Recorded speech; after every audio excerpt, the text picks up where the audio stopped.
What up, everybody? It is 10 a.m. in the District of Columbia. You're listening to B. Mitch and Finley. I am JP Finley. I'm holding it down in the Navy Yard studios after a long, late night in Ashburn. And you are somewhere in a car or with me in your AirPods or wherever the hell you are, and you got a new quarterback. I think if you are a Commanders fan, today is a very, very good day. After months and months and months and months and months and months, and seemingly all of the months of speculation and discussion and just stupid noise, lacking context, and just what happens in the pre-draft process, particularly when you have a draft with a number of legitimate quarterback prospects, as we saw when 6 of them go in the top 12. Eventually you get to draft night and things tend to play out how you thought they would on January 1st at the end of the college football season. Washington landed a guy last night in Jaden Daniels, who frankly was the best player in college football last year. Last year he completed 73% of his passes for 3,812 yards in 12 games, I would add. Do that math for me, Landini. 38-12 divided by 12. What's he doing per game? He threw 40 touchdowns against 4 picks. 40 against 4. Now, Landfill's going to do the yardage math, but here's what I can tell you. I believe that's a 10-to-1 touchdown to INT ratio. 10-to-1. Real quick for the people in the back. 10-to-1 touchdown to INT ratio. By the way, this was all happening in the SEC, which general manager Adam Peters last night said it matters because he's doing it against the best. Landini, I believe you've crunched some numbers. I think it's 320. 320 per game? Is that good? I think that's pretty damn good. And by the way, he's clearly gifted as a passer. If you look at the completion percentage, the lack of turnovers, the lack of turnover-worthy plays, because sometimes a QB sprays it and defenders just don't catch it. I saw a stat this morning, I believe it was from the PFF Commanders account, that said that Daniels, I'm trying to pull this up real quick. Yeah, here it is. This is from PFF_Washington. Jaden Daniels' 1.7% career turnover-worthy play rate is best among all Power 5 quarterbacks. So if you're curious, that means on fewer than 2% of his throws, he had a turnover-worthy play rate. A turnover-worthy play. He does not turn the ball over. So when you talk about Daniels, I feel like so much of it grew to a disingenuous state that you hope it's like the ride at King's Dominion that goes all the way upside down and then you hang upside down. You know that pirate ship, Viking boat, whatever you call that thing? Like it went way too far and now you hope it swings back like a pendulum might be a better analogy. He is a passer first. He will beat you from the pocket. He has an exceptionally quick release and he gets through his progressions fast. There's just so much to like about Daniels. Oh, by the way, wait till he takes off running, because just on the ground last year, he went for another 1,134 yards on 135 carries. Now, Landfill, good news. I don't have to ask you to do the math because College Football Reference has done it for me. It's 8.4 yards per carry. Another 10 touchdowns on the ground. So last year he accounted for 50 touchdowns, 5-0. Listen, if I like to think we're past it, but if you want to argue that it should have been some other player, I don't agree with you. I never did. I think there's more of an argument that Daniels should have gone 1 than that somebody else should have gone 2. I think if you're concerned about the weight if you're concerned about his frame, Adam Peters was asked about it. We're going to play Adam Peters' full press conference later in the program. You'll also get to hear from Jaden Daniels, who we talked to last night. Also, it looks like we are up on the stream. If somebody wants to watch, you can look at my pretty face. I feel like I combed my hair pretty well today, Landini. What do you think? I need a haircut. I'm aware, but I've been kind of busy. Yeah, you look sloppy. I don't think I look sloppy. My hair looks a little long. Sloppy Finboo. Landfill, your hair's past your shoulders. You're giving me a hard time? That's true. This is a style, though. That's a style? We need to get the camera in the aquarium for the people. Landini, this is the pick I thought they should make. It's the pick I thought they would make. I think they crushed it. I think it's a home run. I think the people that are going to call in and say this is RG3 all over again, I have a few thoughts. One, I think he's a better passer, probably by a wide margin at this stage of his career than Robert was. Two, Robert was good. That was the most electric this city's been. Then he blew out his knee and fought with the Shanahans, and a million other things happened. And it's hard to remember right now what like Thanksgiving felt like for the Redskins Robert's rookie year when they went down to Dallas and kicked the snot out of the Cowboys. But I think this is such an exciting moment. Getting to talk to Jaden last night, he seems so locked in and so excited about this. And I think just all the noise, I mean, I said it over and over and over that with the pre-draft process, with the lack of real information, the noise becomes currency, right? And all the emojis and Top Golf. Kind of important to point out that all of these dudes now said they really enjoyed the Top Golf visit. Whether they did or not, they said it. We asked Peters if he ever thought that Jaden didn't want to come here. He's like, no, what? I never got that impression, ever. Just Definitely so not. Much nonsense. Commanders fans, if you're out there, you should be thrilled. You got the Heisman Trophy winning quarterback that accounted for 50 touchdowns last year. And he had a 10-to-1 touchdown to INT ratio. All of like the skeptical stuff you want to throw at him, he's skinny. He is skinny. One, he can add weight to the frame. Two, he's proven to be super tough. You're worried about the sacks? We'll see if that comes to fruition. You got to balance the sacks against the big plays, though. Oh, he doesn't want to come here. That's clearly been disproven. You see his mom last night?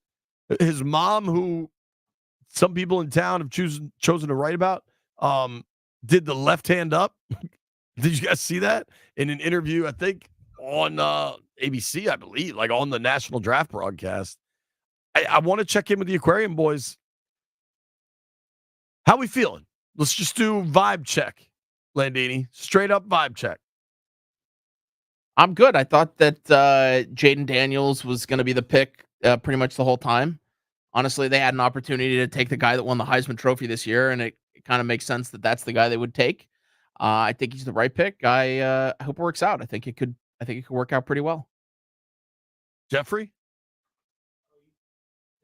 Already know, JP, you already know my Ashburn syndrome is flowing. We finally got, we got a contender at the quarterback position. We could be speaking too early, but come on now. The man won a Heisman. Let's go. I'm excited, and I can't wait to see what the offense. I can't wait to see what the offense look like this year. I can't wait to see what Adam Peters is about to do today. Sure. I mean, it's funny because we live in this bizarro world where like they just got a quarterback, a question they haven't had an answer at for a position they haven't had an answer for in 30 years or whatever it is. And they landed one. And I think the angst. So there remain like these Drake May psychos, largely just like nameless, faceless avatars on Twitter. And if that's how you choose to spend your time and you're not a bot, like, God bless you. I don't know what to tell you. I think you should get a hobby. But whatever, we'll see. Also, Drake May, we talk about situations matter with these rookie quarterbacks. I think Caleb at number one is going to a really good situation. If you look at all the talent the Bears have put together, they had Rome Odunze last night, Keenan Allen. Obviously, DJ Moore's there. They added DeAndre Swift. I think they have a pretty good offensive line. I think sometimes we all get way too caught up in the skill positions and not enough in the O-line, but that's like a larger discussion for the state of football fandom. I think Washington's situation for Caleb is pretty good, or for Jaden rather, is pretty good. Jaden and Jahan Dotson are friends. They like did an Instagram live together last night. Jaden talked about Terry. You got to wonder the run game with Eckler and obviously Brian Robinson. They added Ertz, who's a veteran. I Find it hard to believe there's not receiver and more receiver and tight end help coming. But now, like, the biggest angst of Commanders fans, perhaps understandably, I would wait till you get till the end of the weekend to really angst it up. But there is this hole at left tackle. A lot of people last night thought that would be addressed. I think when you look at how that draft fell, I think there was one pick that kind of closed the door on the Commanders trading back up. I was told by a few people around the league that they were working pretty hard, and I buy it because the conversation I had, say it was like 6:30-ish, was that they were talking with Minnesota about 23, and they were talking with Buffalo about 28. And both those teams ended up trading out. So clearly both those teams were working on those moves. And the Bills' decision to not only trade out of their spot, but to trade with the Chiefs to allow the Chiefs to get the fastest 40 time ever on record at the combine, to combine that dude with Patrick Mahomes, when that is your chief rival that's going to keep you out of Super Bowls. Okay, man. Good luck. You know what the Bills could have used? A receiver that could run past everybody for Josh Allen. Like, there was a period of time where the Niners and the Cowboys were going back and forth in the early 90s after the Skins era of dominance kind of ended abruptly. Joe Gibbs retired, and then the Cowboys team was loaded and the Niners were loaded. And I think those two teams won like 5 Super Bowls in a row between the two of them. And like, I can't imagine in that era they would have traded with one another. I just don't know what the Bills were thinking in that moment. Maybe they wanted to get more picks, but I think they have a ton of picks. It was just bizarre. Outside of Washington didn't trade up, I don't know how you have a single complaint. I think Washington, when Green Bay took Jordan Morgan out of Arizona at 25, that was a player that a lot of folks were hoping could be there at 36. I had heard kind of leading up to this thing that the tackle market was going to be so hot and heavy. My guess is they must not have liked Tyler Guyton that much. He was the big tackle prospect out of Oklahoma. And then if you're obsessed with the tackle position above all else and that they've got to address it, you can still get. They have 36 and 40. So their first pick, their third overall tonight when we get going. They're the guy Roger Rosengarten, who they clearly at least have interest in. This big kid Sua Matea from BYU, who I think folks might be a little more split upon than we realize. Patrick Paul is Chris Paul's brother, that big kid out of Houston. I don't know that any of these dudes are day one starters for you. Like ESPN lists Blake Fisher as the number 1 tackle available. But I think if you're Peters, keep this in mind. Last year, the plan was not, or 2 years ago, going into the draft, it was Morgan Moses. And then Leno got released. The Bears drafted somebody. So then Leno gets released. Then Morgan gets released. They sign Leno. Like, there's going to be more movement over the next 2-3 weeks as we get into May. And it's entirely possible if they don't address specifically left tackle. Say they wait a little bit and they take a guy I like, Kieran Amagaje from Yale. That might not be your left tackle. Maybe they have to lean on Cornelius Lucas, at least to start the season. Rosengarten's definitely a name to watch. But I think you got to – they made their first pick, and they didn't trade back up, but clearly the guys they like, they couldn't get to. The thing that is apparent to me is as there was the run on wideouts, you had 6 quarterbacks go in the top 12 and then 9 offensive linemen, I believe. There's going to be some opportunities, particularly at 36, where you can get a player that you probably didn't think you could get. Like, what if Cooper DeJean? I don't know if it's DeJean or DeJean. Just going to be honest about that. What do you think, Landfill? D-E, big J, E-A-N. Dijon. Jeffrey? Definitely Dijon Like the mustard? or Deshaun with some pizzazz. Dijon. Okay. Deshaun with some pizzazz. That's what we're going with. That dude's a freak athlete who can help you on the back end. They had the worst passing defense in the NFL last year. I know that they drafted Forbes, but that was the old guys. These guys are starting fresh. They got to build everything. The fact that Kool-Aid, McKinstry from Bama, and Cooper DeJean are sitting there, you'd think one of those two gets to 36. If you want help at receiver, Keon Coleman is there, who's a big kid out of Florida State with real ability to go up and get it. Adonai Mitchell's a guy played at Texas who is a pretty good route runner with elite deep. I think he ran a 4.34. Tracks a deep ball well. Like both those guys. There was plenty of talk of them going first round. What about this kid, Lad McConkey?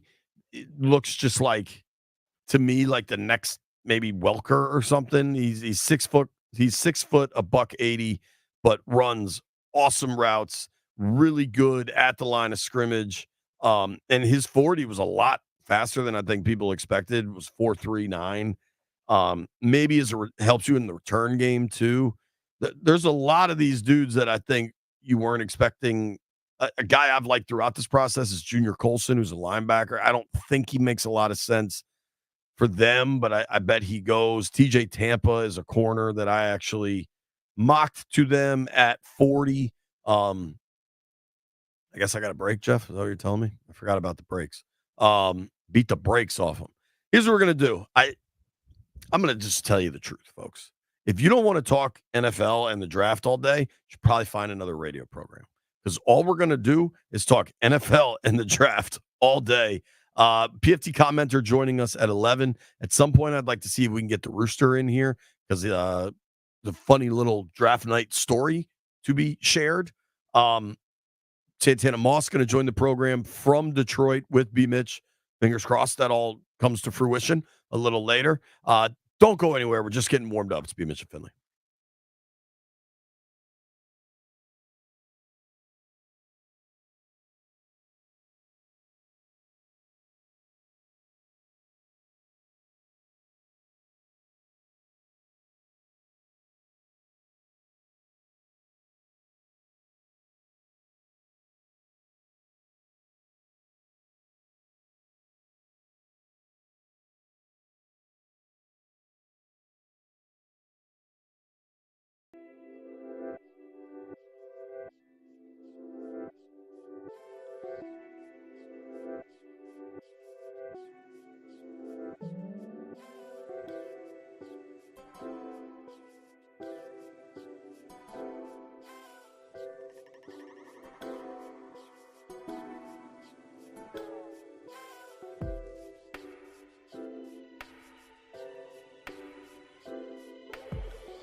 vibes.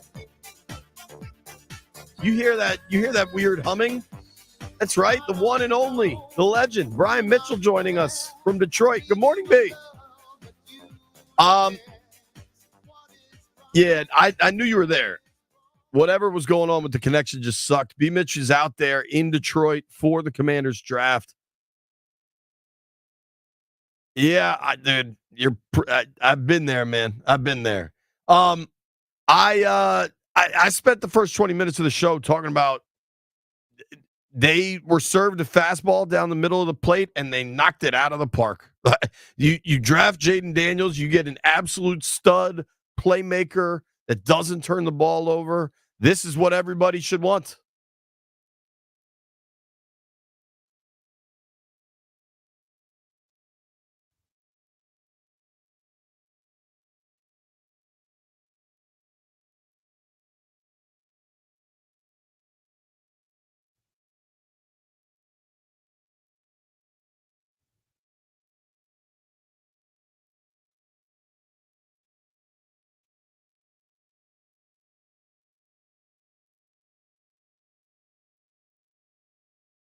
How skinny did he look in person?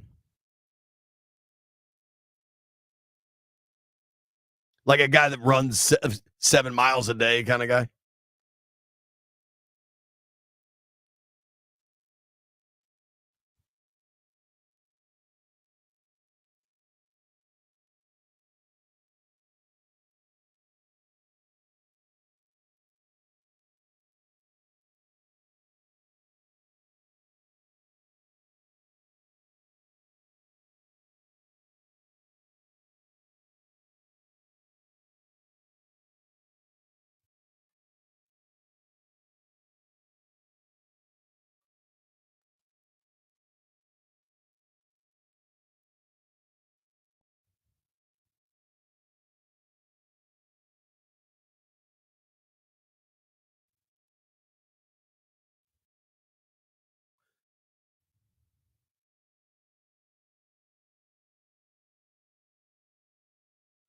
I think it's interesting. I kind of started by saying, like, all of the months of pre-draft process kind of force us into this world where reports and rumors and speculation become real. And then draft day allows those to go back into the shadows, right? And we can just talk about the player. And I think, like, if you're a Commanders fan and people want to say they watch tape, you don't have to watch tape. You don't have to bother trying to track down all 22 and blah, blah, blah, blah. Just type in Jaden Daniels on YouTube. I don't even like hearing people say it, Jay. Just type in Jaden Daniels on YouTube and watch the highlights and get excited. Think about that. Okay, we've had people that are considered reputable media people, and also some of these people were former front office people who sit up here and they only want to look at the highlights of one quarterback, but they refuse to give the credit to the highlights of the other quarterback. Does that make sense? Is that fair? I just want to see his highlights. Well, the other guy got more highlights than him, and why the hell you not looking at his highlights? Yeah. Why are you trying to sit up here and talk about things that you think instead of things that you know? I'm with you there. Real quick. So we got the stream going. There's a bunch of people watching. Apparently, we couldn't hear B. Mitch for a second, but now we can. And Jeff saved the day. I don't know if Jeff always try to save the day. I think that's awesome. I think you have a good point there, B. Like, the folks that wanted Drake May were like, "Oh man, when you watch his good throws, there's something there." So why isn't there something there when you watch Jaden? Like, when you watch his good throws, there's something there. The other guy had way more good throws. Why isn't that something there? I think there is, and I'm just going to try to operate in a world. I mean, at some point, we'll open the phone lines up, and if people are upset, they can voice their opinion. But I think the people that were anti-Jaden were largely kind of nameless, faceless Twitter bots. And it was one thing if you preferred somebody else, but still understood that Jaden is an elite prospect, and now, all right, they drafted Jaden. I'm all the way in on him. I think last night, is such a reason to be excited. And I think the fact that there was really by the end of this thing, no real like there was no mystery to it. There wasn't a whole lot of intrigue. And I think it's almost like there's a more subdued response. But I mean, you were in Detroit and there were a bunch of Commanders fans. I imagine the people there were going nuts. Yeah, they were going nuts. And I can be honest with you, though, as it got closer for them to make the decision, boy, I felt like I was getting picked. Get nervous? Oh, dude, it was like, what the hell's going to happen here? And then it started to look like we basically had expected until number, 8, 7, whenever the Penix? Falcons pick. But you know what? I understand their concern as well. Yeah, I think we almost break that off into its own thing. I know just because I was live on NBC4 last night a bunch, and we had a reporter at I guess the Commanders had a draft party downtown last night at Franklin Hall. I wonder if that was like a invited thing or whatever. But the folks that were there, I saw them on television. They were thrilled and fired up. I just think, like Jeff said it this morning, that his Ashburn syndrome is off the charts. I think that's where you should be.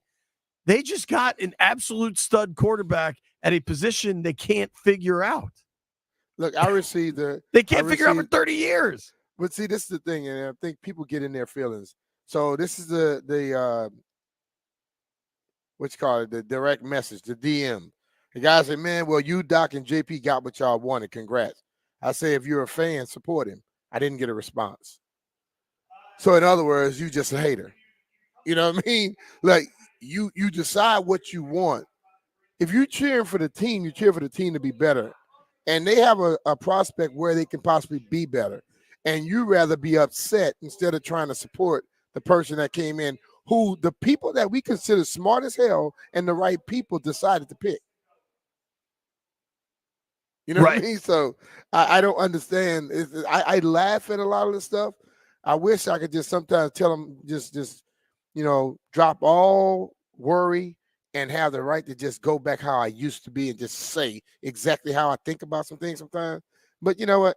I don't think people even worth that anymore. Damn, B's holding back. Who on earth would have thought that? No, I'm just saying, going like soft I in used Detroit. to, I used to go very, very hard in the paint, but you can't do that on radio and things of that nature.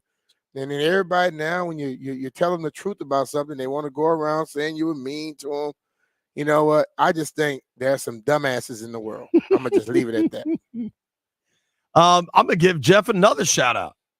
Jeff just put a picture of B-Mitch in the stream. It's kind of hot, Jeff. He found your draft photo, B. Cajuns Couldn't have found my draft photo. They didn't have no damn draft photos back then. They didn't have cameras? Huh? There were no cameras when you were playing college football? JP, you about to give me up, dog. Jeff, I think you've done good work this morning. And Landini. We're all in it together. I don't see no picture. Where you put a picture at? On the stream, there's a picture of you in a Cajuns uniform. Oh, man. Come on, dog. He pulled the swamp thing in the No, in it's the not boots? Sultan of the Swamp. It's you playing, wearing the all red, looking like a blood. I'm largely with you, dude. I don't want to disagree with anybody. Like, I just want to have a cool, fun day celebrating that they got a dude that accounted for 50 freaking touchdowns last year. Yeah. And it's just like, they have been so bad at quarterback for so long. They might have the freaking answer. Be fired up. And I think by and large, most people are. Yeah. And I think that's a really important delineation. Yeah. But dude, I'm just gonna run through the leading passer for the last few seasons, right? Sam Howell last year. There were some highs, there were a lot of lows. He fell apart late in the season. The concerns with Howell were that he took too many sacks and turned the ball over too much. And by the end of the year, he took too many sacks and turned the ball over too much. The whole offense was broken. The whole team was broken, but he didn't fix it. The year prior to that, your leading passer. Do you know who it was, B? Heineke? Taylor Heineke, which, we could talk about Kirk Cousins had a bad night. Taylor Heineke had a real bad night. No, I think more Ritter had a bad night. Oh, yeah, he stinks. Because he's out. He's gone. I was right on that one, B. I told you that guy stinks, and he Hey. stinks. You were right on that one, Jay. I got to give you credit for it. 2 years ago, you got a leading passer for me. 2 years Or ago? 3 years, the 21 season. 21 season? Clearly, it was so good. It's burned in your memory.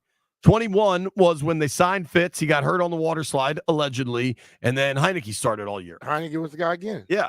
Prior to that, it was Alex Smith, which is remarkable because that was Alex coming back from the leg injury. Yeah. That was supposed to be Haskins, I think, and there was the stripper party during COVID. Case Keenum prior to that, Alex Smith prior to that, prior to the leg injury. You've got to go back to 2017. Jeff, were you in college in 2017? Yes, I was. 2017 is a long time ago. 7 years. I mean, I'm not even doing. Who was that Trump? Who was president in 2017? We'd never heard of COVID.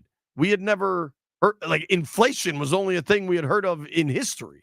2017 was a long. It just shows you how fast time moves. 2017 was a long time ago. I only had one kid in 2017. That's you got to go that Still far had back. a small brain too. That's still the truth, but it's getting smaller by the day. You have to go that far back to the last time you had good and consistent quarterback play, because all these other years it's been a bob and weave. Multiple people have been playing. Just think about last year. Jacoby was going to start the last couple of games, and then Brian somehow he hurt his hamstring.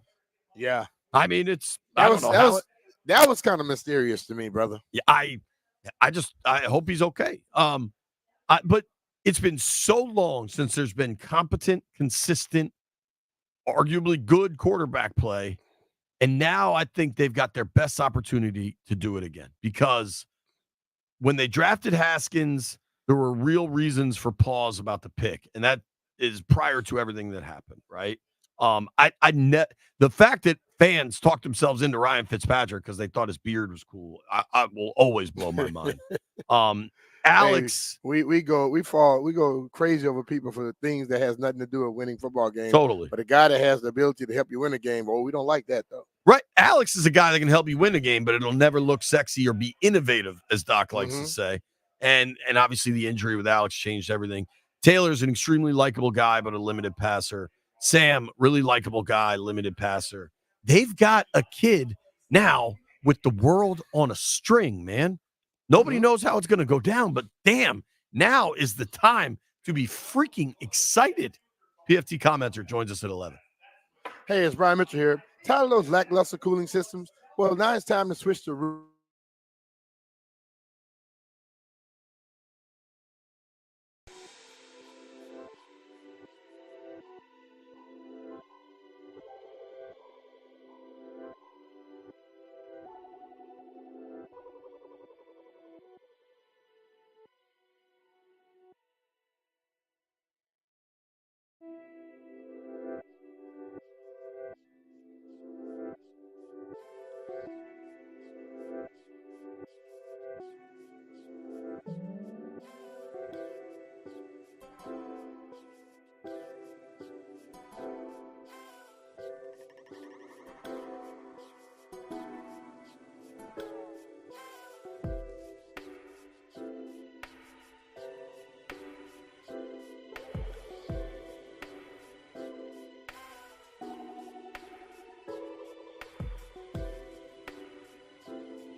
usually wait till 11.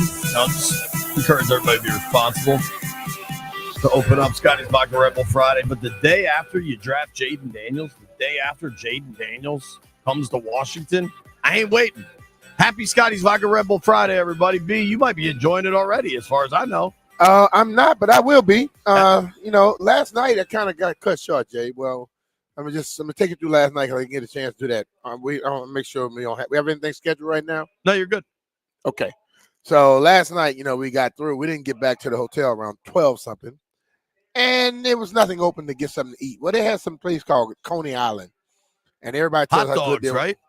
Well, they got hot dog, wings, all this stuff, but the line was so damn long that we didn't feel like doing it. So we found this little deli. So I got like a corned beef sandwich. Okay. Okay. So we said we're gonna just chill, get that, just going through the night. And then Detroit showed up. Fights started breaking out everywhere. I say, dog, that's who is it? You and Tana out? It's me, Tana, and Brian. I say it's time to go. I normally I'm in my own element. I'm away from stuff, but I'm like, okay, I don't know how this is gonna pop off. And we had walked through the security, and they didn't really check anything, bags or nothing. So I'm like, okay, I don't know.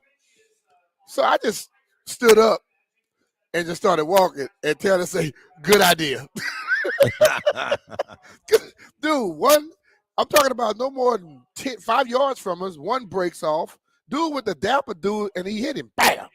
Damn. And then you look to the left, and there's another one. I'm like, and this was at a deli? Like, you're not at a club. This is at a deli. No. This was inside the casino. Oh, really?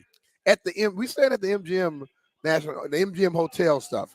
That was inside the casino. And I was like, okay, it's time to go. Tana say, man, I just knew something was about to pop off. So what, you just go up to the room? Hell, what else we were going to do? They already starting to fight now. There's nothing else to deal with. I'm not here to be worried about nobody else's deal. That's not my problem. So I took my little black ass up to my room and chilled. When were you on after the pick or just leading up to it? We were on for like an hour and a half total prior to the draft. So I saw when you were on prior, because we were all in the room just kind of chilling. Yeah, then we went back on right when they went on the clock, and we did that all the way up until the pick, and then we had to wait to see if they would move back into the first. Yeah. And then after that, we had to do a lot of hits that was with Command Center for later on that tonight and some stuff today. Okay. But did you get to interview Jaden? I actually went over in the room where Brian interviewed him, and I sat and talked to him like off to the side afterwards. How excited is he? He was happy as hell, and I found this thing last night online where his mom was singing Left Hand Up. Yeah. So, hey, they're paying attention some damn way. Phil, you let me know when you have that. It's funny. I emailed it to you. Yeah. Yeah, man, I think so much of everything over the last few months got so overblown. My night was in Ashburn. I got to Ashburn, I don't know, 3:30 or so. And we were doing live hits all afternoon. And then, we get to come inside, and it's a lot of hurry up and wait on draft night. But at what point I think once the big kid from Arizona, Morgan, got drafted by the Packers, that's when I kind of thought, all right, they're not trading back up here. And then what was interesting, so we're all over in the media annex, and PR came and got us probably with like 3 or 4 picks left. They're like, all right, you guys can make your way over to the auditorium, which is where Peter's presser was going to be. And that's when you kind of knew, like, all right, like the door is closed here. And I thought it was pretty clear, just that they had done their work for the night, and they got a busy, busy night tonight. We got a busy show coming up. PFT Commenter joins us next.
gonna mess around here.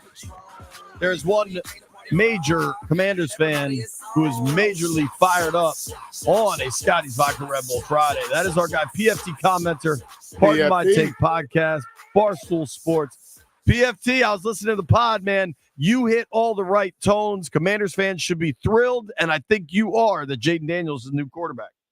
I'm really excited, man. I haven't been this pumped up since the RG3 draft.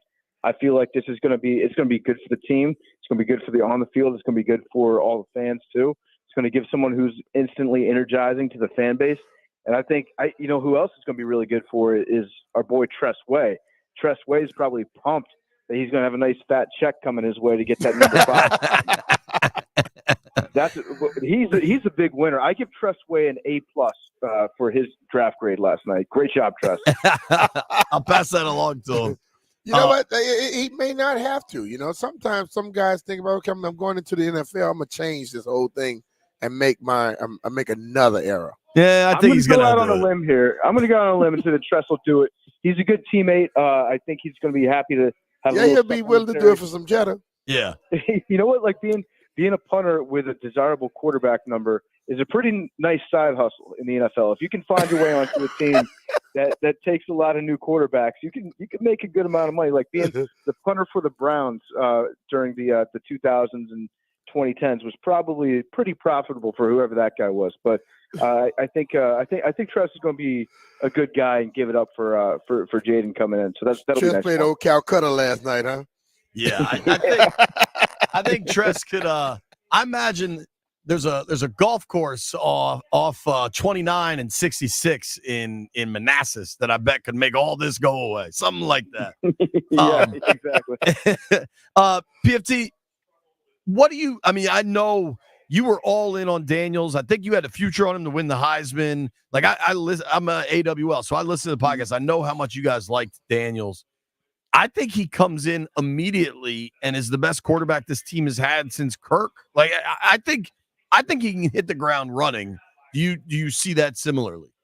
Yeah, I kind of feel the same way. I think with Cliff Kingsbury, what he was able to do with Kyler and having that running threat from Jaden, I think it's going to be a good, easy fit. And the progression that he's made, he likes to throw the ball downfield too. He's got a great downfield arm. Yeah. I think that Cliff is going to be pretty pumped about it. And from everything I've read, I've been reading all the articles this morning. Just really reading everybody saying what a good quarterback Jaden Daniels is makes me feel better about what we did. But everyone is saying that Jaden is the kind of guy that's ready to step in. Like right now, he doesn't need. Obviously, there will be a learning curve, but the progress that he's made just throughout his college career, which has been a little twisty and turny, but the last year the big steps that he made translate directly into the NFL. And I go to Nick Saban right after the draft saying, like, one of the things about him that impresses Saban the most is that he steps up in the pocket so well, which can take some guys, a little time to get comfortable with, a little time to learn. He doesn't like to leak to the outside and step into a defensive end or step into an outside linebacker blitzing.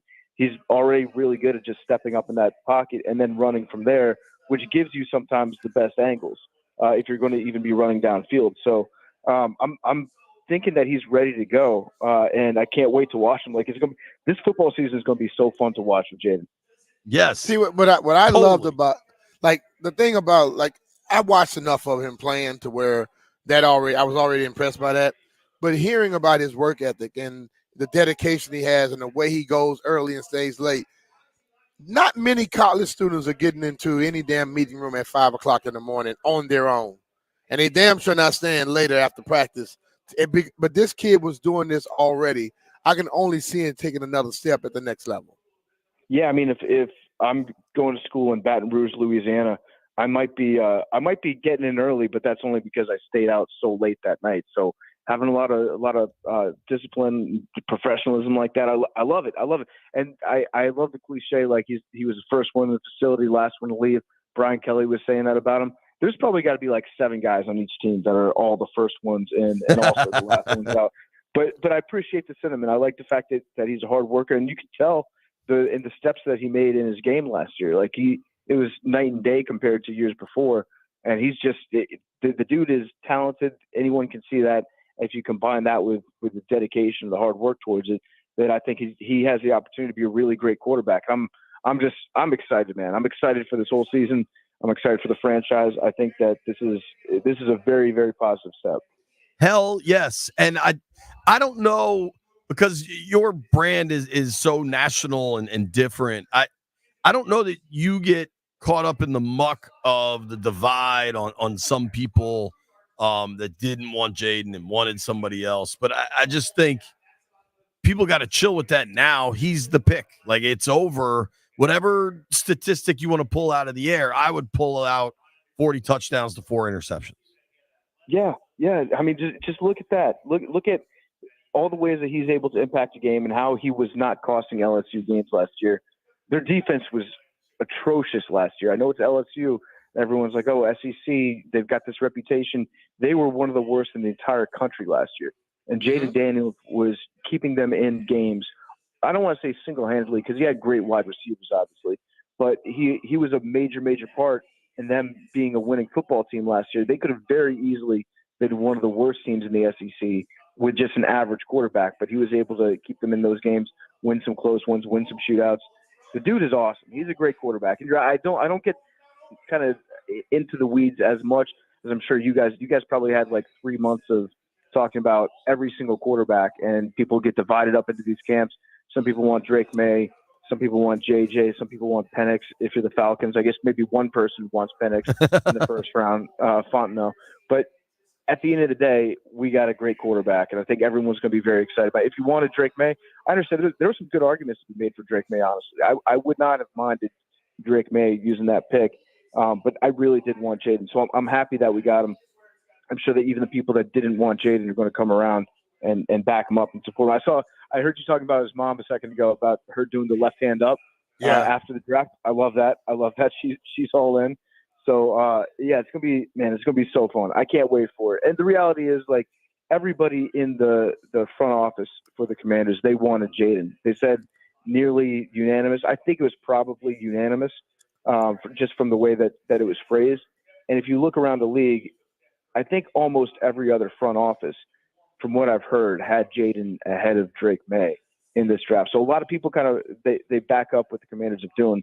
It's not a crazy pick here. It's a great pick. I hope it's a great pick. And this draft for the Part of My Take family was probably the biggest day.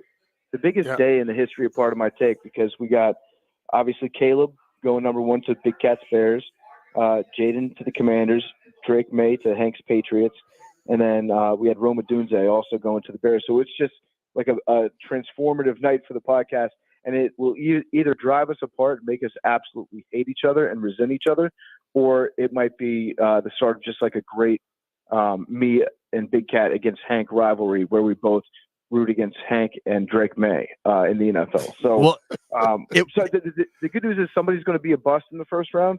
And if it was just going to be those like 3 quarterbacks, maybe a 4th one taken, I would have been nervous. Like, oh, it's playing Russian roulette here. Who's going to have the bust?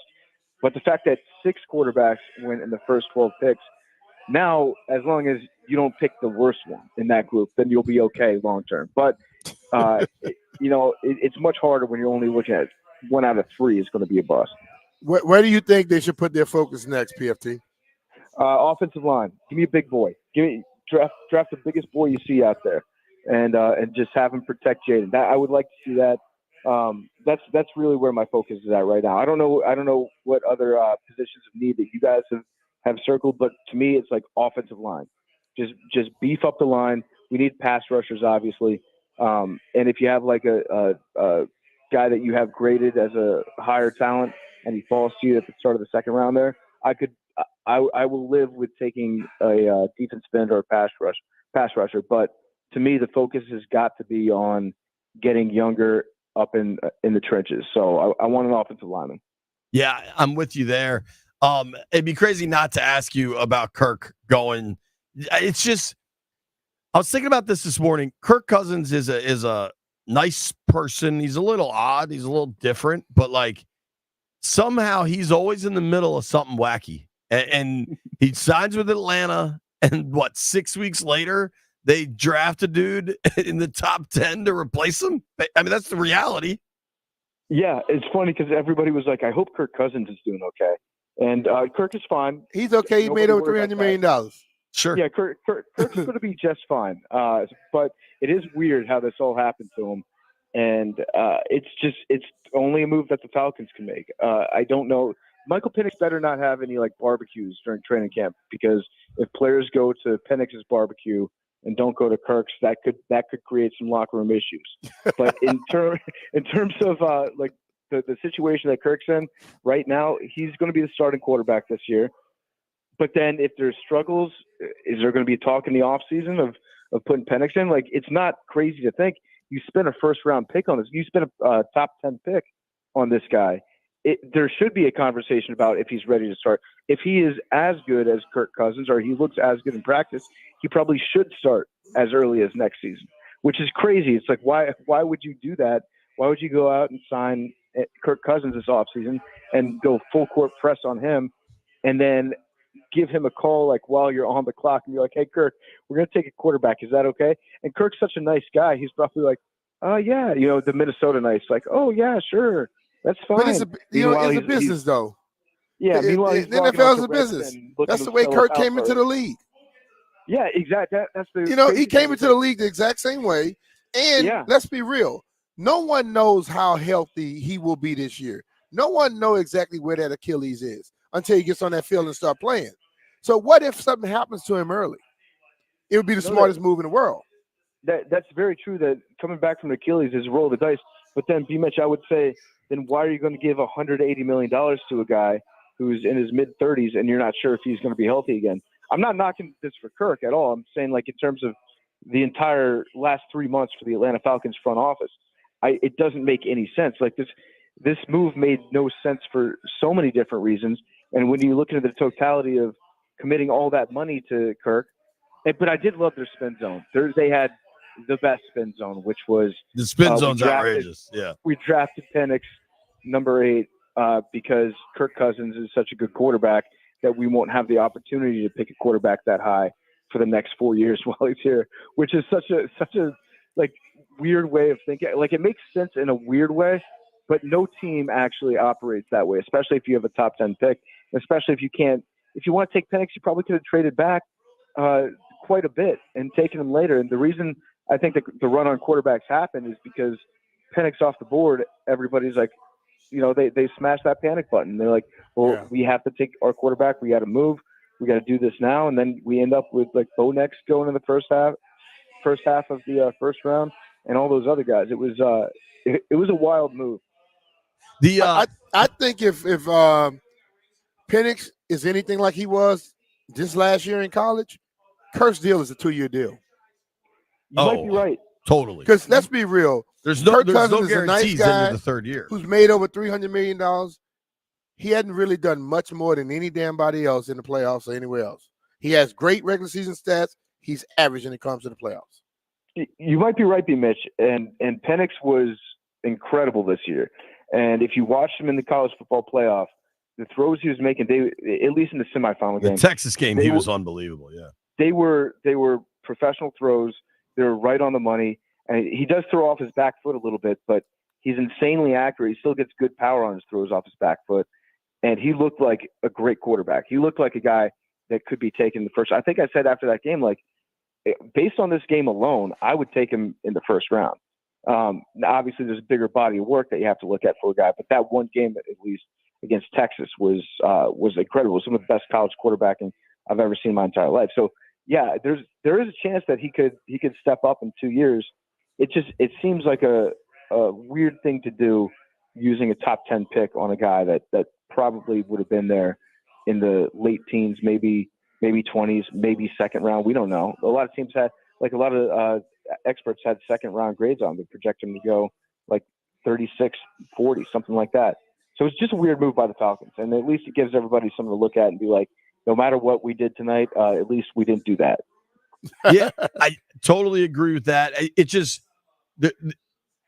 it was so herky-jerky to sign Kirk and then make that move. One thing that I wanted to, just from listening to part of my take this morning, we're talking about PFT Commenter here on the BetQL guest line.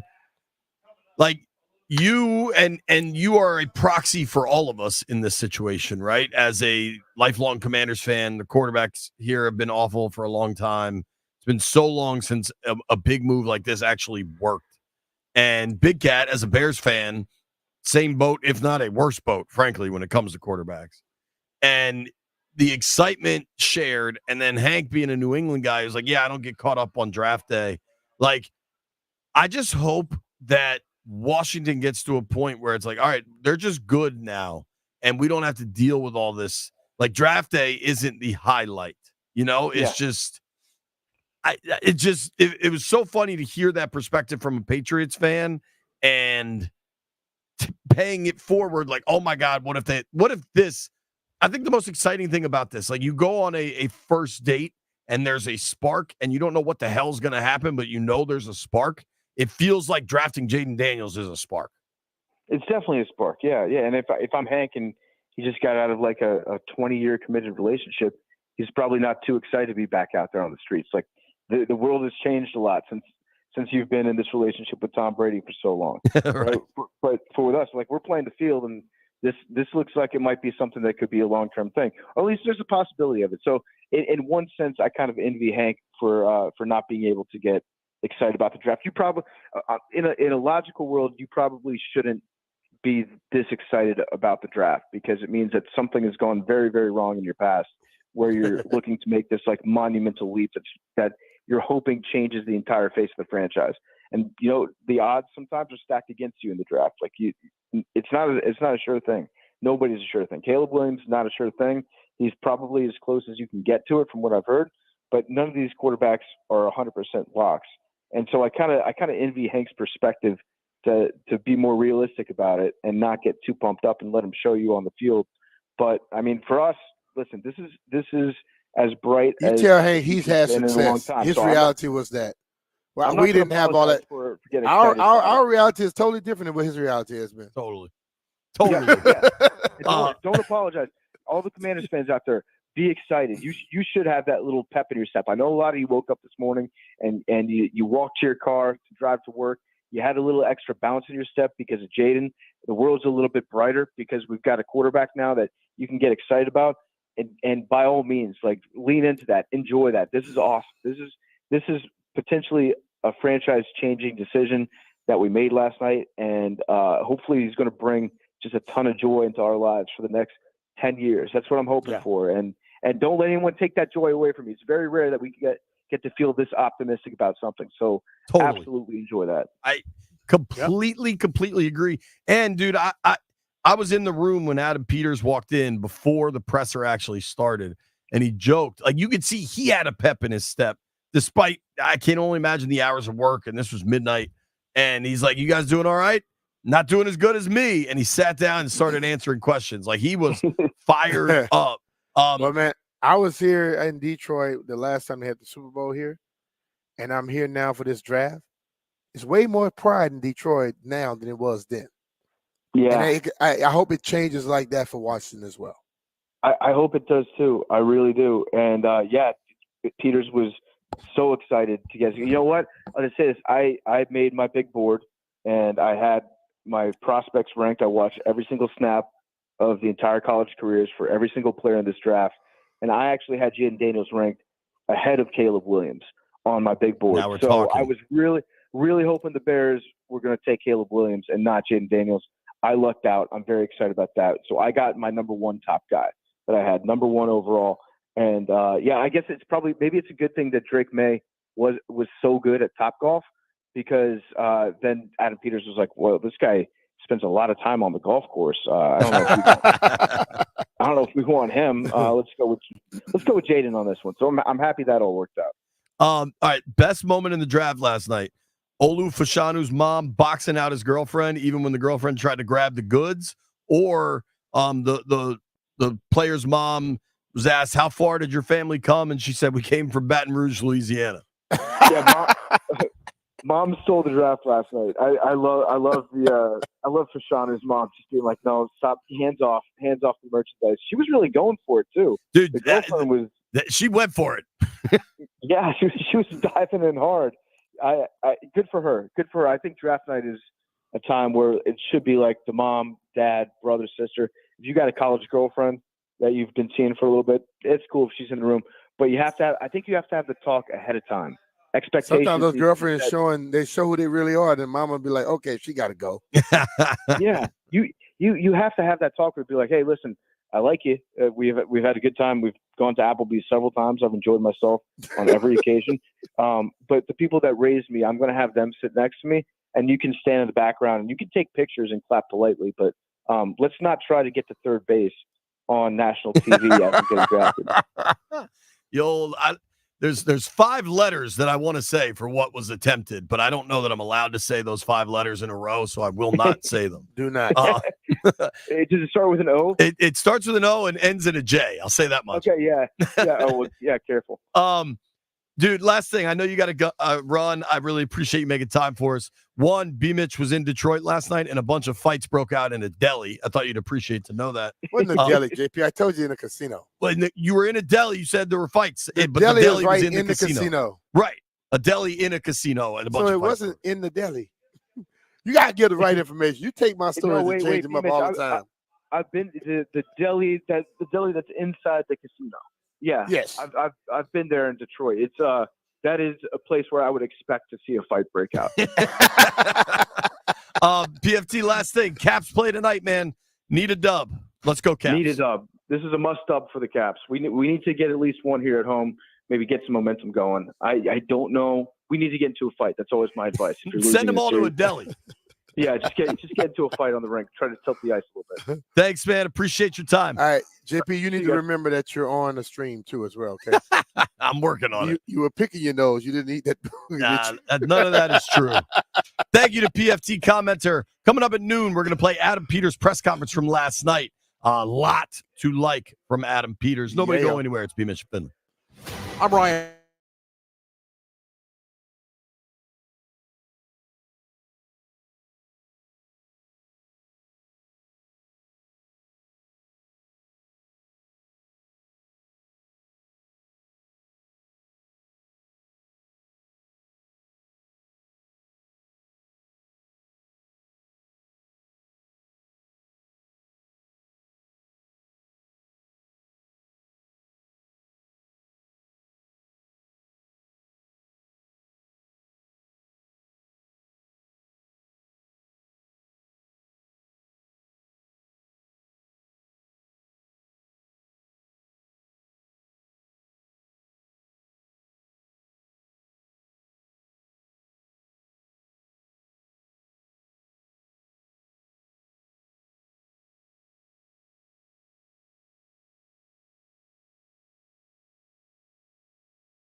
last night back to my house about 12:45, damn near 1, and had to record a pod with Tischler. And I said, you know what? I think the Commanders just got maybe the best quarterback in the draft. And I poured myself a Scotty's vodka at 12:45, 1 in the morning. I had a drink while we recorded the pod and just tried to relax a little bit. You know what I mean? Man, you put a lot of work in. Every once in a while, you got to blow off the steam. That's the way I feel about it. I just think, like, I'm looking at the stream, right? And a whole bunch of people are watching the stream, and these people are fighting over quarterbacks and blah, blah, blah. Like, chill. Don't give any one of them any love. Don't say none of them names. I won't. So here's to hell with them. Here's the plan for the show here. At 11:45, we're going to play Jaden Daniels' availability from last night. He was a really impressive young man. And then at noon, we're going to play Adam Peters. And then we're going to do a full hour of phones. Folks want to talk about Jaden Daniels. We got Ask Me Mitch Anything, as we always do on a Friday. We're giving away Caps Game 4 tickets at 12:45. Lot to be excited about today. I do want to give Only away people that pass analytics can come on and talk about it. And if you didn't take it, you're not qualified to talk about it. I don't know if it's a class or a mindset. Well, they got an analytics class. If you're in a certain level of math and stuff like that, engineering, you take analytics. So if you haven't taken the class, you're not qualified. Do not call us about no analytics. Let's do this. That's the way you shut down most people. Shut them down. We're going to do this right now. Caller number 10, 800-636-1067. You will win 2 tickets to see Deep Purple, the One More Time tour, Saturday, September 7th at Jiffy Lube Live. Tickets are on sale now. For tickets and more event information, visit thefandc.com/events. Tickets courtesy of Live Nation. That's caller 10 right now. Go see Deep Purple. I think, one thing that stood out to me that I think all parties kind of disproved is the notion that, like, somebody didn't want to be here or that somebody didn't get along, any of that. Like, at the end of the day, everybody's on board. And you know what, B? Our guy, Capital Paparazzi, just got the video. Jaden Daniels arriving at Dulles, and Dan Quinn and Adam Peters are there to see him. Brandon Todd, DC. Like they were last time, right? Yeah, man. There you go. You know, it was this. I want to address this. Okay, the story that we heard that was made into something different earlier this year about Jaden talking to Adam and Adam saying, you know, you need to go back and this, that, and the other. That was talked about yesterday, and it was proven that they had that conversation. But it never said anything about him not liking Adam and didn't want to go. It shows you that what he did was listen to Adam, went back, put in the work, and went from that 5th-round prospect to the 2nd pick in the damn draft. So nobody should be running around making no laps because, I said, no. You said he didn't like him. And the story that we heard presented was that he didn't like him and didn't want to come here. That was a lie, totally. The story happened, but it wasn't nothing about not liking nobody, not wanting to come. Sure. I'm with you there, B. I also want to point out that this video of Quinn and Peters picking up Jaden Daniels this morning, that ain't the regular section of Dulles. That's the signature section. What's the little paparazzi name again? I'll drop it in the group thread. I don't know. People have different mindsets. You should be freaking thrilled at this point. The dude looks so good and is all the way in. You'll hear I don't know how much. Do I need to break a little early to play the full Daniels? All right, so I'm going to break on time. Landfill won't believe it until he sees it, but I think I'm going to break on time. I don't believe it either. What do you make, real quick, B, of the Ayuk stuff? Listen, Daniels and Ayuk are clearly friends. He talked about it. I am not exactly sure how it works.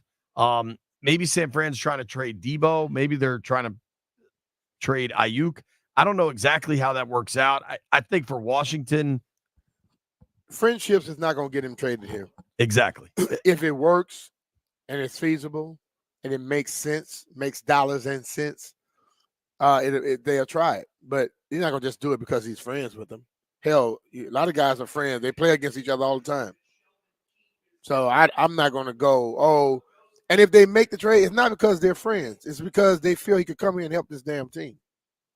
I like this from London Fletcher this morning. He says it's a great time to be a Commanders fan. Also, I don't know when they change this, and maybe it's every year they've come up with a new one, but you know that I'm anti-hashtag. I'm loudly anti-hashtag. But I do like the new one that is raise hail. It's kind of funny. Yep. I don't mind that. Came from old Daniel Quinn. Oh, really? That's his thing? I heard he was the one that kind of says that, and then it kind of went from there. Look at DQ dropping hashtags on the world. When we come back, you'll hear from Jaden Daniels. Nobody go anywhere.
Having the fan on Scotty's Vodka Red Bull Friday.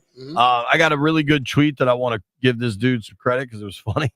Snessie, have you seen the video of Olu Fashanu's mom with his girlfriend? Me? Yeah. Yeah. All right. It's hysterical. If you haven't seen it, Google it. Snessie via Twitter asked me, is there a chance we could draft Fashanu's mom to protect Daniels? She showed elite hands last night. Might be the answer there. The real answers, though, that Jaden Daniels provided to the media last night. Now, this kid is excited to be here. Hey, Jaden, it's John Kine from ESPN. Just first of all, congratulations. What did that moment feel like for you? That my childhood dream came true. And I'm blessed to be here and be able to hear my name called. And I can't wait to get to work. You know, just be able to spend that time with family. Two of my closest friends and my league neighbors and Brian Thomas, and share this special moment with them too. Hey, Jaden, JP Finley, congrats on getting drafted. Thank you. How far into this process did you really start to get the feeling you were coming to Washington?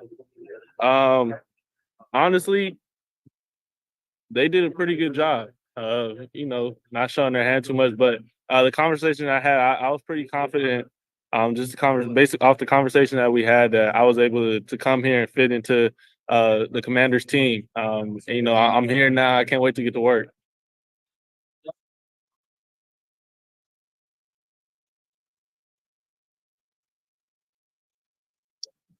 Jaden, what do you think of the offensive pieces here in Washington? Have you been able to look at the roster? I'm excited. I'm excited to come in and get to work. I know Jahan previously.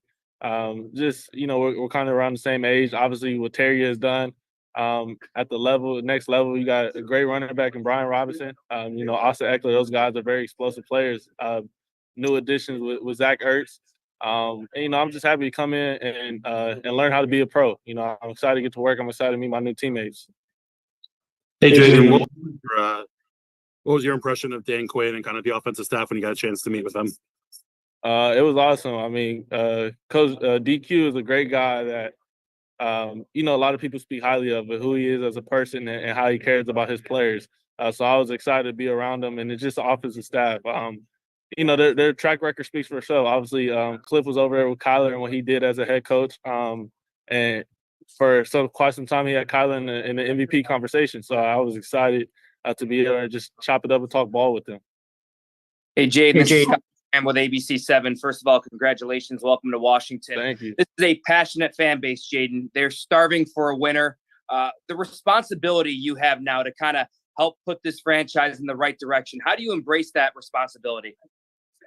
Man, it just starts with, I mean, I'm just coming in to compete. I'm coming in and really just trying to play my role, you know, whatever that is. You know, I just want to be the best teammate to help the team win.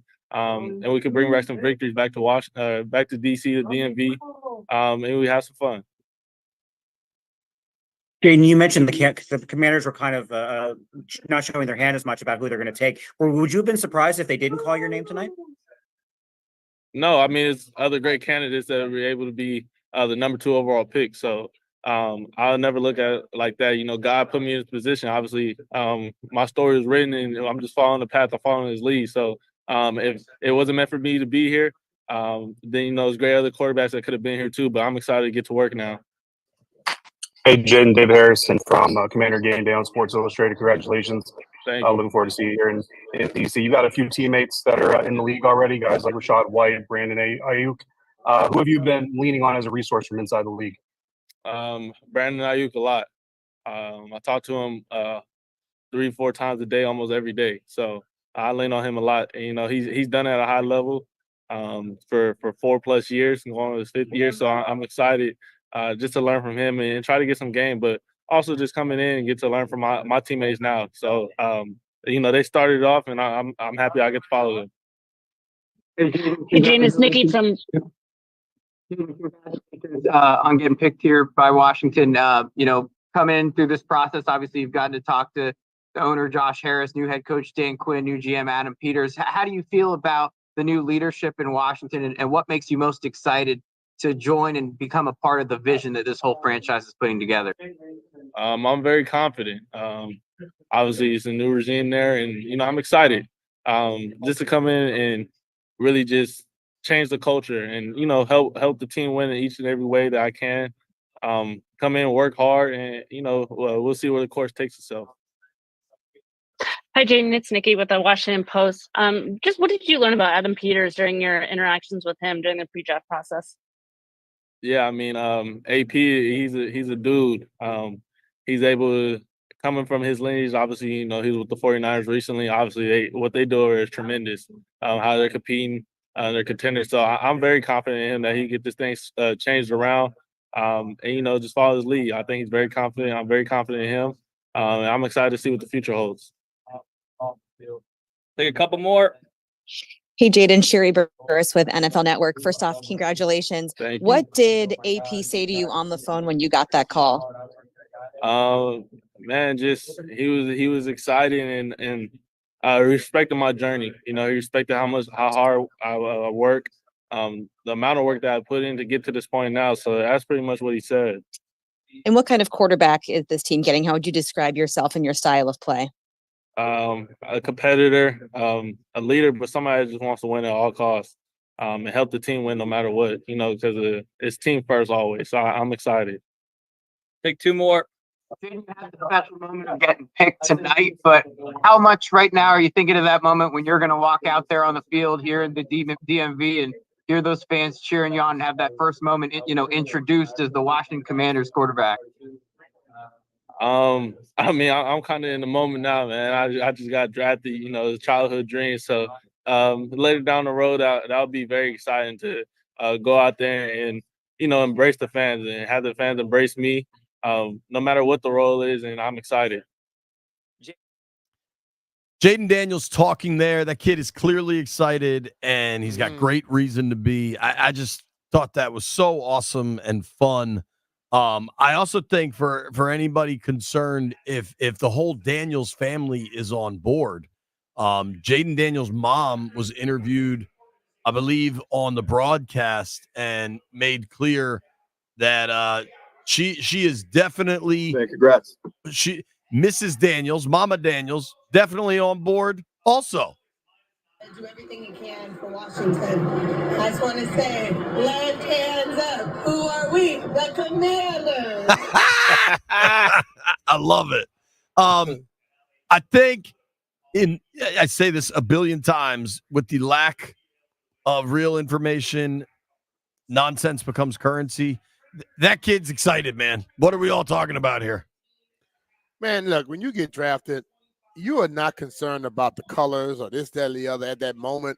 You're thrilled that a dream you've had and the work you've put in has finally paid off.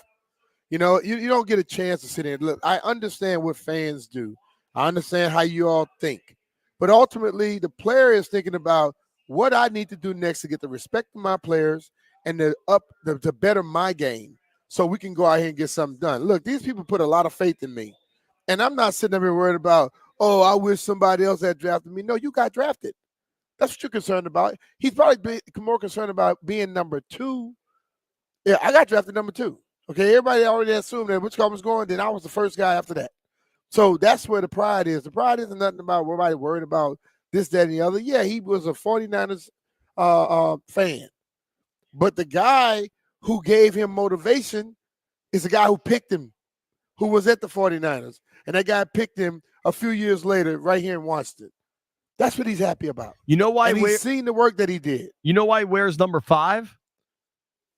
Why? Because he was a huge McNabb fan. Like, this is just part of growing up. Like, I loved Sean Kemp. I'm not moving to Seattle. When we come back, Adam Peters talked at length about the Jaden Daniels selection. You got to hear it. Phone lines open at 12:30. Nobody go anywhere.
Finley 1067, The Fan. High noon in the District of Columbia on a Scotty's Vodka Red Bull Friday. Scotty's Vodka, Maryland made, amazingly smooth and loved throughout the DMV. Yeah, much like and Jeff in Walker Detroit. and Detroit. B. Mitch and Finley brought to you by Rude HVAC Equipment. Check them out, rude.com, to find a contractor near you and available tax credits that help B. Mitch. If it ain't Rude, it ain't right. Right. Adam Peters, by the time he talked, it was midnight. It was late. And I know, yeah. And he was fired up. It didn't matter that it was late to him. That man puts in work, brother. Absolutely. I always believe in full transparency. You get to hear all the questions, all the answers. Here's Adam Peters. Why Jaden? Why not Jaden? Jaden, he's to us, he was special in every way. On the field, off the field. I talked to him a couple times and I told him kind of what I told you guys the other day. Didn't really watch a lot of the quarterbacks hard during the season, being with the 49ers. And then I turned on Jaden for the first time here, and I couldn't believe it. I honestly couldn't believe how good he was. And saw him on TV, saw him on highlights and everything. But when you really study him as a quarterback, just as a quarterback, he's really, really good. And just the way he could process, the way he could see the field, go through reads, deliver on time, deliver with pressure in his face, take a hit and deliver a third down pass and move the chains. He's the best deep ball thrower we thought in the draft.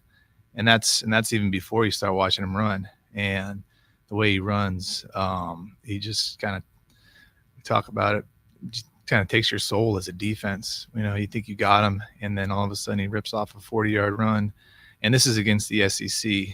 This isn't against some lower competition. This is against the best of the best. So for all those reasons on the field and off the field, I can't say enough about him.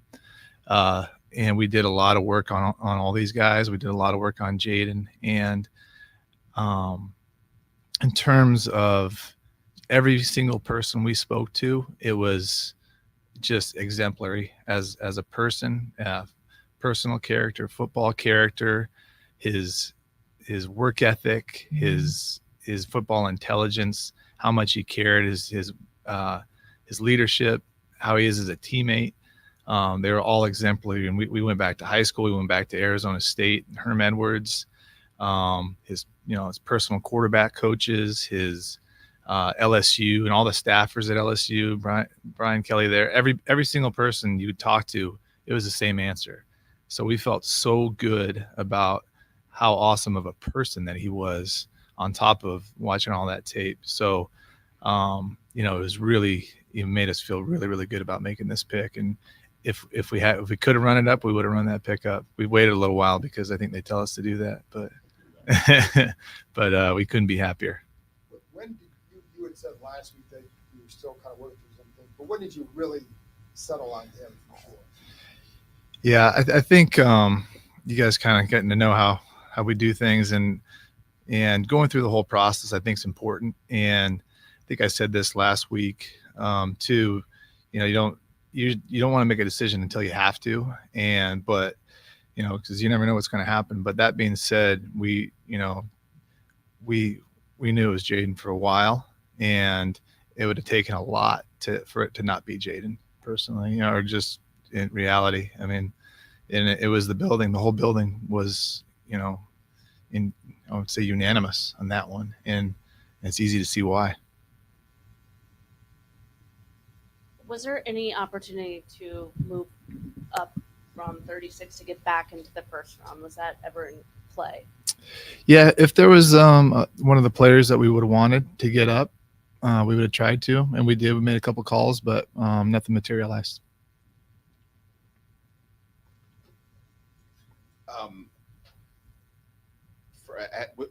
In terms of with Dan and for Cliff, what stood out about Jaden, the fit there, I guess, particularly with what Cliff wants to do for this offense?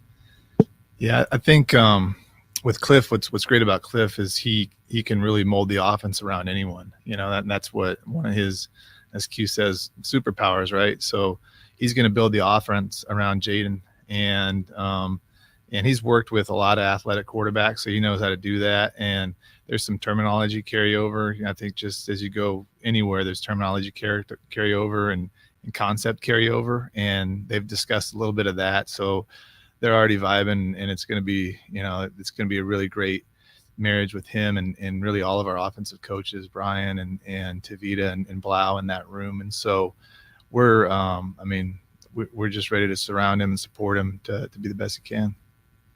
I hate to go back to this, but what was sort of your reaction to the whole top 30, Top Golf, just the overall mass reaction to that? What did you think about that?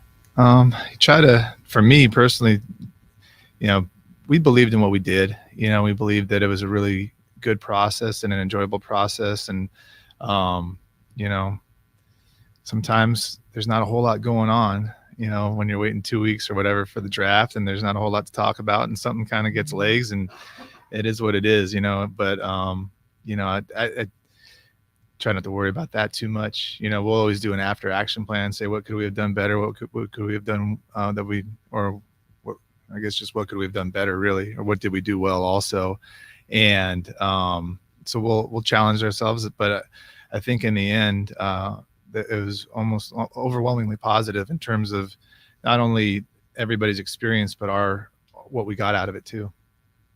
I don't know, we're going back and forth here.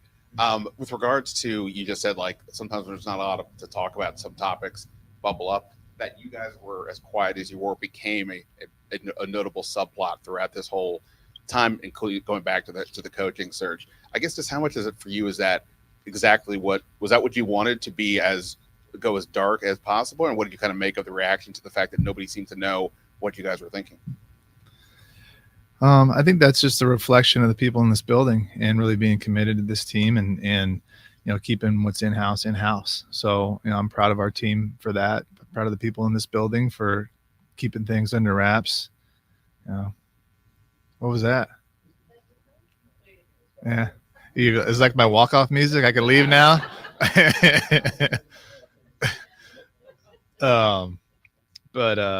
think that's probably what I take out of it, Ben, is just I'm proud of our guys and men and women who didn't let anything out of the building.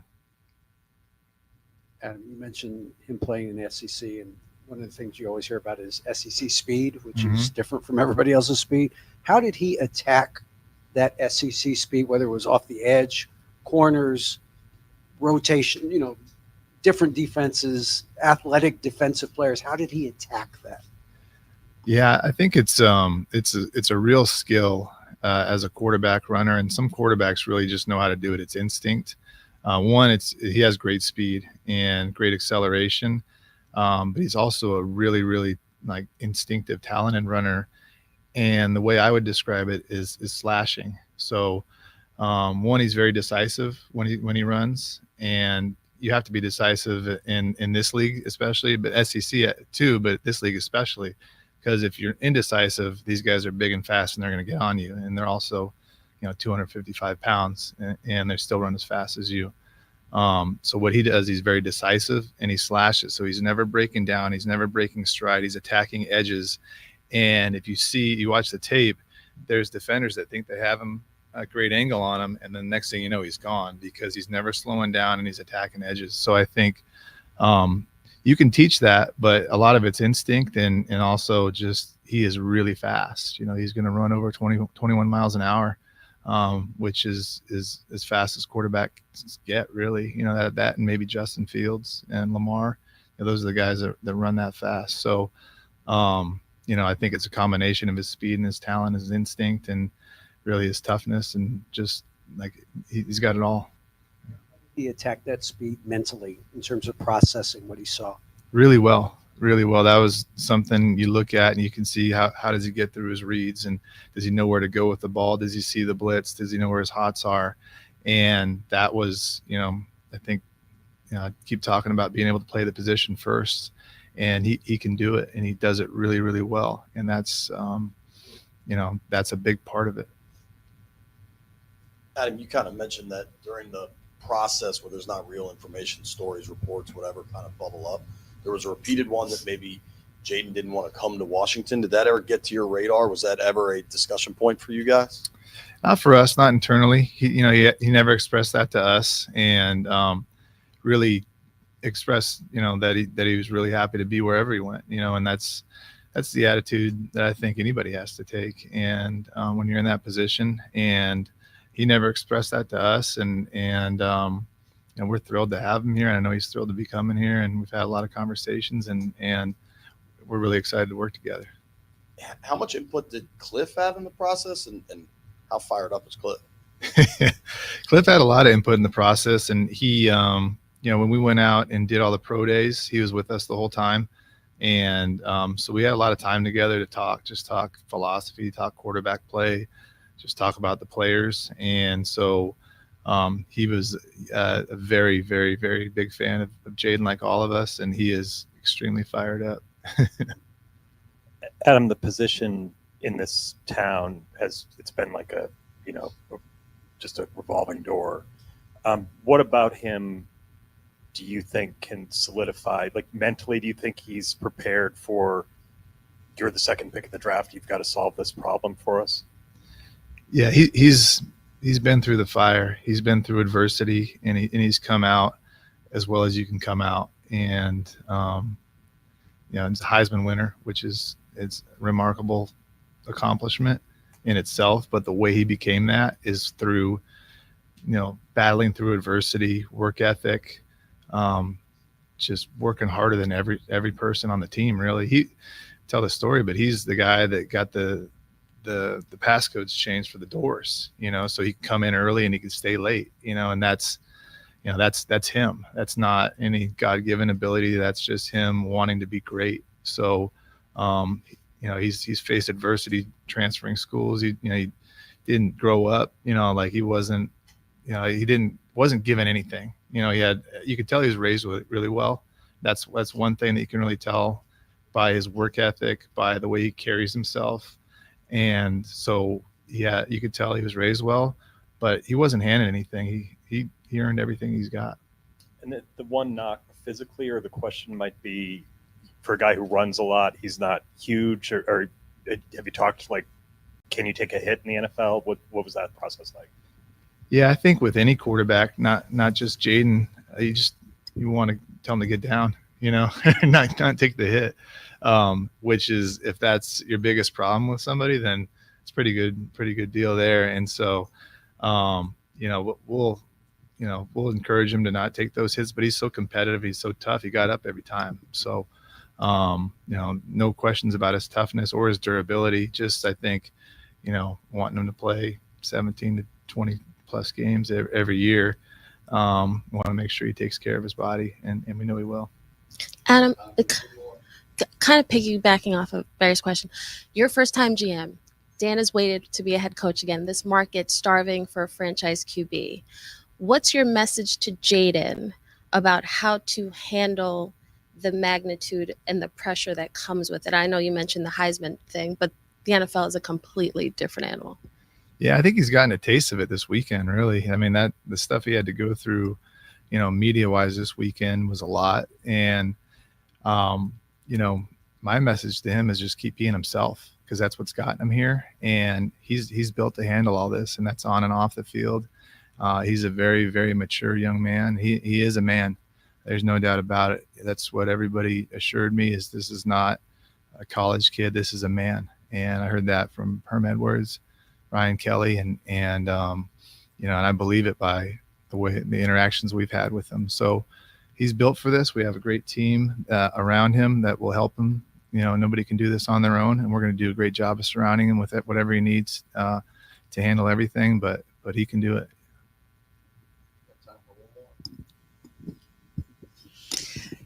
Looking ahead to the second and third round, to those picks coming in the first 8 starting tomorrow, just how does this sort of set the tone, and how do you optimize the capital that you have in these next couple rounds?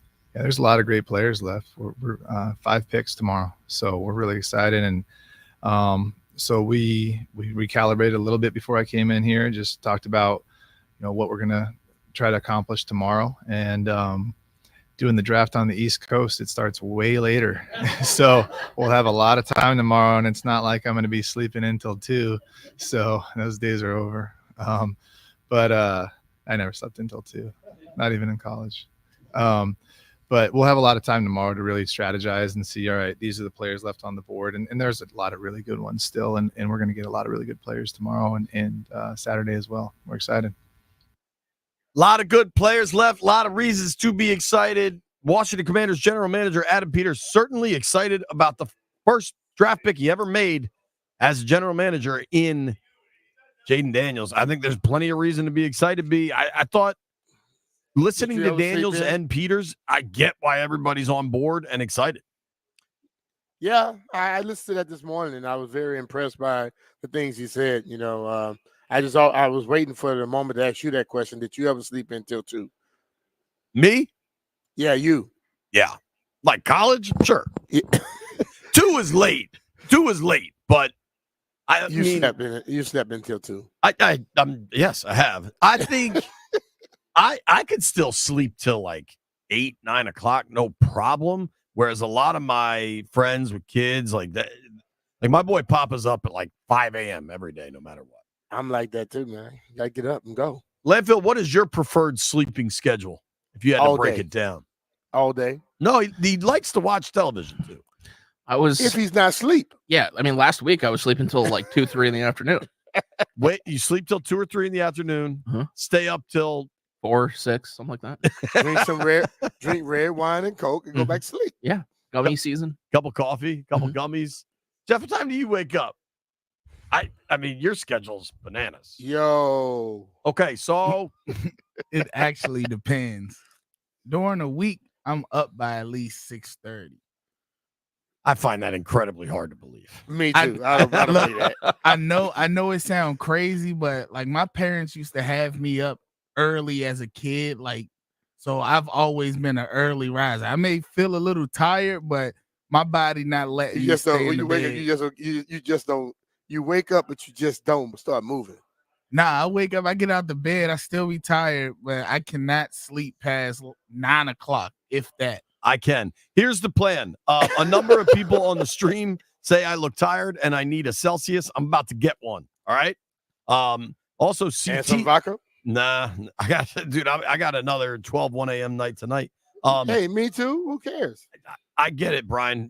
That's what makes you and me. I'd like to open the phone lines up. I believe broaden your horizon.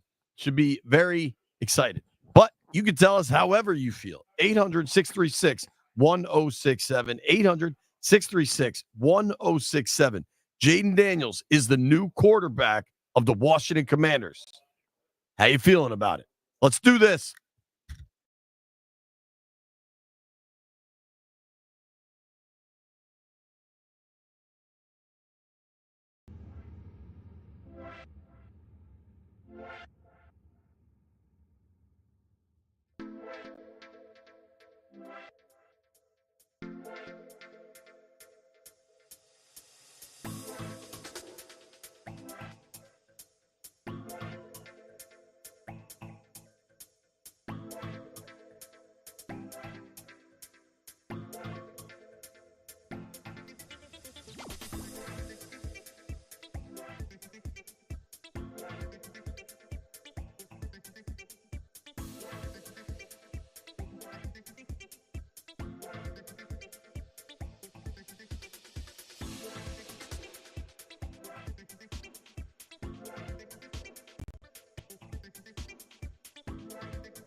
B. Mitchell Finley, 1067. Phone lines are lit up.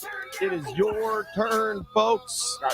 Jaden Daniels is the new quarterback of the Washington Commanders. Your quarterback, your Commanders. Who's fired up? Where should we begin? How about Steve in Silver Spring? What up, Steve? Steve, what do you think, man?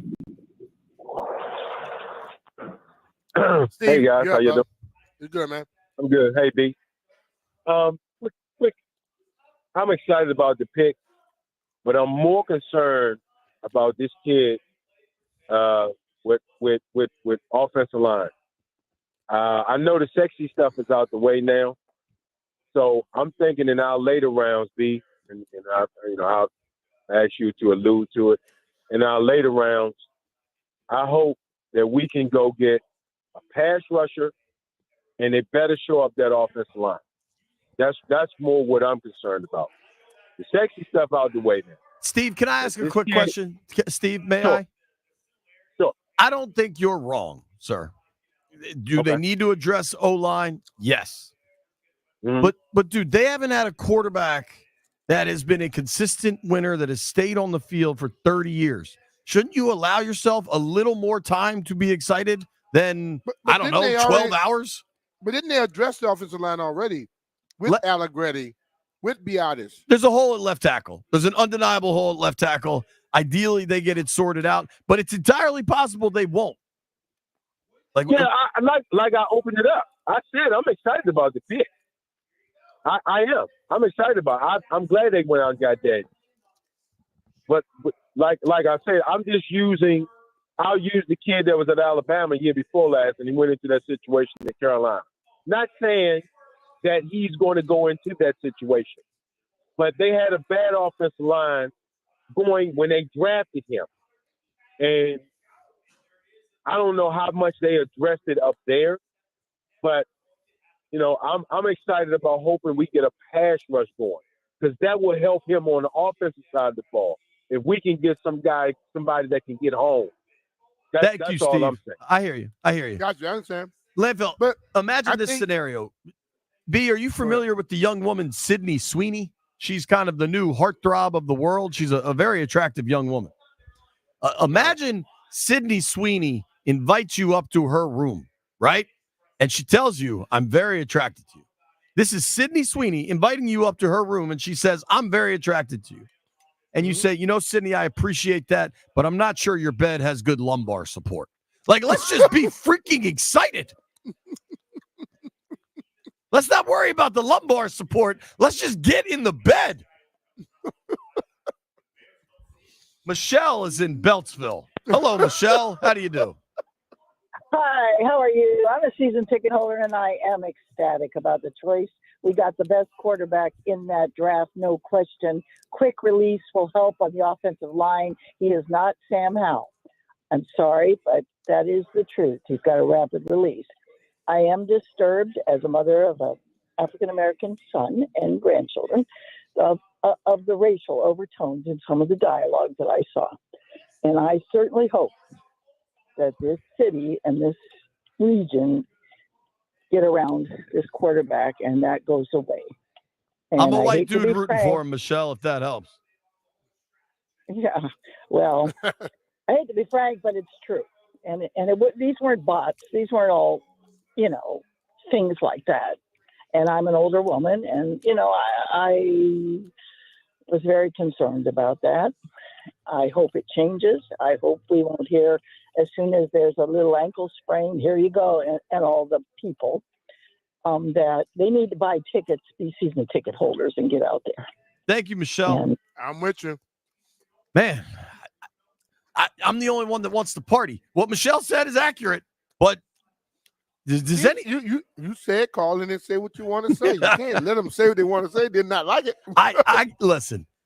I know one dude that wants to party. B, you ready? Who's that? Commander Tequila. Commander Tequila, how you doing, buddy?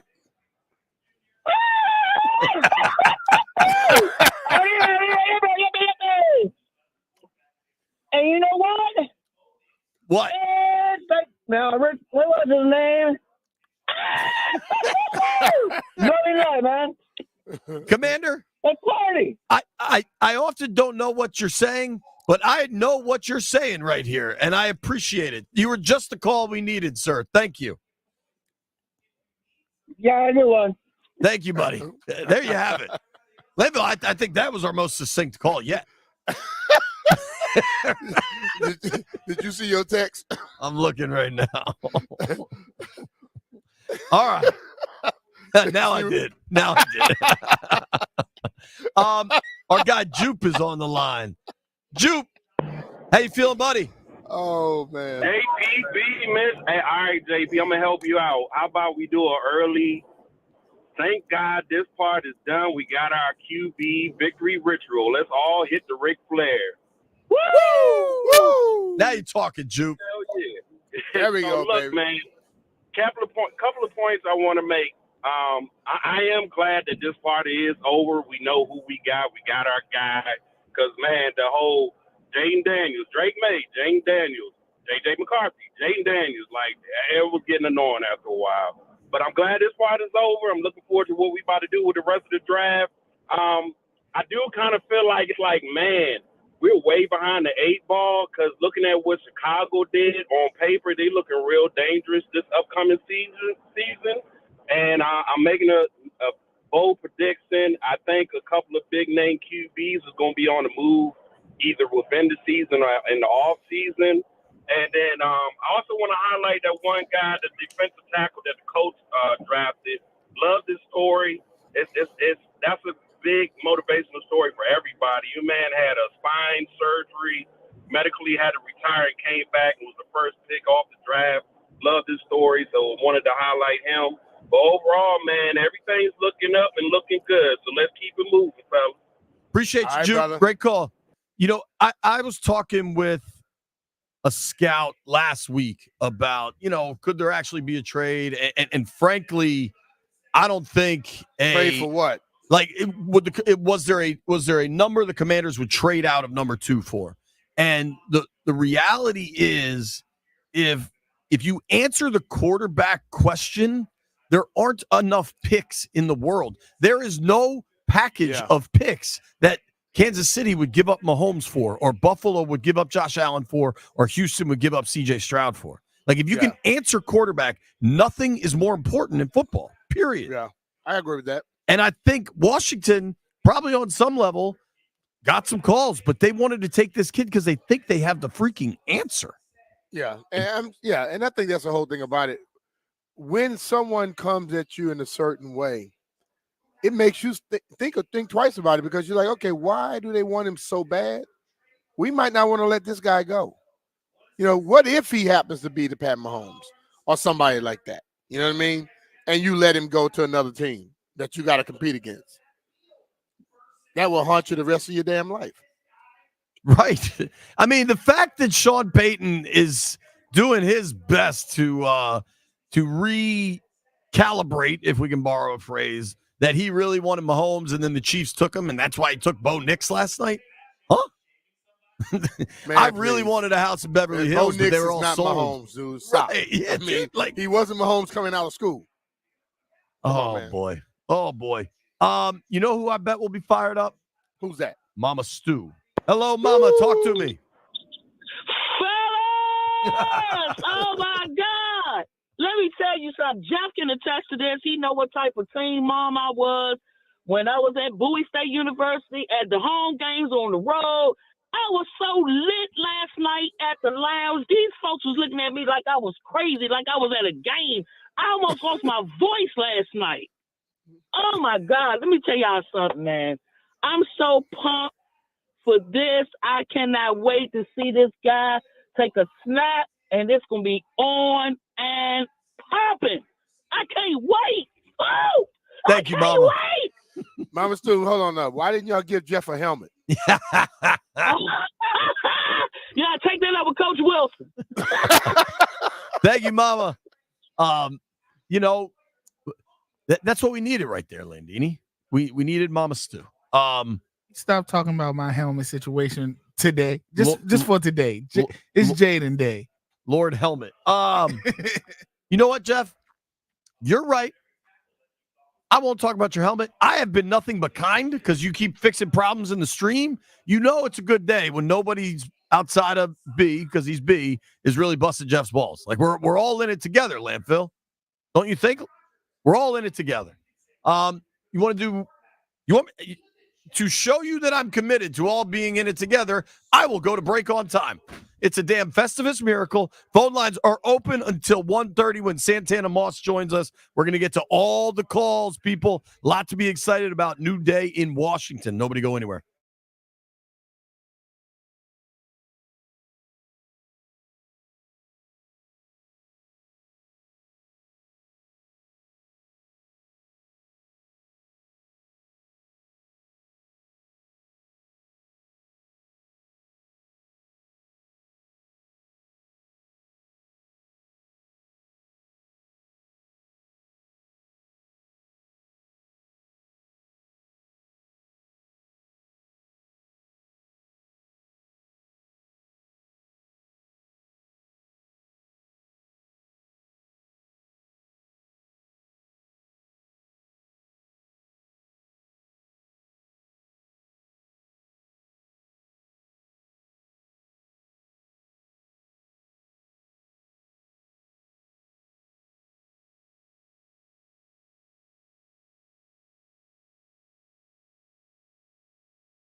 Caps tickets.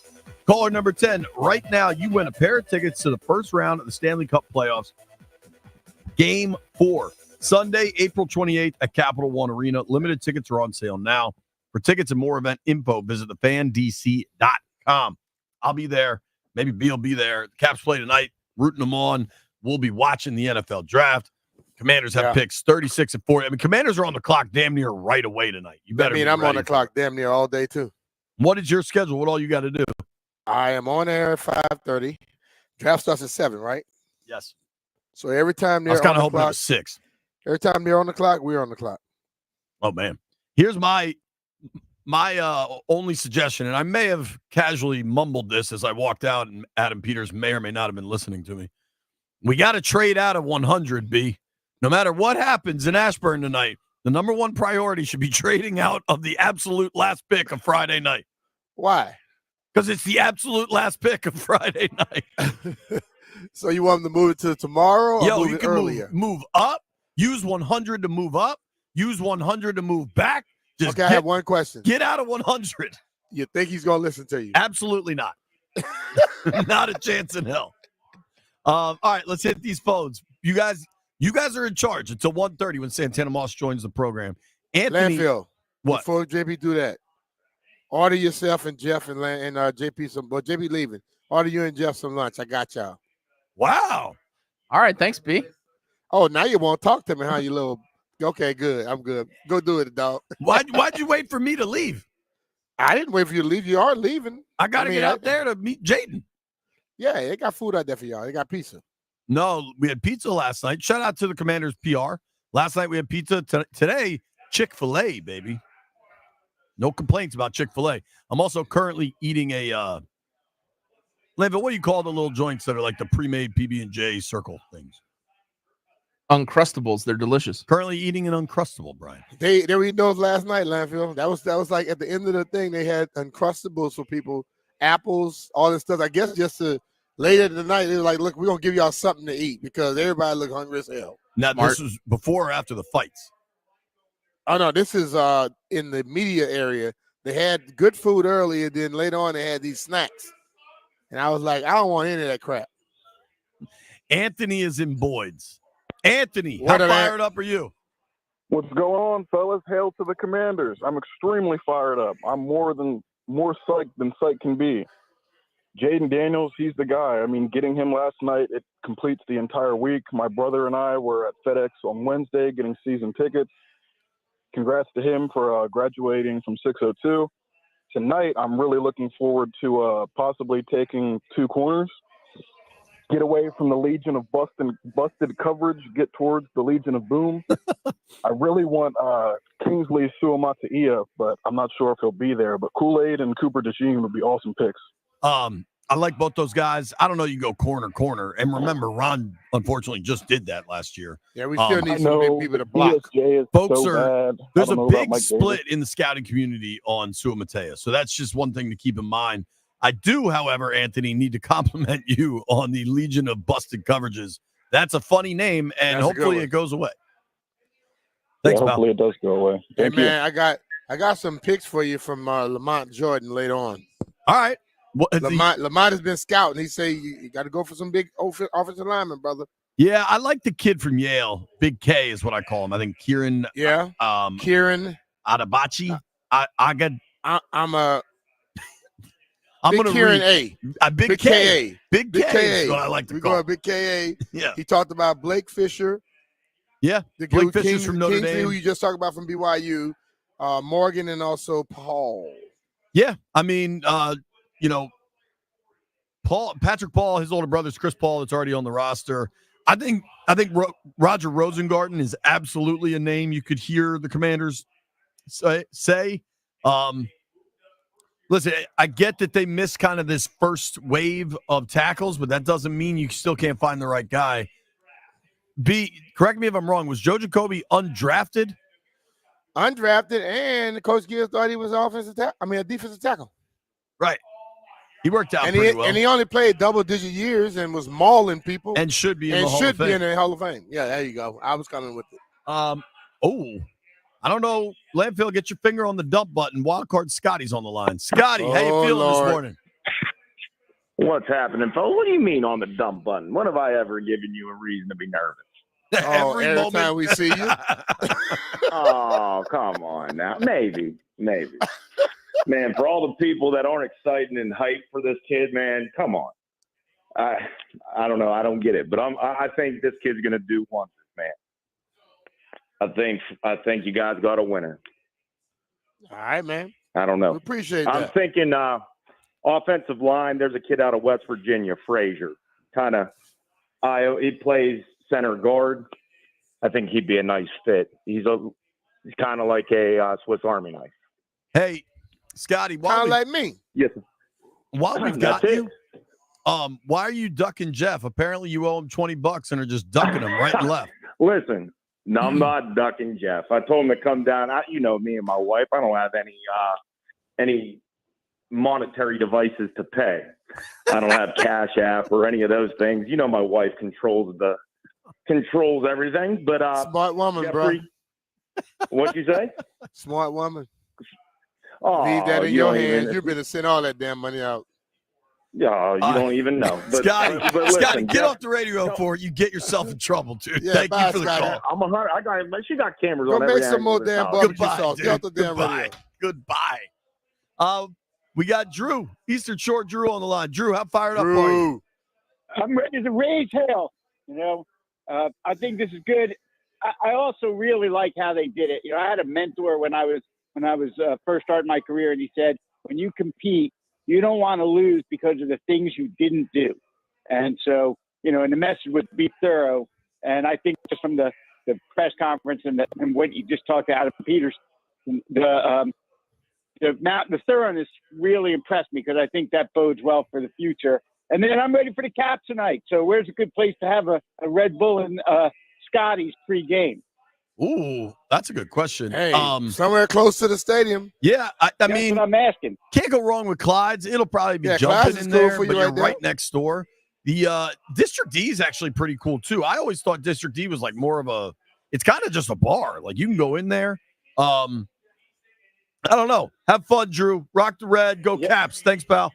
Rock the red. Rock the red, and hell yeah. Everybody, a lot of hail jokes, and not Yeah, like hail. the stuff that comes out of the sky. Hail. HAIL. Land fail. Phone lines continue till 1:30. That was a little weird right there. Yeah, JP. that didn't land. Yeah. Santana That Moss didn't work. joins us at 1:30. B-Mitch and Finley are presented by John Leahy and the Fine Living Group. Let the MVP of DMV Real Estate sell your home for more. Visit johnsellsdmv.com.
B. Mitch and Finley, 1067 The Fan. Phone lines are lit up. Bobby's in Alexandria on a Scotty's Vodka Red Bull Friday. Bobby, how you feeling today, man? New day in Washington. Man, love everything about it. Take Daniels, all good. And I just know that B. Mitch, he's in Detroit. There's some weather coming through there. And all I can say is this. If he needs to get home, his flight is canceled. You got to get on your back and fly in on your ears. And if not, I'm not even there to fly in my ears. That would be supersonic. And if not, I can fly my big ass ears over there and get him a jet just back, just like a Lear jet. Hey, when is this weather supposed to be coming to Detroit? I don't think Bobby actually knows the Detroit I weather. say, when is this weather supposed to be coming to Detroit? Oh, I think there's like a little front there. I've been watching the news, been watching the weather. I'm saying when? Stuff's. Well, it's going to be tomorrow. When you're done, you're going to have to get home. Yeah. Hopefully when it comes, I'm already back home. Thank you for the call, Bobby. All right, brother. Jeff tried to set me up. You wrote a good ball on there. You imagine sitting on hold for 20 minutes to make an ears joke? Like I haven't heard every ears joke on the planet. Scotty's a little pissed off. He said that he ran up 4 flights of stairs and Jeff had him on hold for 15 minutes, then let him go in. Right when he gets to the top of the stairs, he could barely breathe. I mean, you got to be ready when your number's called, man. That's the way the world works. Man. Don't go upstairs if you can't run up them. Ray is in D.C. Ray, you fired up? Yes, sir. Yes, sir. What's up, B. Mitch? What's up, JP? How you doing, bud? What's up, brother? How you doing? I'm all right. I'm super excited about Jaden Daniels. He out. I feel like he out of Lamar Jackson. So glad we didn't get Drake May or J.J. McCarthy. Both of them boys are bums. They ain't gonna be nothing but a Zach Wilson or Zach Wilson. I don't want to wish Zach Wilson on nobody. Yeah, I know. Me would be missed, but I'm an Ohio State fan, so I seen J.J. McCarthy play. And even though they beat us the last 2 years, he's not it. So go Commanders. I see y'all, season ticket holders. See y'all in September. Let's go. All right. I think if something happened, I think J.J. McCarthy was number 2 on the Commanders board, which I think will probably drive a lot of people crazy, but it also doesn't matter. So wait, he was number 2, not the guy that other people are mad at. They didn't get. B. Man, don't say that. You're gonna make some people hurt themselves. I don't want anybody to hurt themselves. Yeah. I just want to take calls and enjoy a Scotty's Vodka Red Bull Friday. Damn it. Our guy do that for him. Jaden is in Columbus. What up, Jaden? Hello, can you guys hear me? Yep, we got you, buddy. What's up, brother?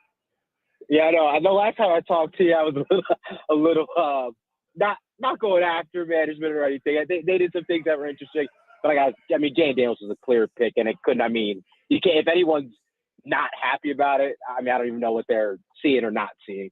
I mean, he was a clear choice. I mean, people say he had 2 first-round receivers. So did Joe Burrow, who also transferred there. So I think if you just go off precedent, they just had a transfer quarterback from Ohio State that balled out with 2 first-round receivers. That obviously is one of the best quarterbacks in the league. And we just got a guy that did the same thing 3 years later. So there's nothing else but to be excited. And the good thing with this is if Jaden Daniels is a hit, who cares about the rest of the draft? Quarterbacks make everything look better. Look what C.J. Stroud did last year. Everyone's talking about their O-line isn't good, just like how we're talking about our O-line isn't good. Good quarterbacks are going to mask everything. So hopefully Jaden Daniels is a hit because everyone was saying the Texans didn't have a good roster, all this stuff. I already just bet Skins to win the NFC East. So that's kind of how I'm What feeling kind of about odds you get on that? I got plus 550 on that. All right. I like it. Yeah. So I think, quarterback makes everything look better. So appreciate you, Jaden. Thanks, buddy. You know what the thing about it, though? I want to address the fact that everybody can, he had 2 first-round receivers. Have you ever heard those receivers complaining about him? Because that's what first-round receivers do. They complain about a horrible quarterback. Nobody complained.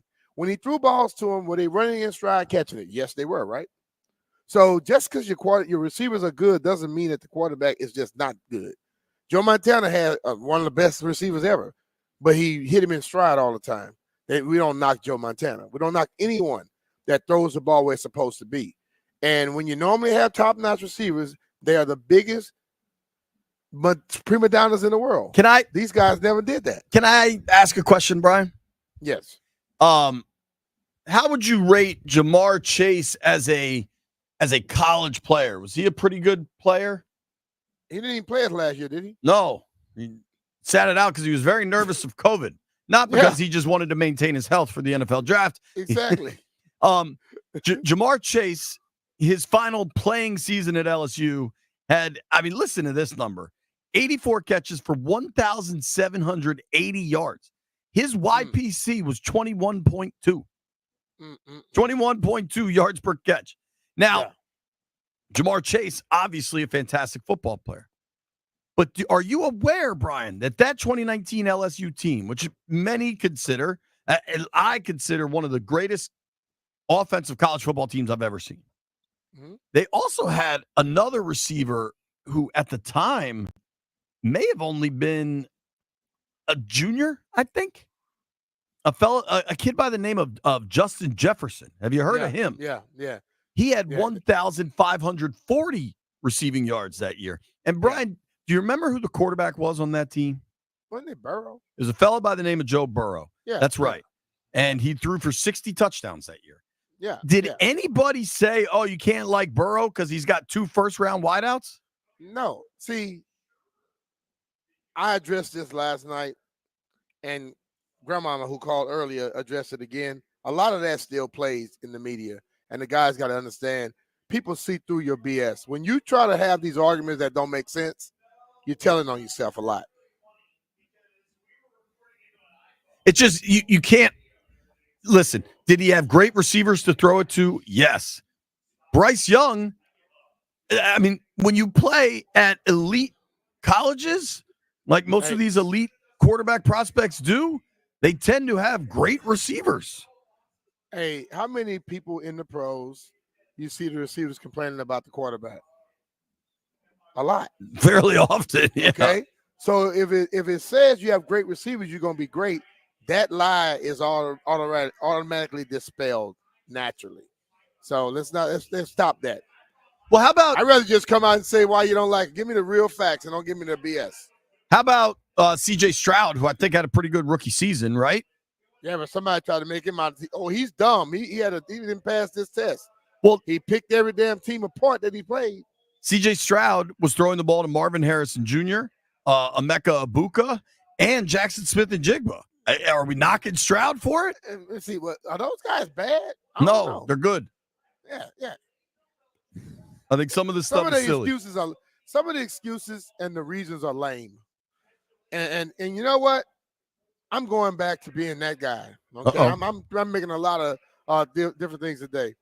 I became like nice to people just because I'm with them and I work with some people. Now I'm gonna just call your BS some BS straight off the bat. We're gonna see how this thing goes. And if we got to get into like a battle royal after this, we can do that too. I don't give a damn. We can have pay-per-view. I guarantee you we'll be number one every damn second of the day then. I think you're right. Let's go with it. I think the stream will certainly jump. Jay is in Columbia. Jay, how you feeling today? JP, B. Mitch, how we doing? What up, brother? Hey, I want to let you know, JP, it was a pleasure meeting you at the Masters, man. Love your demeanor. You're a real guy. You always take my call. Respect for you, man. Yes, sir. Appreciate you, man. Great to meet you, too. Oh, yeah, but for the draft, did he buy you an egg salad sandwich? Nah, I ain't eat that down there, B. Nah. I love the pulled pork, though.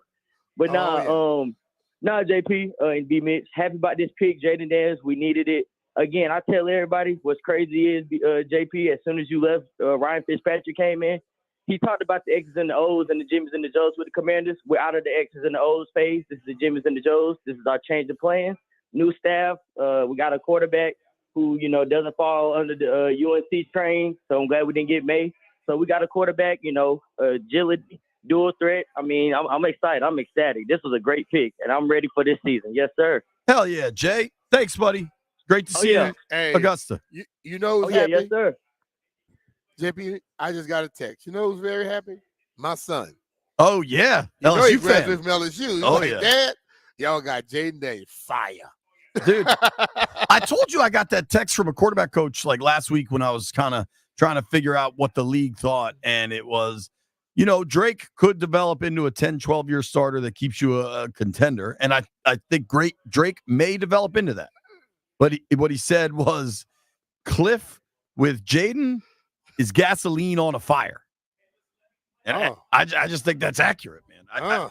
I think this thing could go. I like that. I like that. Yeah.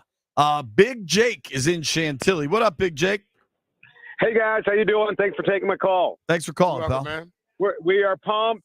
We are pumped up in Washington. It's obvious that Jaden was the pick. He was people like the same people that would pick at Jesus Christ when he came back would pick at Jaden.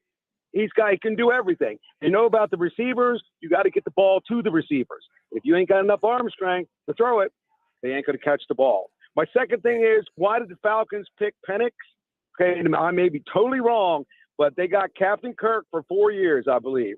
So the captain, within 4 years, they want to go to the Super Bowl, right? They don't want, 500 or whatever. So now I got Penix. At the end of the draft, I'm going to go back to teams and say, who needs a quarterback? I got Michael Penix. They say, well, we need a quarterback. I say, off your team, I don't have draft picks. I want this guy. This guy's in the Pro Bowl, and I want another guy. And you can have Penix. That's the way I would work it if I was the Atlanta Falcons GM. And thanks so much, guys. Appreciate the time. Great to talk to Finley and the greatest return man in the history of the NFL, B. Mitch. Appreciate you, bro. Thanks, Big Jake. Appreciate you, man. Yes, sir. I like all of Jake's stuff there, but I still think that those people look at Kirk and they look at the limitations and they look at Penix and they look at the ceiling. And I think that they feel if Kirk doesn't get them more in these next 2 years, he got a 2-year deal, and they're going to move on to the next guy. Yeah, listen, I get Kirk's probably pissed. Kirk's agent definitely seems pissed. I don't know if you saw his comments last night. This is where I'm at with this, Jay. Quarterback, we always say the most important position in sport. They got to be the most mentally tough people in sports. They're the weakest the SOBs in the world. I almost said the word. Right. They're the weakest SOBs in the world. But because they don't ever want to have anybody around them. Everybody else got to compete. And if you are that guy and you believe in yourself, you don't worry about no damn body else coming up.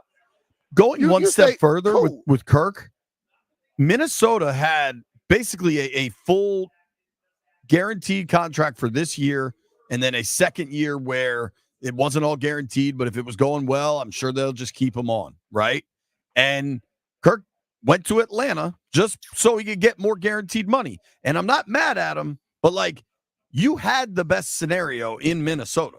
Like you had the coach you like, you had the best, one of the best receivers in football. Like you had it all there and you came here for the cash. Now they have made a decision that you're probably not going to like, but like maybe you shouldn't have left, dude.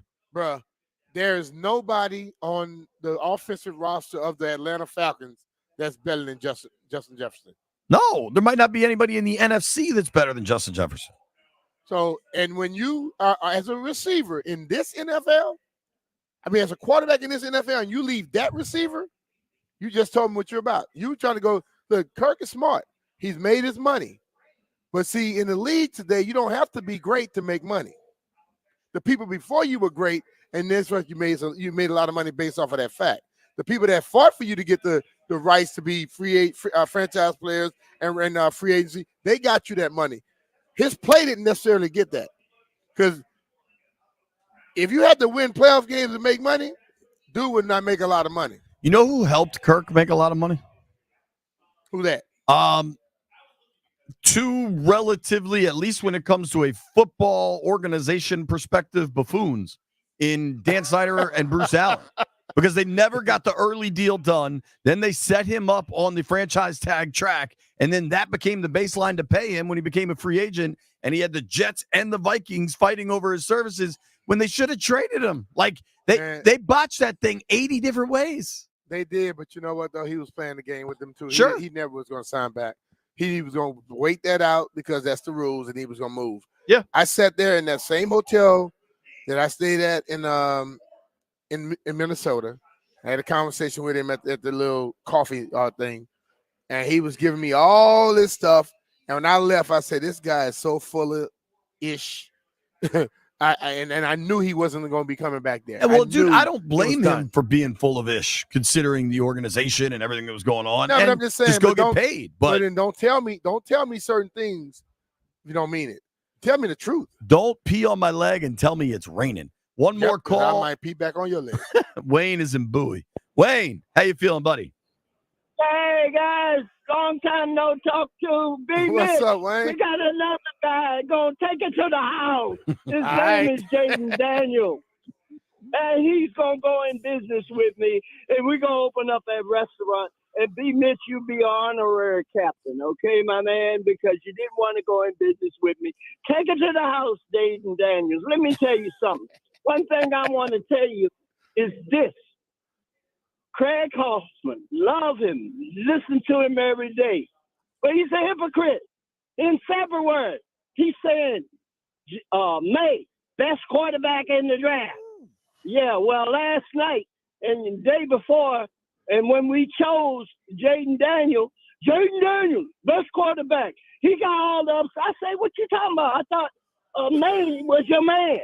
See, I noticed a lot of people early February and March was on the Drake May bandwagon. Now that we chose a Lamar Jackson, Randall Cunningham type, now they switching, act like they've been on that bandwagon all along. But B. Mitch, now hold on, you've Wayne. been there. If I may, not Drake May, if I may, it's entirely possible that like his opinion changed as he talked to people and maybe watched more film. Hoff's my guy. Who knows? Jeff, is that who I think it is on line 2? Because if it is, I'll take him. And then we got to go. I'm going to take it hot. So let it. Hey, all right. I'm talking to a man of the cloth. You're not getting any opportunity to talk to Jeff. I'm taking you straight on the air. Rev T, you are on the air. Keep it clean. You know JP, B. Mitch, Jeff, last field in my 106.7 The Fan. I could be in my feelings about certain things. And B. Mitch, you my brother, you know what I'm talking about. But right now, though, in this moment, since around about the 8:30 hour, I just been having the feeling inside myself. I cut myself when I was at work, B. Mitch, and guess what? I started bleeding. What's that? Burgundy and gold. I woke up this morning and I started to wash my face, and the water started trickling down from the faucet from the shower. And for some reason, maybe it was what I smoked this morning, I started seeing burgundy and gold. So what I'm just trying to tell you here in the DMV, the people's hype man, right? How I feel about Jaden Daniels, Young Blood, right? JD setting the people free here in the DMV. Hell to the Cabamas. Hell to the Cabamas. Hell to the burgundy and gold. And guess what? I believe in them coaches. I believe in them players. Believe. It's a new day. It's a new era in the DMV. And guess what? I'm all in. I ain't all in for week 1. I'm all in for 10 years. Let's go. JD, welcome to DC, Young Blood. Believe. Watch with me. Y'all know who this is. The people's hype man. Red T. Ow, watch with me. Thank you, Reverend. All right, brother, man. Jeff, did you hear it? There was one line in the Rev sermon where I almost had to hit him with a pause. What'd he say? He was talking about this feeling deep inside of him. I was like, yo, Rev, yeah. keep it clean, man. We got kids listening. Boy, y'all crazy as hell. Santana Moss joined. There are eras that move on. I can't wait for the pause era to move the hell on. B and Santana next. Santana is here now, baby. He just walked in. You tell the Tana man I say hello. I'm going to meet right. Jaden Daniels, and we'll all be back in studio Monday. B and Santana next. Landfill's doing origami.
Mitchell Philly, 106.7 The Fan, as we come to you live from the Buffalo Wild Wings here in Detroit, Michigan, where the NFL draft is on its second day.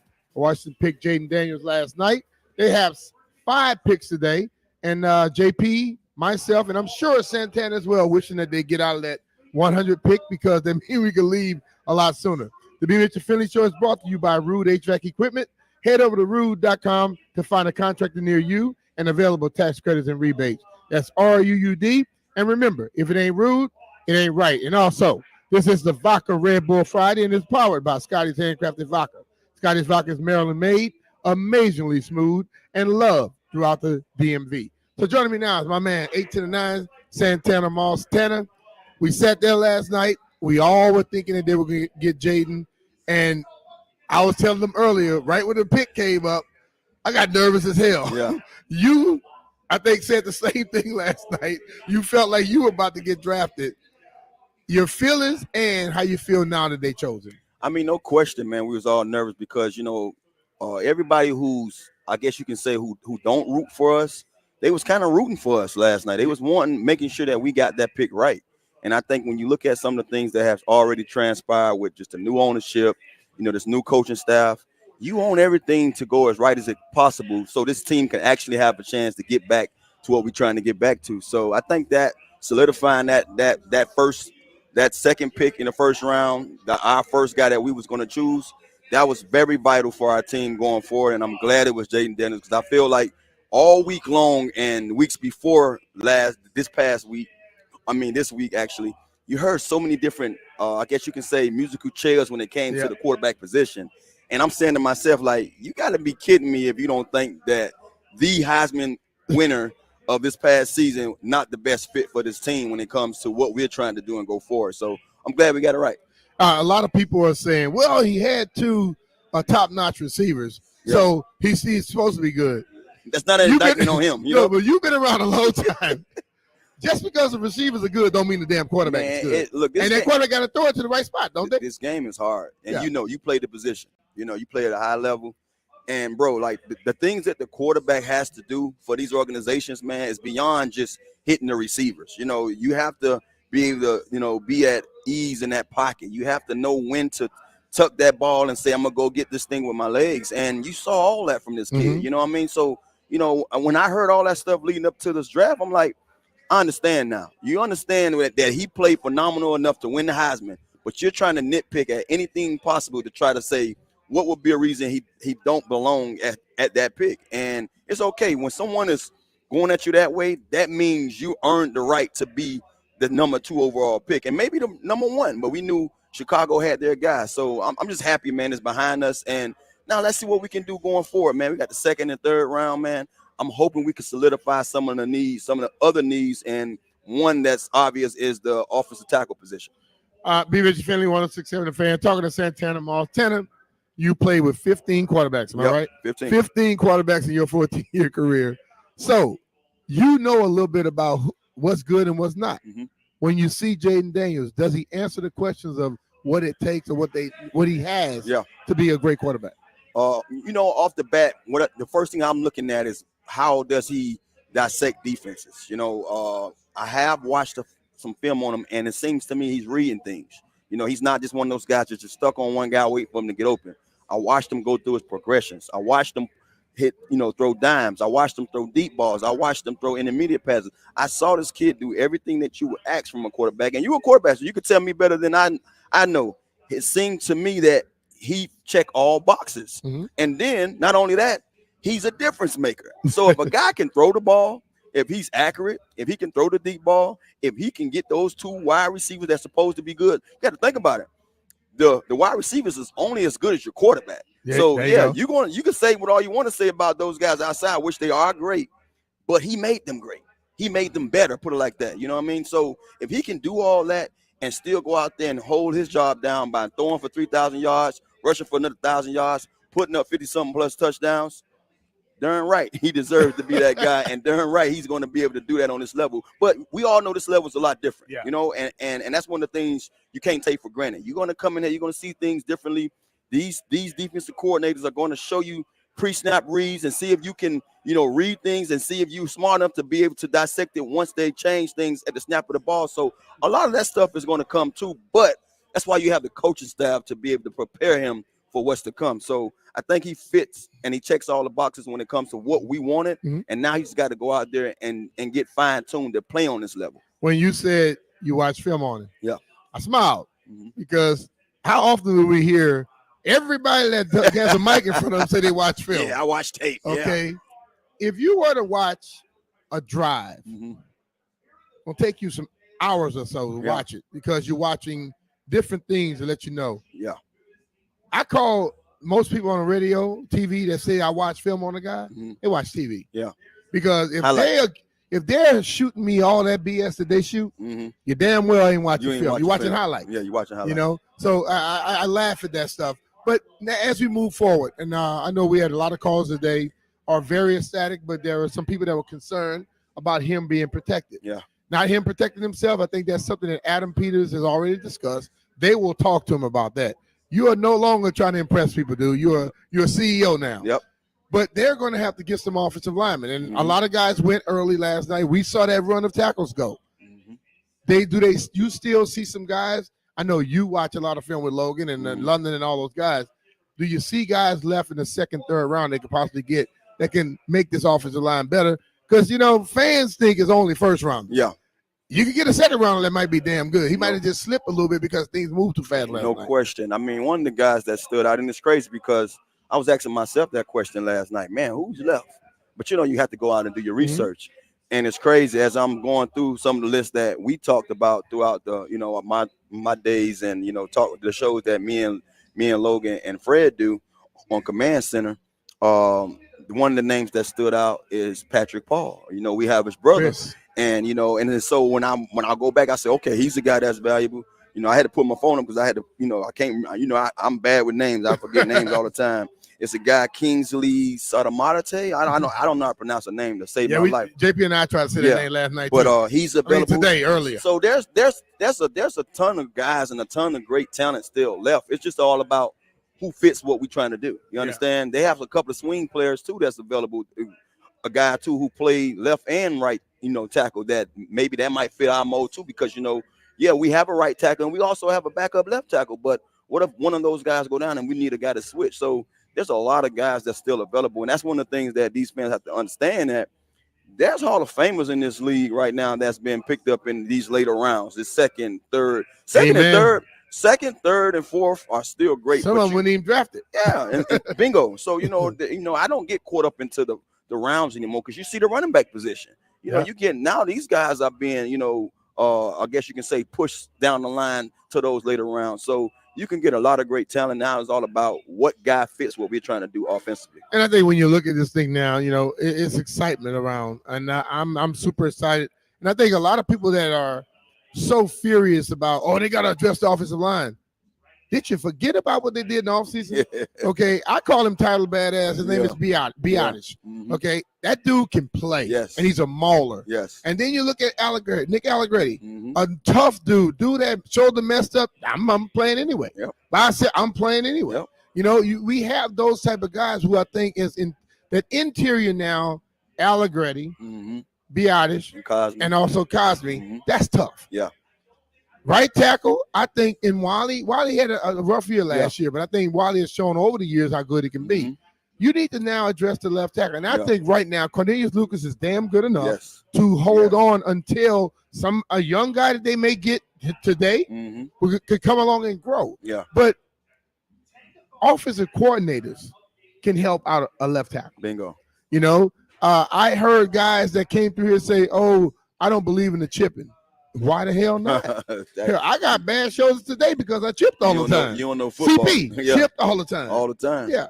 So, I mean, if they find someone and that guy can just take over later on, I don't think that's a problem Not a because problem at all. the quarterback position, you need to get one that could come in now if you're going to draft him high. No doubt. But the offensive line position, they can grow into that. Yeah, it's vital too. I mean, true. We need that guy that's going to be able to protect our quarterback blind side. But with some of the names you just basically, talked about, we have some potential guys that can do that. Cornelius, that's why they brought him back. I mean, he showed last year that he can be one of those assets for us. And, and he's a veteran. He knows how to play this game. So just because we get somebody today or later today or tomorrow, that doesn't mean that guy's going to come in and be ready to start anyway. So a lot of these guys that we have here, trust me, these coaches are in the spot that they're in for a reason. They know what they have, and they know that's why we didn't see them shoot their gun last night. That's why we didn't see them make any moves that they haven't made thus far since they've been here. They've shown us that they're going to become calm, easy, and direct with every decision that they make. And last night was another case of that, showing us that, hey, we got our guy, and we don't have to rush for these other guys because we have people in place, but we also have a guy in mind that we can probably get later. I talk to these fans every day from 10 to 2, and I know sometimes they get tired of me because I'm direct and I say things that they may not want to hear. Okay, but I'll ask you this question, and this will be the last one before we get out of here. This team finished last season, and they were at a certain point. Yeah. Adam Peters and his crew rolled in, and they had a damn off season of all off seasons. They started off the draft by picking who some have said today was ranked higher than any other quarterback in the draft, even Caleb Williams. Is this team better now than it was when the season ended? I mean, when you look at some of the free agent acquisitions, that alone will tell you that, we have a lot of better players that's on the team. But you and I know, man, that don't mean diddly. You hear me? You don't. So go out on paper they better. On paper they are. Until we get between them white lines, that's when they gonna have to show us. And we both not from Missouri, but we definitely got to be shown. Yeah. And so that's why I'm going into this season. I understand the fans. I love you. That's why I'm still in the DMV, because you guys won me over from day one since I came into that, to the DMV area. But it's okay to be hyped. It's okay to be excited. It's okay to be ecstatic. All that and above. We show these emotions year in and year out. But don't shoot your wad so early. Let these guys show us who they're going to be, like they have been doing thus far with the way they've been orchestrating everything. And then we'll have a chance to celebrate at the end of everything. But let them go out there and put this thing together. Go out there and get this practice and stuff going on. And then we can probably sit out there and dictate what we got going on as far as this season, where we're going to see a postseason or not. I know we all banking on it because who we have, but they have to go out there and do a job and let them do their jobs. Fan is short for fanatical, and you have no problem with that. You can do what you want to do, be fanatical, believe in this team, allow these people a time to work, and not every bad thing, every little thing that might have happened, every bump in the road needs everybody to lose their mind, because you know what? It is no longer the old regime. It is something new now. And since Josh Harris has taken over, the man has done everything he said he was going to do. He paid $6 billion for the team. He's still investing money on a regular basis to make the fan experience better. He's trying to make sure that he gets the best players, best coaches, and everything alike. So give them time to go out there and do some things, because I know when you take your first job, you don't want nobody coming to you the first day telling you how bad you did. You want to give you a little love and respect too. Tanner, man, appreciate you taking some time. We're going to take a quick break here. We get back, we're going to get some little bets in. JP is already 0-1 because we don't bet today, do we, Landfill? We just find out who won what. That's right. That's right. I'll take a break. And before I go, though, listen, you always hear me talking about doors, hear me talking about windows.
All right, B. Mitchell Philly, 1067 The Fan. B. Mitchell Philly coming to you live here where JP had to get over to Commanders Park. You're going to have the press conference, Jaden Daniels at 2:30. Make sure you tune into that. Also, we've been streaming so much. Tune into the stream. I'm not on the stream because I'm out here. But you know what? My computer is fixed. I talked. Apple called me. They told me it's going to take a week. They already finished with it. So I'll be back on the stream whether I'm in studio or not next week. But the Mitchell Philly Show is brought to you by Rude HVAC Equipment. Head over to rude.com to find your contractor near you and available tax credits and rebates. That's RUUD. And if it ain't rude, it ain't right. And this is a Scotty's Vodka Red Bull Friday. It's presented by Scotty's Handcrafted Vodka. Scotty's Vodka is Maryland made, amazingly smooth and loved throughout the DMV. Listen, man, the team got better yesterday. We have some excitement. Josh Harris and his crew has been doing a great job, and they expect to get better today. So you know what? If you are a fan of Washington, and I know people have been telling me since I've been here, whether you want to see Redskins, Commanders, or football team, it's Washington. Burgundy and gold. If you're a fan of them, be happy about the team. Try to support them and cheer things and try to move forward. And let's see what happens if we can all get behind our team. And now I believe we have the people that are going out there doing the things necessary to get better. So if they're doing that, at least we could give them is our support. Landfill, Jeff, who won the week? And we'll get people ready for the weekend.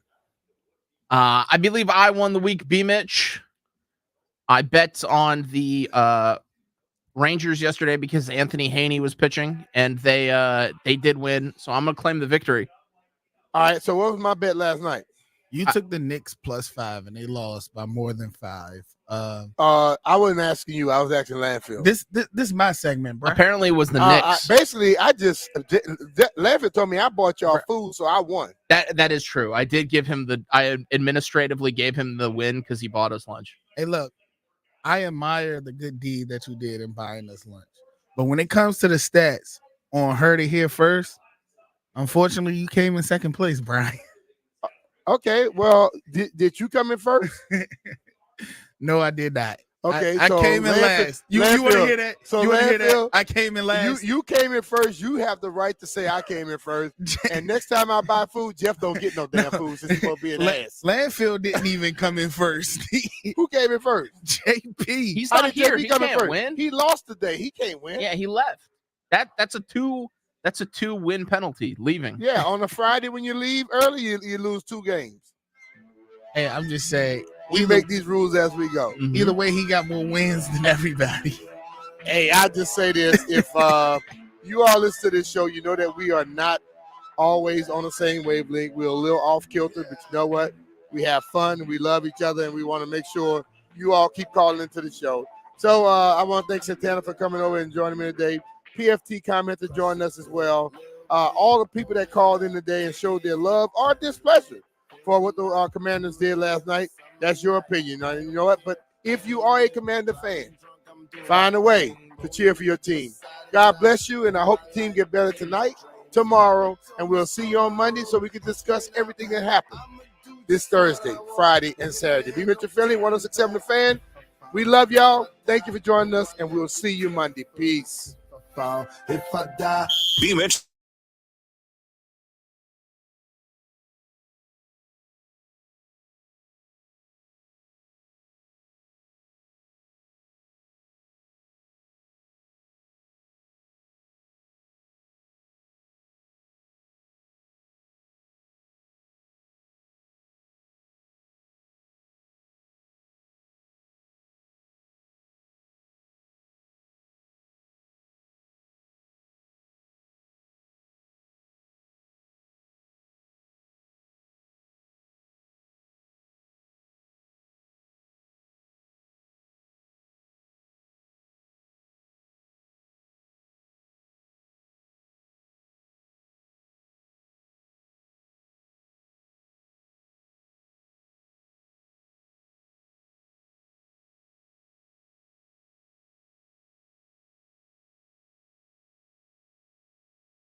That's a no for me, dog.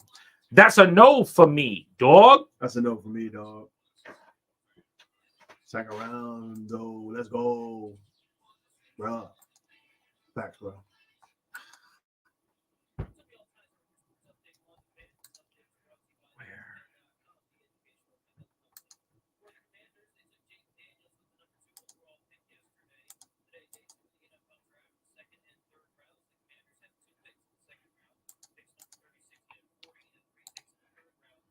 What do you want me to put as your name? Danny. Is that weird? It's up to you. Yeah. I normally do Danny Rouillet and then add Funny Danny in parentheses. That's great. Would you rather have it be something else? No, that's great.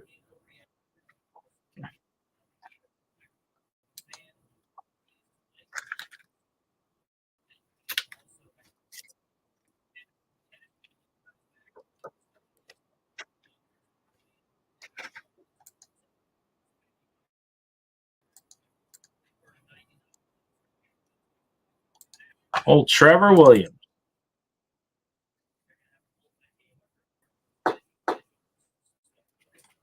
How'd you find it?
The Commanders took Jaden Daniels, number 2. I'd say it's Jaden Daniels Day in the District of Columbia. Washington taking the Heisman Trophy winner. Danny, there's only one team in the draft last night that took the best player in college football in 2023. It was the Washington Commanders, who are getting ready for rounds 2 and 3 tonight. They've got 2 early picks, 36 and 40. They have 4 more picks in the top 78 and 5 more picks in the top 100 as they selected their handpicked quarterback of the future, face of their franchise, the guy that's going to lead Adam Peters, Lance Newmark, and this new front office and ownership group into their initial era in D.C. And then they elected not to trade up for an offensive tackle, so they stayed pat, and they're going to sit and pick at 36, it looks like, meaning maybe you don't get your starting left tackle unless some things fall your way early tonight. Yeah, it's going to be fascinating what they do, because by not sort of pouncing, that middle of the first round didn't break their way. If you are assuming that, as maybe we did, that they were very interested in a left tackle, right? As soon as, a couple guys go off the board, now you realize maybe there's only 1 or 2 guys left, and the price may have been too great for them to move up. And there was a lot of machination, a lot of things that happened that we won't frankly know about. We're not going to know until after the fact, as people start to ask questions like, hey, were you guys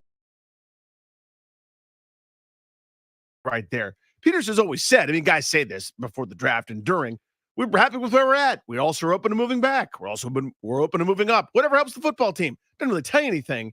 But if you believe, kind of by what we're selling here, that's something that they wanted, because they kind of left that business unattended to this offseason, talking about a starting left tackle to pair with Jaden Daniels, they kind of missed out on the first, not even kind of, they missed out on the first round guys. We've got one pair of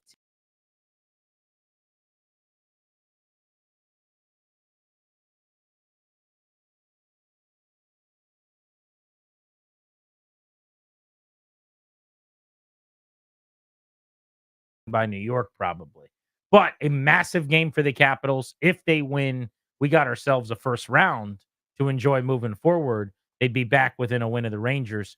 We got our tickets for Sunday that we're giving away. We're going to do that at 5 o'clock right here on the Fan, coming up in 3 hours on G&D. So make sure you're listening if you want those tickets at that time. We'll get you a preview a couple different times today of the Capitals and the Rangers. Fear not. But we're obviously going to start with Jaden Daniels. We talked for months about this pick. We opined.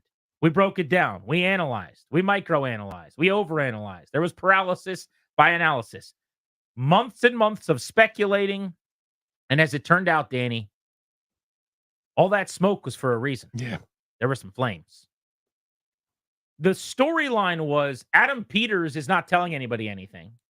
Lance Newmark and Martin, who's left, Lamarty's. they're not getting word out on what they're doing. So whatever you're hearing, it's just from people that might not know. But the fact is, it wasn't a particularly well-kept secret as we got to the final week. The Commanders wanted Jaden Daniels, and Adam Peters made it known last night that they made this decision a while back. He said you don't really have to write it in pen until the last moment, so they didn't. But he did suggest that they have known for a little while. And so they got their guy. The biggest decision 44-year-old first-time GM Peters will make, the most significant conversation that he and Newmark and company will have all off season was the quarterback dialogue over the last month, and it ended with them taking Daniels out of LSU. Make no mistake, this is the thing. All the reasons why you go get a Newmark, a Peters, the reasons why you decide on, Cliff Kingsbury and Joe Witt and then anybody in between was for this decision, right? You need the most qualified people to make this call. And even the most qualified people who are great at this don't get this right all that often. And there's a million reasons why. You don't know what happens the first time you give, in this case, a guy that's going to be 24, but when you give someone in their young 20s millions of dollars, what's their first reaction? You don't know until you do it. Until you give them all the responsibility. What's it going to be like? You don't know until you do it. You do the best you can in this inexact, ridiculous process that is so much fun, by the way, the NFL draft. But the whole point of hiring Adam Peters was for calls like this, right? It's why you don't have Ron Rivera doing it anymore. The dream in the NFL right now, and this is what every executive wants and what every head coach wants, is the ceiling that Daniels could potentially provide, right? You see it in Lamar Jackson right now, where the best athlete on the field is at quarterback for you. I love the quote that both Quinn and Peters used. And some group think they've been talking to each other a lot, sitting in each other's office. So you might hear some, I don't know who stole it from who, but they both used it at different points last night. Jaden Daniels can steal the soul of a defense. Quinn said he does it on 3rd and long. Peters just said he's got the ability to steal your soul. They salivated over the upside, the potential, the roof of this player who had 90 plays last year of 20-plus yards. 90 plays, throwing and running, 20 or more yards in 2023. They looked at a player in the SEC where the best defenses are with some of the best defensive prospects, I guess I should say, who was the first player in the history of the conference this season to throw for 3,800 yards and run for 1,000. And they said, that's good enough for us. He can make the transition. He's a good enough thrower of the football. He is an electric runner. This is, as I like to say, explosivity personified, right? And you can dream on that. And they chose to look at that ceiling of, if this works out, we've got what everybody's hunting. When you go big game hunting at quarterback, you're trying to find the weapon. Not necessarily the best passer, which Daniels is a pretty good one for the record. Not necessarily the best runner, which he is that coming out and probably post Lamar. But you're looking for the best weapon at the position, and they deem that to be Jaden Daniels this coming season, which is probably true. And long term, clearly, they think he'll be the best player at quarterback. And so they went with the guy who last year showed off a deep ball that he hit on 67% of the time with 22 touchdowns and no interceptions. And while there were plenty of those areas, like there are with May, like there are with McCarthy, like there are with Caleb Williams, sure, where you if you want to, you can focus on the other stuff as to why it may not work. And here's something to be nervous about. Here's something that can make you anxious. What are you choosing to look at?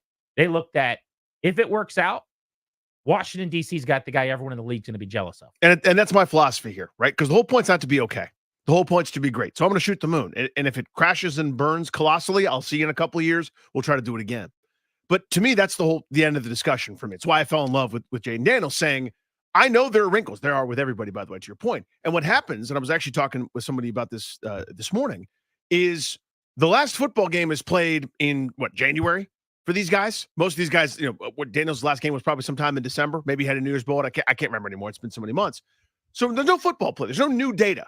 All we're doing is pouring over the same stuff over and over and over again. And when you do that for that long, you're not going, you know what else is great? You know what else is great? What are you doing? You're looking for wrinkles. You're looking for flaws. And that's what gets combed over. That's what gets job. That's what gets discussed and beaten into the ground or dismissed or elevated, whatever parts of the conversation. So I love the way that you put that, because if you're the team here in Peters and Newmark's case, you're sitting there going, if this is all right, we understand it's a risk. It's a risk with anybody, because anytime you take someone, you're not taking everybody else when you're at number 2. If this works correctly, this works as we hope, and we're doing everything we possibly can to make sure that it does, we could be the envy of the league. We could be the team where everybody goes, well, we have to do this, and this because Jaden Daniels is there in Washington, the way it is in the AFC right now. If you'd like to compete in the AFC, and you're, God forbid, you're in the AFC West, everything is now done with, well, Mahomes is in Kansas City. So that means I better have this defensive end or this defensive tackle to bother him or this set of cornerbacks to play coverage this way. Everybody's doing everything to try to get by that beast in Kansas City, that unstoppable juggernaut of Andy Reid and Patrick Mahomes. Incredible players, incredible teams have nothing to show for it because that dude's there lurking. That's what you're trying to build. That's the hope. And that's why you shoot the moon on that sort of exciting, enticing, unique, once in a, however many dozens of years type skill set that Daniels has. I get it. We can open up the phones for you guys for your first reactions after the pick was announced. It's interesting because this is going to sound conflicting, and maybe it is. We all expected Jaden Daniels for several days, and yet there was this prevailing thought. I think for a lot of people, nobody actually knows. They're about to shock everybody. That's what I thought. I was wrong. So it seemed like there was an immense confidence for the majority of folks that Jaden Daniels was going to be the pick. But then at the same time, you had a lot of people going, wait till you see what they actually do. And as it turned out, it was almost anticlimactic, which doesn't change the importance, the significance, and the excitement of the night if this actually ends up working out with Daniels, the Southern California native, who played football, basketball, soccer, and track growing up. I talked about this on our draft show last night, and we should thank all the listeners who came out to Dudley's in Shirlington. Awesome time last night, man. That was great. The hospitality was great that they provided. That was a blast. But also, we had a ton of people come out. And I understand where we are in the grand scheme of things. You came out for the draft probably because it'd be fun, and you wanted to go out and drink and clank your glasses to Jaden Daniels. But to be a small part of it was really cool. So thanks to everyone who came up and throughout the night made it a memorable evening for us as well. But I mentioned on our draft show yesterday a couple times, Jaden Daniels wears number 5 because he idolized Donovan McNabb growing up. That's why he wore number 5. It's kind of interesting for a guy that was in California, I think. But now you're starting in D.C. just like Donovan McNabb did. And make no mistake about it, he will be the starter in week 1. If you took Drake May, I guess there could have been a conversation about that. If you're the Falcons and you have a starting quarterback and you take another one anyway, you might have to sit for a little while. But in the case of Daniels, who played over 50 games in college, in the case of Daniels, who is viewed as pretty polished and he threw to Brandon Ayuk in college. I mean, that's how long ago he was playing high-level college football. He's going to start week 1. This was the pick last night on television as it came in during the NFL draft. With the second pick in the 2024 NFL Draft, the Washington Commanders select Jaden Daniels, quarterback, LSU. There it was. The wait, the speculation, the hesitation. Kind of the air went out, right? It was like, oh, okay. The debate. Yeah. It ended. Mm-hmm. They picked their guy. They got their quarterback. And now it's Jaden Daniels' time in Washington, D.C. Westwood One provided us with breakdowns and scouting reports of every player. Here is what they put together on Daniels. Jaden Daniels, quarterback, LSU. Daniels going to keep it up the middle. He's 3, 10, 5, touchdown, Fight Tigers. 17-yard run for Jaden Daniels. 3 Three rushing scores on the day, and the Tigers lead 37-20. Hey now. Jaden Daniels won the Heisman Trophy after producing one of the most explosive dual-threat seasons in college football history. 40 touchdowns through the air, 10 touchdowns on the ground, and nearly 5,000 total yards. Daniels has room to improve in the pocket, but few can compare with his raw athleticism. That was the report from Westwood One on the newest Washington Commander, Jaden Daniels. Look, if you want to harp on and focus on some of the areas of concern, you're able to do that. But what must be acknowledged is, in his final year in college, he was better than everybody else. Mm-hmm. He won the Heisman. He won the Davey O'Brien. He was the SEC Player of the Year. You could do a lot worse at number 2 than drafting that guy and trying to see if with a staff that they feel really good about on offense, former head coach Cliff Kingsbury, former offensive coordinator as basically a passing specialist, Brian Johnson, Tavita Pritchard as their quarterbacks coach who played college ball at Stanford and really got rave reviews in the building last year. They think they can make this work and make this transition smooth for him. I'm excited to see what it looks like. Spread teams out, 11 personnel. Space is key, absolutely. Get some one-on-one matchups. Make it look like college football a little bit. And then here's where I'm sure we're going to disagree because I know you don't like early in a career having a guy run. You should 1,000% be designing runs for Jaden Daniels right away. That is a huge reason why he's the number 2 pick in the draft. He's got to avoid contact and get down and use the sideline as his friend and all those things. But this has a chance to be an exciting watch, like must see pretty quickly. Oh, without a doubt. It could be electric right away in the fall. So I'm also reminded too of everybody develops at their own pace, right? I mean, you think about minor league prospects. Sometimes it takes a guy in baseball 6 months. Sometimes it takes a guy a couple years. Doesn't mean they're a failure necessarily because it takes longer. It applies in almost all walks of life. I can think of a couple guys. My buddy Jason Weems, who does mornings on PGC, started a few years after. Jordan Weems, the pitcher for the Nationals. Jason Weems, who's hilarious, one of the funniest guys I've ever met, started a couple years after most of the guys in my little crew of stand-up, so we all kind of got started. And he was right there with us in 2 or 3 months, like funnier than everybody else, and has gone on to great success. Things like that happen, right? It's not, and you can easily compare yourself and go, well, after 2 years, he was this, and 4. I love the upward trajectory. I love that it didn't happen for him right away. Now, I'm not saying that's better or worse. Like you'd actually rather somebody demonstrate mastery at an earlier age, and you're drafted 2 or 3 years ago. It's not the way it went, but I kind of love that he overcame. I kind of love that at Arizona State it wasn't all smooth and perfect, and the numbers weren't unbelievable, and he ended up having to transfer after some injury and some part-time playing, whatever, and he got coached hard and kept getting better. I love that upward swing, that upward arc.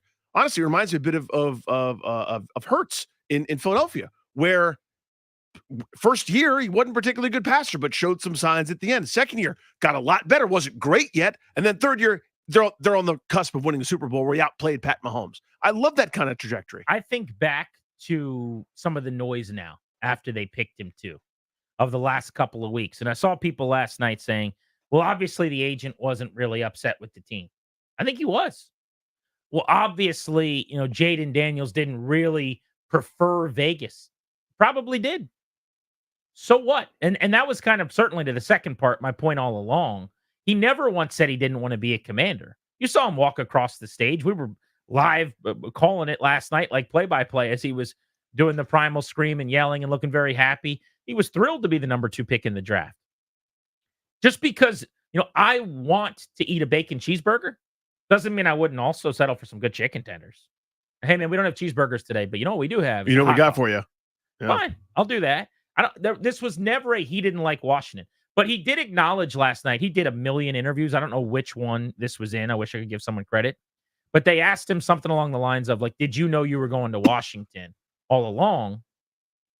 And he basically said, "No, they kept a really good secret." Mm-hmm. I didn't really know. And my sense or my guess is they probably knew it was him when they did their Topgolf outing. I would have to imagine they had made their mind up, according to Peters, on Jaden Daniels at that point.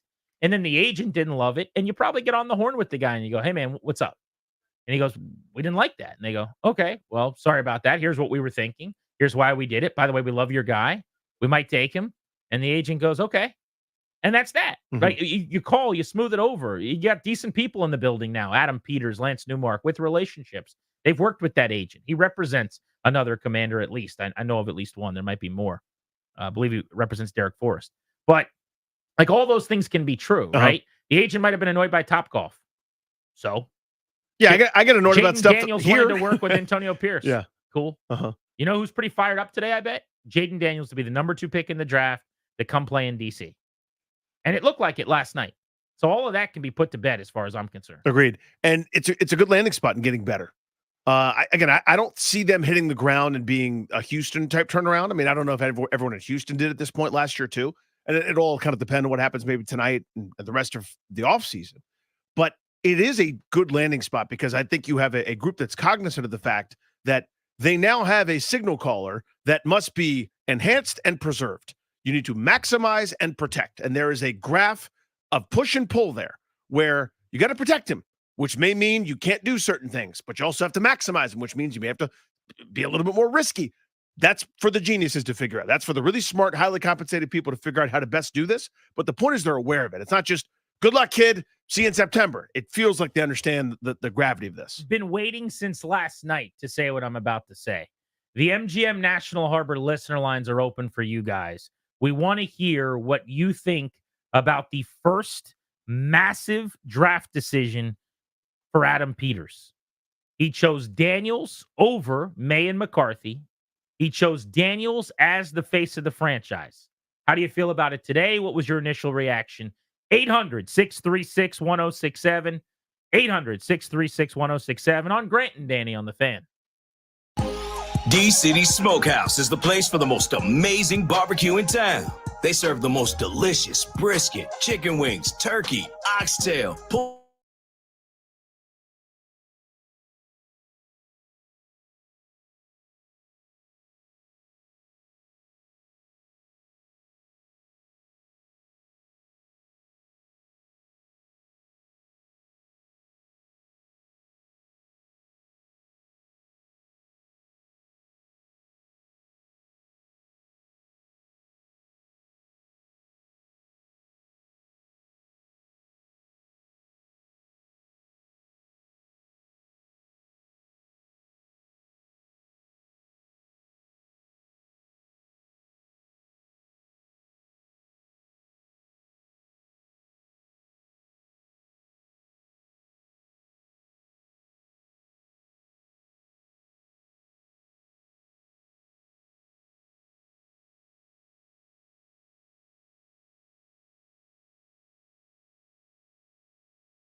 We actually settled on a decision, but we knew this one for a long time, Pat.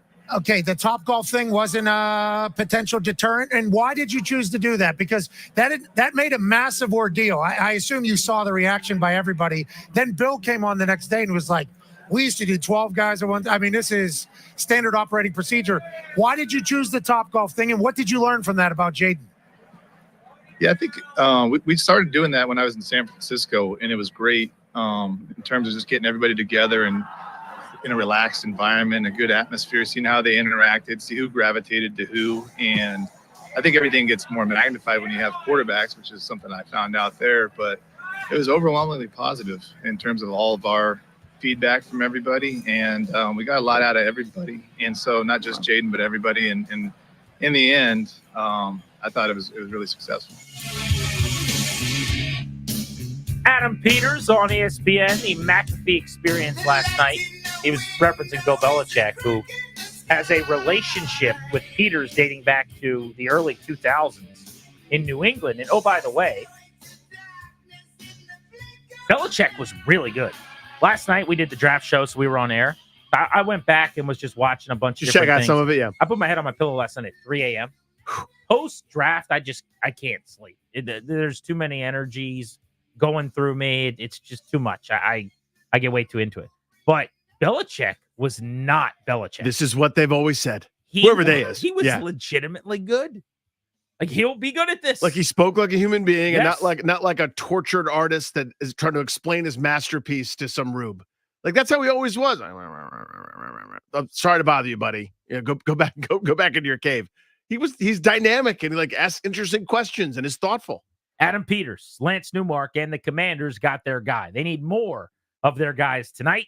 They pick at 36 and 40 in the second round.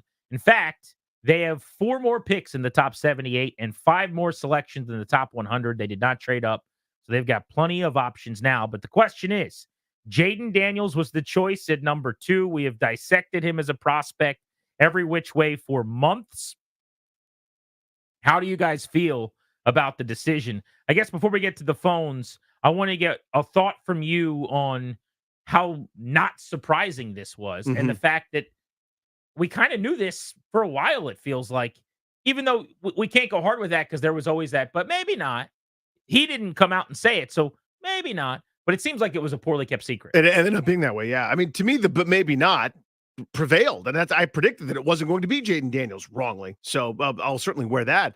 But it really ended up being the most common sense part of this thing, right? I mean, that's really what this was, in the sense that, yeah, you mean the super high upside guy that can run and throw and do anything you'd ever want from a quarterback on a football field in this modern era, as you know, offenses look more and more like there's that college and pro symmetry where it used to be you run the wishbone in college and maybe we'll have a couple of running backs up there at the pro level, but it's a great guess to figure out what you're doing. We'll do a lot of what you did on Saturdays now on Sundays. So it made sense. It was intuitive. It's, again, a guy that has a relentless work ethic that turned himself into this superstar that was right there and very deserving of the spot. It now seems so intuitive and so easy and so simple. Yeah, of course, that's what it always was. And so idiots like me that thought they were doing nothing but smoke screens and, they were going to surprise us all now look foolish, I'd say. They're having a press conference right now out in Ashburn. I believe Daniels is meeting the media. So let's go out there and listen in on this live right now on 106.7 The Fan.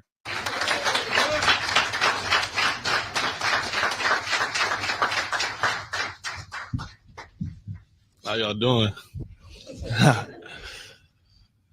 Man, I just want to say appreciate Mr. Harris, Adam and DQ, man, for believing in me, giving me the opportunity to live on my childhood dream. I just can't wait to get to work. That's the biggest thing.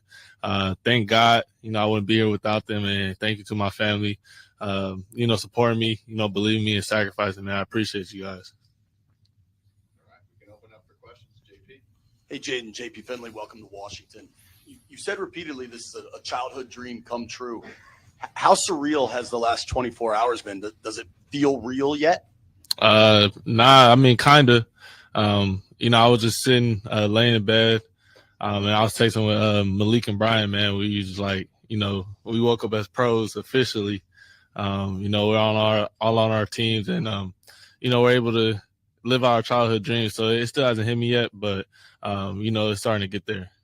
Now that it's official, like you said, what are these Commanders fans getting in Jaden Daniels? Just somebody that wants to be the best version of themselves. I was going to work hard, going to put their head down and work, and do whatever it takes to help the team win. Jaden, again, welcome to the DMV area. Chad Ricardo with Fox 5. We talk about you winning that Heisman Trophy. We spoke about, of course, you being the number 2 pick in the draft. You said last night that this was a dream come true. I wonder at what point in your career, albeit youth ball, high school, did you know that something like this was possible for you? Yeah, this is a dream I had since I was a kid. I set out, I got a blank piece of paper, where I'll play in the NFL and put it above my door. So I seen it every morning. It's just something I dreamt about every time I worked for. The workouts with my dad, when I didn't want to work out, when I started doubting myself when I was younger, like, can I really do this, man? All the perseverance I've been through, adversity I've been in my life, led me to this point now. Anybody who makes it to this level of success, of course, they have a motivation, an intrinsic motivation of why. What is that for you? What keeps you working hard and looking to be the best, even when you maybe don't feel like it? I'll just say my parents. They sacrificed for 23 years of their life for my life to get me to this point. Without them, I wouldn't be here. How hard they worked. What they instilled in me to be a great human being, not just a football player, but a person. Treat people with respect, and gain the respect of others. Nothing's given to you in this world. You got to go out and earn everything. Hey, Jaden, Sam from the Washington Post. Welcome to Washington. Appreciate it. Now that you've been drafted, what's your focus? What's next? Getting to meet my new teammates and learning this playbook. That's the focus for sure. Have you been able to reach out to anyone? The only person I talked to so far was Jahan, but, all my teammates starting to hit me up now. So after I'm done with all this, I can reach back out to them. Jaden Scott Abraham, ABC7 again. Welcome to DC. What I loved about Adam's press conference last night, what he liked about you, he says you take the soul away from a defense. In your perspective, what does that look like when Jaden Daniels takes the soul away from a defense? 2023 Florida game. Can you elaborate? Just turn on the tape and watch that game. And being the number 2 overall pick comes with expectations to be part of the solution to help turn around this franchise. Why do you think you're ready for that role? God put me in this place for a reason. My life is already written out. He got a plan. I'm just following it. But that comes with the work at the end of the day. Nothing is given to me. It's not a given. I'm a starter week 1. I got to go out and I got to earn it. I got to put in the work. I got to learn the playbook, earn the respect of my teammates, and, go out there and try to win football games.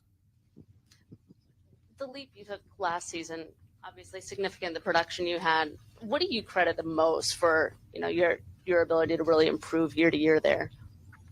I would say just the stability I was able to have at LSU.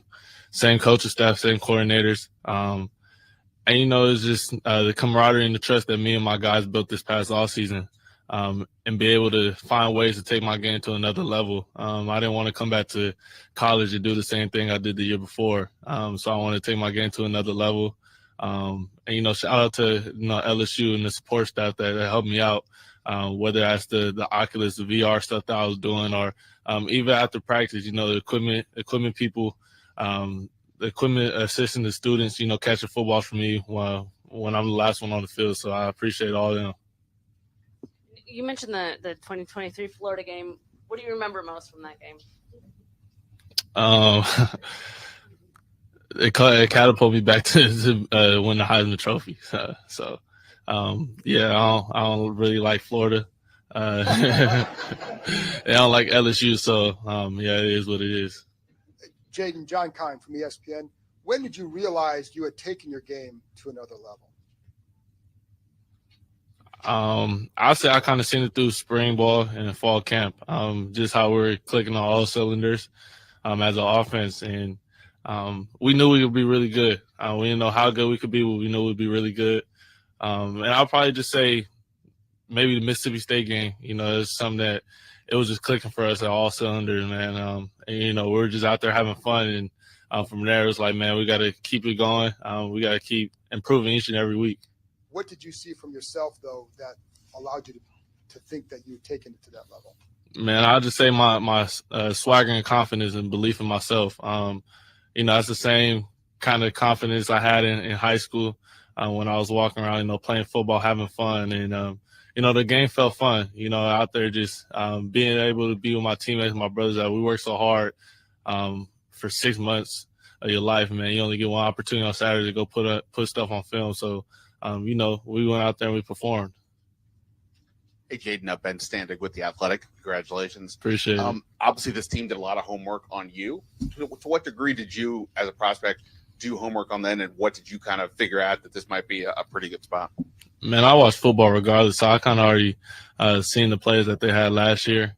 Obviously, Cliff was in Arizona when I was at ASU, and, it's all around. I'm just a football junkie, obviously watching DQ at the Cowboys over there at the DC.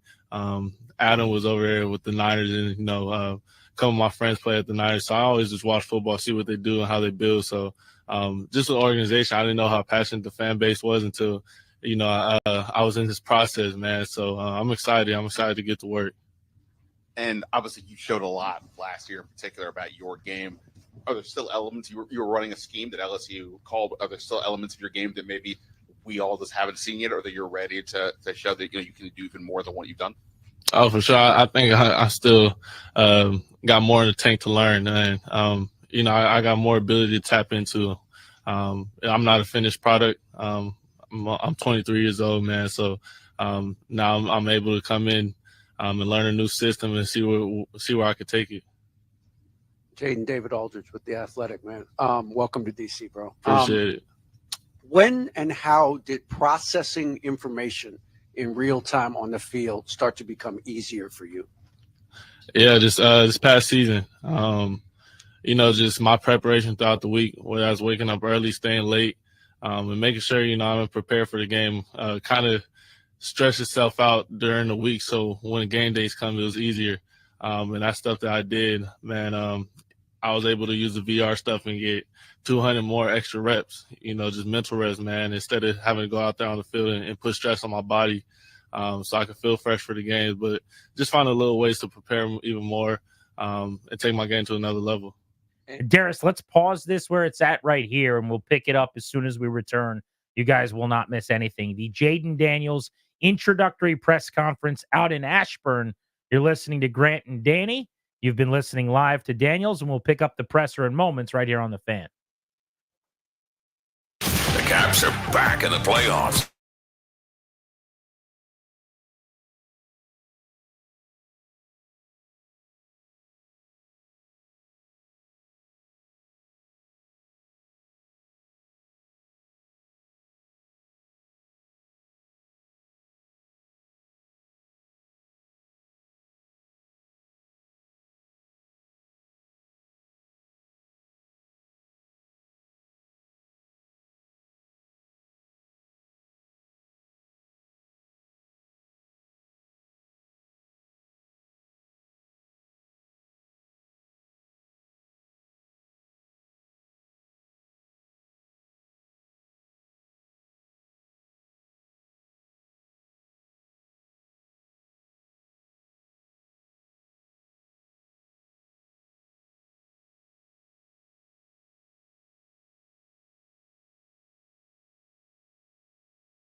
listening live to it, but we paused the proceedings. So now we'll play some catch-up. You were hearing from your brand new face of the franchise and starting quarterback in the nation's capital. He had an outstanding answer. Scott Abraham said, hey, Adam Peters said that you have the ability to steal the soul of defenses. What does that look like? And he said the 2023 Florida game. Which popped me. So funny. 372 yards passing, 234 yards rushing, 5 total TDs. Scott then said, well, can you expound upon that? And he goes, turn on the tape and watch the game. Love that. Daniels with the media. And who pushes you and challenges you in terms of that football knowledge, in terms of getting uncomfortable and wanting and being able to learn more and do more on the mental side? Man, my family played a big part, but I got to give credit to Sherman Wilson. He was there with me every day. 5 a.m., late nights, man. He pushed me, he challenged me. He's like a big brother to me. We argue. We didn't see eye to eye, but, he wanted the best for me. And he seen something in me that I see in myself, man. He helped me bring it out for sure. Hey, Jaden, Donna Hopkins, Pro Football Plus. Welcome to Washington. Everybody knows you as the football player. They know that person. Who do you want people to know you know who you are outside of football? Who is that person? I'll just say somebody kids could look up to, be a role model, inspiration, especially kids with color, look just like me, that have goals of being up here one day, and be able to live out their dreams, because I was in the same seat as them. And, hopefully I could be that inspiration, that role model to them, like Michael Vick and, looking at Lamar Jackson, those type of people when I was growing up, looking at them and seeing that they did it their own way. And if they could do it, I could do it too, and vice versa. Steve Warner from Associated Press. Jaden, congratulations. Adam said last night that he felt like the adversity you've gone through prepared you for kind of the pressure of the situation. How do you feel like your road here has gotten you prepared for the possibility of being a number one quarterback in the NFL? Man, just the adversity I've been through off the field, my personal life, man. Just the stuff I've been through personally, man, got me to this point. I feel like the stuff I dealt with is probably the hardest things I'm going to deal with so far in my life, man. So football is fun. It's a getaway from everyday life. So, that's how I treat it. That's how I approach each and every day. Start right away, some kind of sit and wait. How prepared do you think you are to be a pro quarterback right away? Man, I don't know the playbook, so I'm not prepared right now.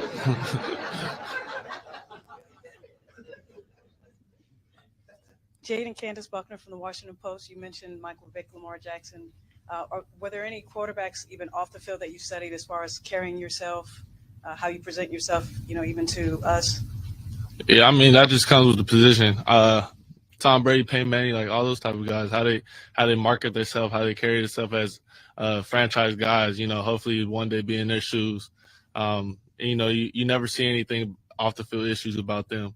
They carry themselves with a high standard, and I want to be in their shoes one day. So hopefully I could get there. But I got my own dream, my own road to take. What was the sign in your bedroom? Yes, I wrote I'll play in the NFL. How old were you?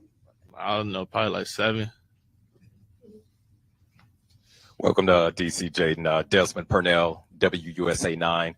I know it's early in the process, but I'm curious to know, what are your impressions? How is your relationship with this man sitting in front of me, head coach Dan Quinn?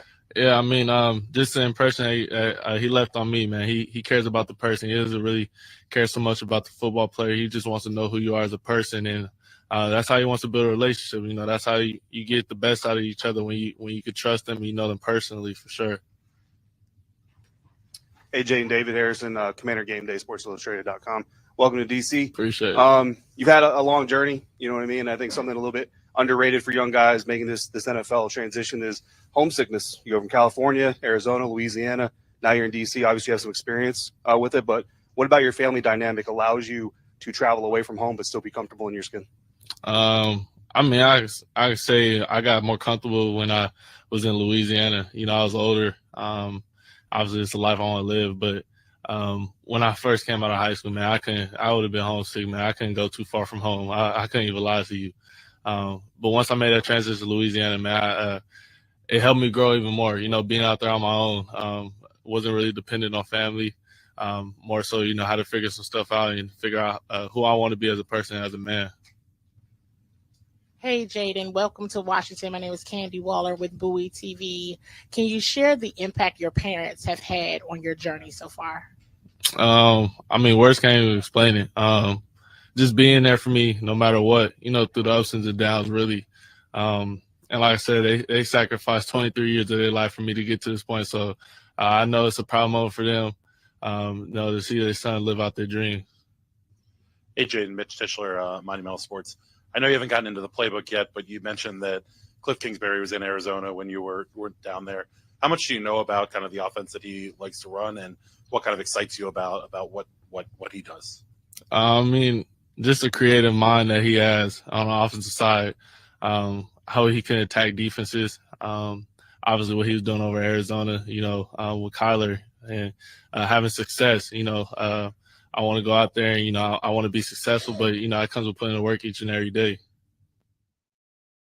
That was Jaden Daniels, full press conference. Just minutes ago, it wrapped up out in Ashburn. Likeable. Oh, my God. Kind of funny, relaxed, comfortable. That was a well-conducted first presser for him. Couple of great zings, including... I don't have the playbook. I'm not... How can I be ready? Yeah. Are you ready to start? No, I haven't seen the playbook yet, so I can't possibly be ready. That was What a great. good line. All right, let's hit the phones next. There are a couple lines open. We want your reactions to the Commanders taking Jaden Daniels with the number 2 pick. They're going to sink or they're going to swim over the next couple years. The Harris ownership group, the Peters front office, based on his performance and how much they can elevate him starting tonight. How do you feel about the decision? 800-636-1067. We're Grant and Danny.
Jaden Daniels, quarterback, LSU.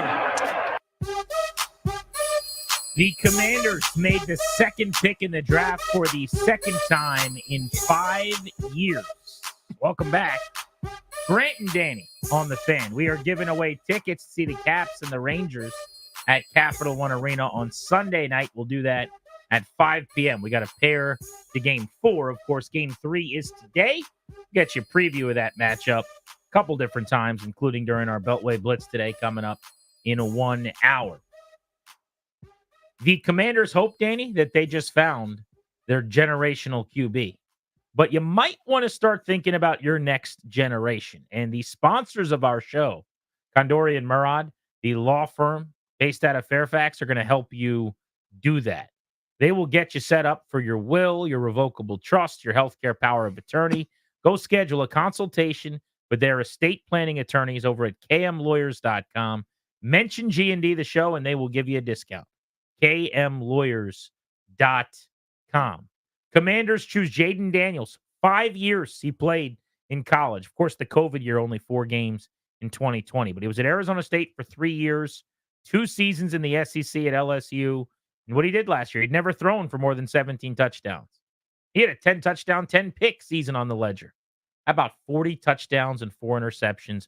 He kept getting better and better and better. And you heard him in his press conference, Danny, say, I'm only 23.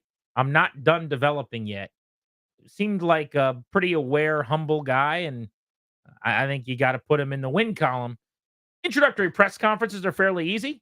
Everybody's excited to see you. He knocked over all the pins, though. But he did a nice job.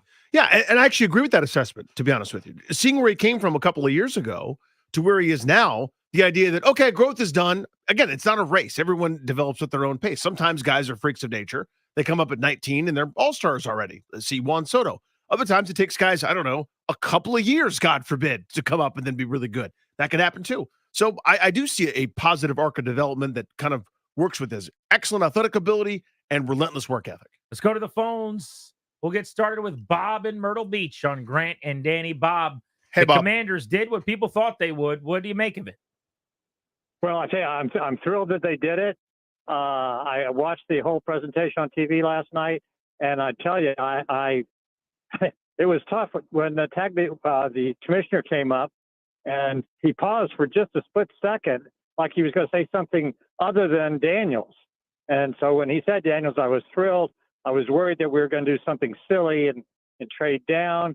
The thing that I really, really like about Daniels is that, to me, the likelihood of him being a bust is extremely low. I think the 4 quarterbacks taken after him, to me, the chance that they could be busts are much greater than Daniels and the other guy, Caleb, that the Bears got.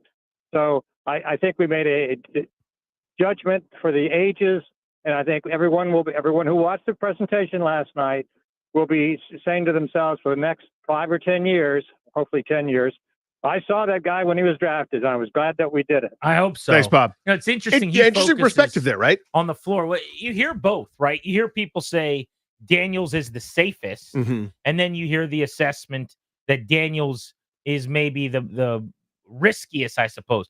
I just think if you feel that way, which I kind of do, it's the juxtaposition between the apex and the floor. Like, I don't think you can say there's a chance Jaden Daniels will be a terrible football player. I don't see that. I don't think you could say there's a chance he'll be bad. I think the worst case scenario is he is an electric running quarterback who doesn't make the transition otherwise that you want him to. Kind of like a Fields-ish type player, because the way that he moves, the twitch and the wiggle and just the abilities he's got to pull the ball down with his speed and give him a crease and he turns it into 10, 15, 20. And if there's 15 yards at the point of breaking through the line of scrimmage, he'll get you 40. Like, that doesn't go away early in his career. You saw it in 2012 where Washington designed an offense around, at that time, presently, what Robert Griffin was special at. So I think because of that, the floor is higher for him as a prospect. But I just think if we're talking about the chance to end up being a star, I think there's maybe a better chance with a couple of the other guys in terms of percentage. I think if every one of the players becomes the best version of themselves, only Caleb Williams maybe has a better penthouse Right. If everyone reaches 100. than Daniels. You know, because if Daniels reaches 100 out of 100, I think he's a better passing Lamar, who's won 2 MVP awards. And that's kind of my point, because I tend to think of it more of ceiling rather than floor. But I think your point's well seen. And it also kind of depends on what you view as what a bust is. Like a bust can be someone that doesn't live up to expectations. That's somebody's definition of it. And other guys, it's got to be Jamarcus Russell. The guy's got to be out of the league before his rookie deal is done or whatever. I think of it, if you don't come close to meeting expectations and you're on your third team in 3 years or whatever. But do you agree with me out. with the logic? I guess the way I can make my point is with Fields. No, you're right. Justin He's still a Fields, useful player. Yeah. Statistically coming out was an incredible passer. Like if you go back and look at actually any of the analytics on him as a thrower. That's why I liked him, yeah. He was really, really good in a lot of those areas coming out. But if you took away his running ability, that's a bust. That's a terrible player. Mm-hmm. With his running ability, he is a startable quarterback. Now, the league essentially said no this offseason, interestingly enough. But that's a startable player who's hard to defend, and the Bears were a pain in the butt to have to deal with in the second half of the season. So I just think that Daniels' safety net is if the rest of it doesn't work out or translate, at least I'm a better athlete than almost everyone out here right now. And I can play some hero ball. Let's go to Mo in Largo on G&D. Mo, how you feeling? Good afternoon, gentlemen. Thanks for taking my call. So, Mo, I must say, I've been pro Jaden for months now, and honestly, I would feel a lot more excited if it wasn't for you, Grant. I mean, that display of whatever you want to call it yesterday made me nervous, but I'm happy we got our guy. Wait, what did I do yesterday? I don't know if that was yesterday or the day before when you and Danny were going back and forth making cases. Oh, we did the court case. The court cases, yeah. Yes. And you put forward some very valid information that I was unaware of. So, it kind of made me a little bit nervous, enough to the point where I actually emotionally hedged May yesterday, just in case. But I'm glad things worked out. Well, look, Mo, join me in Nervousville, buddy, okay? I am with you. Dude, I love him, and I'm terrified. I've got an apartment in Nervousville. But here's the difference. Thanks, I appreciate the phone call. I think people have misunderstood my Daniels feelings all along, right? I try to say this every time, but you hear whatever you want to hear. I have a massive fear that he will not reach his ceiling because of all the reasons we don't need to re-legislate today. Today's a happy day. We've gone over those ad nauseum. Yeah, we've covered it. Right? I feel like there's a better chance. Now, I hate where Drake May ended up. Whoever was going in New England, I think, is pretty screwed. Doomed. Whether that's McCarthy, Daniels, or May. But I think there's a better chance that those other guys get to their ceiling based on just some of the numbers that I care about diving into collegiately going to the NFL. Having said that, we started the show with this. Are you going to focus on the nerves of what could go wrong or the upside of what could go right? Because if this goes right, only Robert Griffin, and for a split second in 12, you kind of saw where it was headed. That's the only guy who's had this type of potential who's been here at this position. And everybody is hunting for this. A good pocket passing quarterback who can make throws and move the chains like they had in Cousins for a few years is a nice thing that you can win with, and you'll be in every single game, every single Sunday. But even when you've got that type of player, you're kind of looking around the league going, that guy's really special. How do I get him? And so the Commanders are taking a big swing. They swung for the fences. People said, oh, they hit a home run yesterday. How do we know? The ball could land 10 rows deep. It could also be a ground ball to shortstop or a swing and a miss. We have no idea. They took a massive swing, though. They took a James Wood level swing. Which I love. And it is hard to fault that at number 2 overall. Let's go to Disco and Laurel. What's up, Disco? You're on G&D. Hey, guys. How you doing? Good to talk to you. You too, buddy. I'm excited about the pick. I really feel like a quarterback like Jaden Daniels, in today's NFL, he can stress the defense. A quarterback that can throw from the pocket but has his speed. But here's the thing. To me, guys, the draft starts tonight because I want the model that they put in place in San Francisco where I want to resist the urge of looking at Jaden Daniels as the savior. We got this guy, so he's going to be the guy that's going to take us to the next level, whereas they need to build some infrastructure for him to be able to reach that ceiling that we're talking about. So, for example, if the 49ers and the Chiefs, they have an elite something else. The 49ers have an elite running back. They have elite wide receivers. They have an elite linebacker. Mm-hmm. Kansas City has an elite tight end. So to me, I want to resist this urge of thinking, okay, this is the guy, just like Robert Griffin III, that's going to make everything come together. The infrastructure starts tonight and tomorrow, and we need blue chip play. We need elite around him No for him question. to get to his ceiling. Thank you. Love As that call, buddy. always, Thank you. I think Disco's on it, right? That's a great phone call. The only thing I would disagree with is the infrastructure doesn't start tonight. It better have started several weeks ago. I think the infrastructure was Austin Eckler catching balls out of the backfield, right? The infrastructure was, let's go get him a tight end who can catch some footballs in Zach Ertz. Let's make sure you got a center who can help him pick some things up pre-snap and work with him on the sideline if he's not seeing it exactly right, because he's never done this before. You spend $10 million on Tyler Biadasz. They are already in the process of the infrastructure. But to his point, let's keep it going now. Yeah, you're not done by any stretch of the imagination. You got 36 and 40. One of those picks has got to be someone who helps him in the offensive huddle. I'd love a receiver. I mean, it is hard for me to think about passing up on Ladd McConkey or A.D. Mitchell's there. Mitchell is the guy that if he's there at 36, how do I pass on A.D. Mitchell? How do I do that? I'm not doing that. In good faith. I'm doing it. I'm taking it. I got someone on Twitter here. I'm at Grant H. Paulson. Danny's at Funny Danny. They hit me up on X and they said, we already have our 2 wide receivers. You might. What are you talking about, friend? You play more than 2 receivers. Everyone's in 11 anyway. That's 3 receivers, 11 personnel. I want 4. You got 4, now I want 5. I got 5, I want 6. They don't have to be wideouts, by the way. I want weapons. That could be tight ends. They've got an aging mid-30s Zach Ertz who's kind of breaking down. Get another weapon at tight end. I would do that in the mid-rounds. The idea that they're going to go into the season with a left tackle situation where Cornelius Lucas might be your starter is unacceptable to me. And I love Adam Peters in this front office. I feel a lot differently about them than I did the last group, but I crushed the last group all offseason when they didn't address the line, and I'll have to do the same if Cornelius Lucas is the starter in week 1. I don't think it's going to happen. I think they might get a guy tonight they like. Maybe they already have a good feel for someone getting cut in a month or 2. And they know they can bring that guy in, and I do feel comfortable that there's a plan, and I think the thing there better be a plan. Well, yeah, but the thing I'm comfortable doing is saying just a normal football conversation. In other words, like, hey, I would have done this. They did that. I think that's perfectly fine. People need to understand the difference, by the way, between going, this group is incompetent. Look at this evidence. Look at how overmatched they are. What is going on? There's no plan. This is ridiculous. I feel very comfortable saying, they have an idea. They have a plan. I think if the draft had worked their way, and I'm putting that in quotes last night, a move might have been made to get back into the first round to grab one of these tackles. I think they know and are comfortable with their options. I think this group is pretty secure in themselves in that way. But there is a cohesive plan, I think, that makes sense. The idea, though, that he's not the savior, that he's part of something bigger is so true. Mm-hmm. And I think it changes when you get paid that massive contract. When you get the Josh Allen, Justin Herbert, Lamar Jackson, who else has gotten one of these? Jalen Hurts extension, right? When you get that kind of money at the top of the league, well, now more is on your plate. Heavy lies the crown. You could be successful. You're going to have enemies. You could be unsuccessful.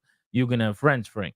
Like, it's now I need you to make up for deficiencies because I can't pay you what you want and get everything else.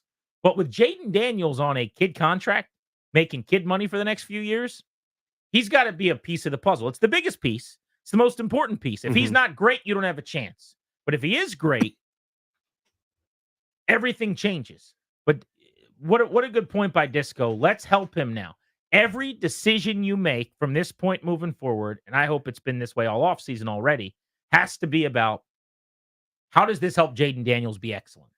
That's all everyone in the organization should think about every day with every decision they make, most significantly tonight at 36 and 40 and beyond over the next 2 days. Let's go to Brian in Indian Head over there on 210. What's up, buddy? How are you? Hey, guys. Thank you so much for taking my call. I really love the show. Couple quick points and I get off there. I'm sure you got a lot of callers. I like the fact that he's already comfortable in front of the press, which is almost a huge thing for a rookie quarterback. Just his confidence level is amazing. I like the fact that he's not just a patchwork to a team. They're actually building a team around him. He's got players that are supportive. He's got coaches. The fact last night when he said about Brendan Ayuk that he talks to him like 3 times a day and he's a big mentor, to get that dude in this locker room would be amazing. And then my last thought is ProFootballNetwork.com had a list of the top 30 visits for the Washington Commanders. Mm-hmm. And out of the 18 players on that list, there's only 4 off that list, and 3 of them were quarterbacks. So I think this organization, Peters, they've set up a great draft board, and it's going to be a lot of fun tonight. Thank you, guys. Have a good evening. Good nugget on the draft visits there. The Ayuk thing is kind of dangling out there. Now, San Francisco has said it's unlikely, but what does that mean? There's also a report yesterday that they're more likely to trade Debo than Ayuk now. I don't care which one. If they're available, I'm picking up the phone. I'm Adam Peters. I got the number. Yeah. Every person I need in San Fran. Speaking of Ayuk coming up yesterday, Eric Bickle might deserve an apology for some people in this town. Do you know that his little wacky story, I think it was, I don't remember the specifics. It was a friend of his son's. Yeah, his son met some kid at a dorm room in Iowa. I don't know if I'm making that up or not. But I'm not even doing bits. There was something like that. But basically, he had heard this story about how Jaden Daniels and Adam Peters might not have the best relationship because Jaden Daniels is boys with Brandon Ayuk, who he played with at Arizona State. And he asked Ayuk, hey, what does he think? Because he runs the 49ers draft room at the time. Like, what does he think about my draft stock? And EB brought this story up, and everyone was like crushing him for it as A, it's not true, and B, your source is terrible. And then Ian Rappaport told the damn story last night during the draft coverage. Rich, it has been quite a journey for Jaden Daniels and specifically Commanders GM Adam Peters. A year ago, through his friend Brandon Ayuk, Jaden Daniels wondered for Adam Peters, what is my stock? Should I go in the draft? Peters said,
in Ashburn in the last hour.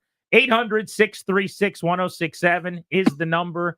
Were you surprised that it was so well known for a team that kept a good secret, supposedly, that didn't say a word to anyone? And I could tell you, was texting people over there.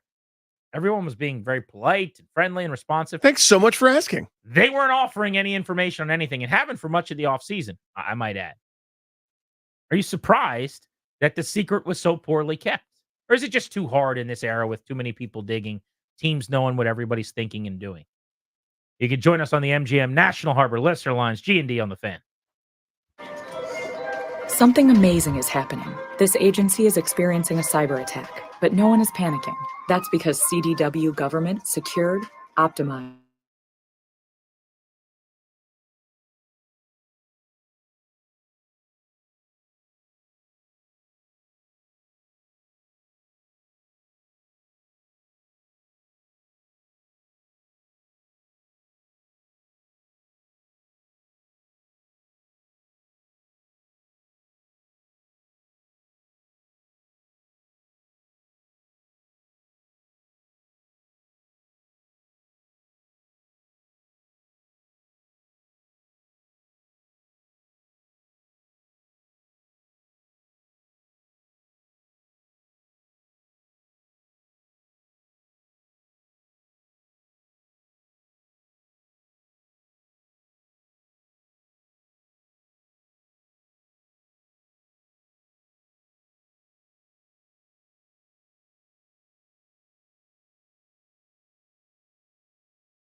us the app.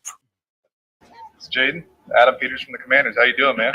I've just been so impressed with what you've done to get yourself to where you're at right now, man. And there's so many more great things to come. But you put in all the work in the early mornings, the late nights. I just couldn't be more impressed, and I couldn't be more proud to pick you to represent our franchise. So congratulations, man. Congrats, man. How awesome is this? I've known for a long time about the ball player, but over the last 2 months, I learned about the dude, the dedication. I think the Florida game spoke to your resilience, and that's why you're coming here, man. You're a dog competitor. We're going to kick a lot of ass together.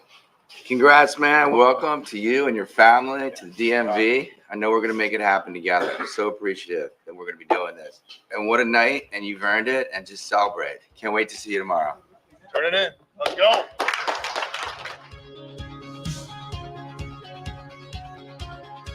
Little ammunition to continue to work on your Josh Harris there at the end. Those were the calls. I guess it was one call. They passed the phone around the draft room. But you heard in order, GM Adam Peters, the 44-year-old executive running his first draft ever.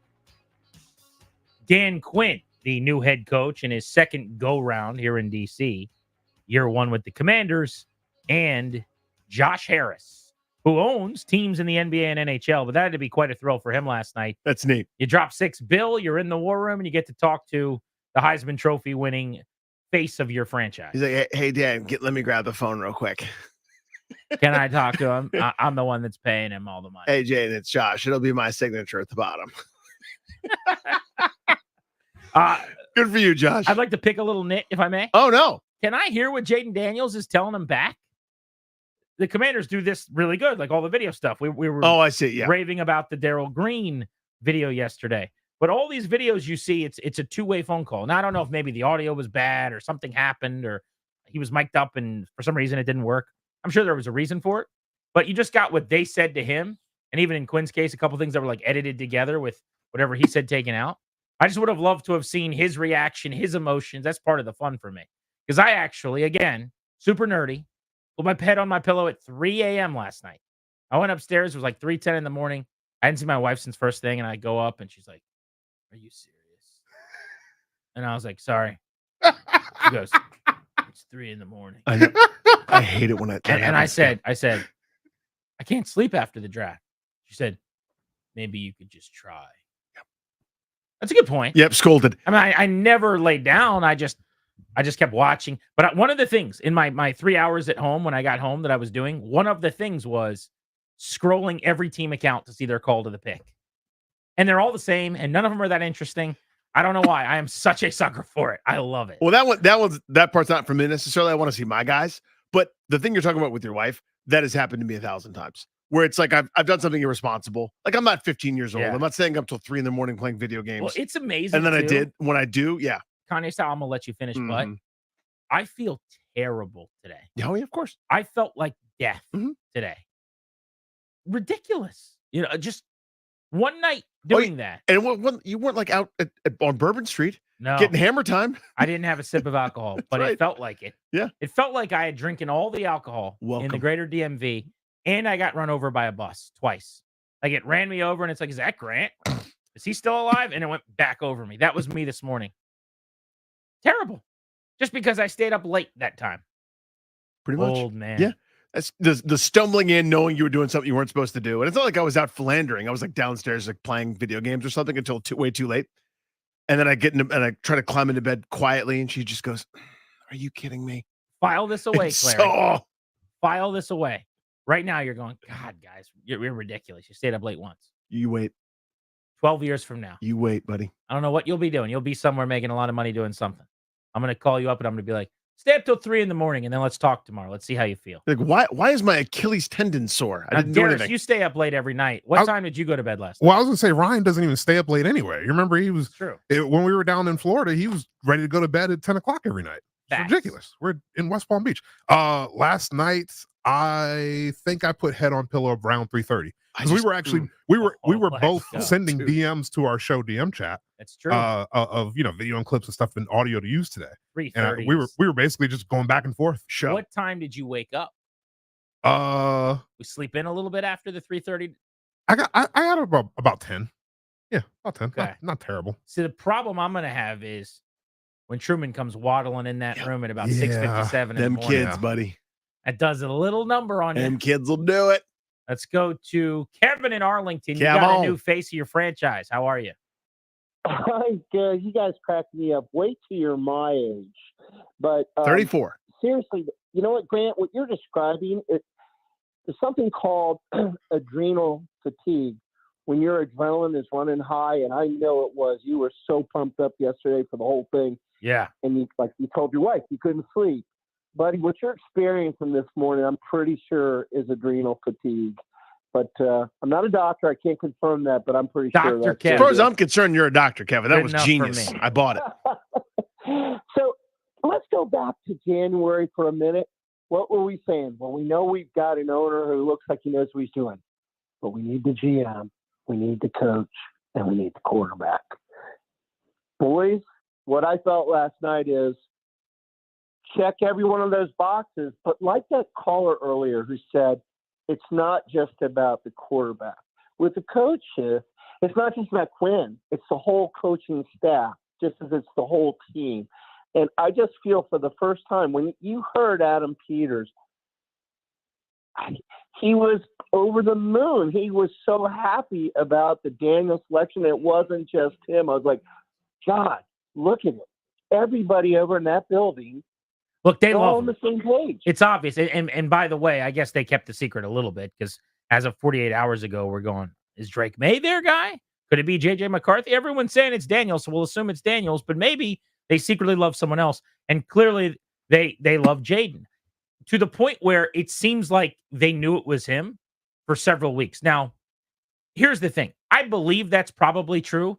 We also have no idea because you're going Right. to say that either way. Mhm. Like Peters today said that he was the number one player on their board. I saw John Keim tweeted that out. That's always one of my favorite things about the draft. That's hilarious. Yeah, the Rams didn't pick till 19, and they got the number one player on the Exactly. board. No Come on. one ever says that the player they took wasn't number one on their board. You're never going to say, yeah, he was 10th on our board. That's just not a thing. Yeah, we didn't love it, but everyone else we liked was gone, so we just took that guy. You're also not going to say we liked Caleb Williams better or it was really close between he and Drake May. There's no reason to do that. Everything you do now is about the relationship, empowering him, putting him over. But it is hard to listen to Adam Peters speak about Daniels last night in his press conference right after the draft ended when the first round was over and not think they love this guy. So he sold it great and they took him. So obviously they do. You got to be right now. I mean, when you are just working for John Lynch and Kyle Shanahan and you have an opinion, it's very different than everyone says you're the best executive in the sport that should be a GM. You get your shot. You get to run your room. You get a big swing. You got to hit on it. But he went for over 2 minutes. The question was basically, what did you like about him? Why did you take him? And it was a 2.5 minute answer. Oh, why Jaden? Why not Jaden? Jaden, he's to us, he's special in every way. On the field, off the field. Today, didn't really watch a lot of the quarterbacks hard during the season, being with the 49ers, and then I turned on Jaden for the first time here, and I couldn't believe it. I honestly couldn't believe how good he was. And saw him on TV, saw him on highlights and everything. But when you really study him as a quarterback, just as a quarterback, he's really, really good. And just the way he could process, the way he could see the field, go through reads, deliver on time, deliver with pressure in his face, take a hit and deliver a third down pass and move the chains. He's the best deep ball thrower we thought in the draft. And that's even before you start watching him run. And the way he runs, he just kind of, we talk about it, just kind of takes your soul as a defense. You think you got him, and then all of a sudden he rips off a 40-yard run. And this is against the SEC. This isn't against, some lower competition. This is against the best of the best. So for all those reasons on the field and off the field, I can't say enough about him. And we did a lot of work on all these guys. We did a lot of work on Jaden. And in terms of every single person we spoke to, it was just exemplary as a person, personal character, football character, his work ethic, his football intelligence, how much he cared, his his leadership, how he is as a teammate. They were all exemplary. And we went back to high school. We went back to Arizona State and Herm Edwards, his personal quarterback coaches, his LSU and all the staffers at LSU, Brian Kelly there, every single person you talk to, it was the same answer. So we felt so good about how awesome of a person that he was on top of watching all that tape. Adam Peters. Why Jaden Daniels? Why not? Why not Jaden Daniels? 2.5 minutes later, he made the case for why he was not just the guy, but the only guy for them. And you put your neck on the line here. I mean, not to say it's a gamble. Drake May would have been a massive gamble. Any player you draft JJ a gamble. McCarthy would have been both odd and weird and also a massive gamble. But I say that to say you're not in the shadows working in anonymity anymore. Right. You're hosting the press conference. You're telling us that this is a all-world person and player. You're telling us that he's an elite passer who happens to be a special runner. And we're all going to watch the games together. B's in Haymarket. What's up, B? Hey, dude. Hey, guys, I'm excited. He seems like a top-tier athlete. The coaching staff, the organization, their job one is to teach him how to protect himself. And if you don't mind, I get a little nerdy. In 2021, the Chargers played Pittsburgh, and Justin Herbert ran for 90 yards. It's not that he ran for 90 yards. It's the way that he did it. They never even touched him. He 7 yards slide, 5 yards, get out of bounds. That's the template to teach a young quarterback who really doesn't know everything about what he's doing, how to protect himself and still get efficient yards. If they can coach the athletic arrogance out of him, and which is a good thing, but if they can coach that out of him and say, just take the 7 yards and get down, go back to the line of scrimmage and let's run the ball. I think that's the most important thing that they can do for him. Sharp call, man. Appreciate you. I mean, again, this is the point. And it's not to be negative. It's the thing that I know I'm going to be white knuckling it on my couch cushion, watching him do some of the amazing things that he does. One of the best highlights of the season, a play that was nothing and dead. He turned into a massive gain. I think it was the Alabama game. He cuts back, makes one guy miss, accelerates into the open field. Could have been any game and probably any drive. Right. He had 90 plays of over 20 yards. Totally. It blows by a couple guys that thought they had the angle on him, et cetera. Finally, he's kind of trapped in a little box. Two guys sandwich him. He gets thrown to the ground into a guy that's, diving to try to protect. And it's this massive, horrible collision. And you're going, what an amazing play. I would never do anything to get rid of that amazing play. And yet that ending is what's going to, potentially cut something short or cause him to miss some time with the violent and awkward way that he went down.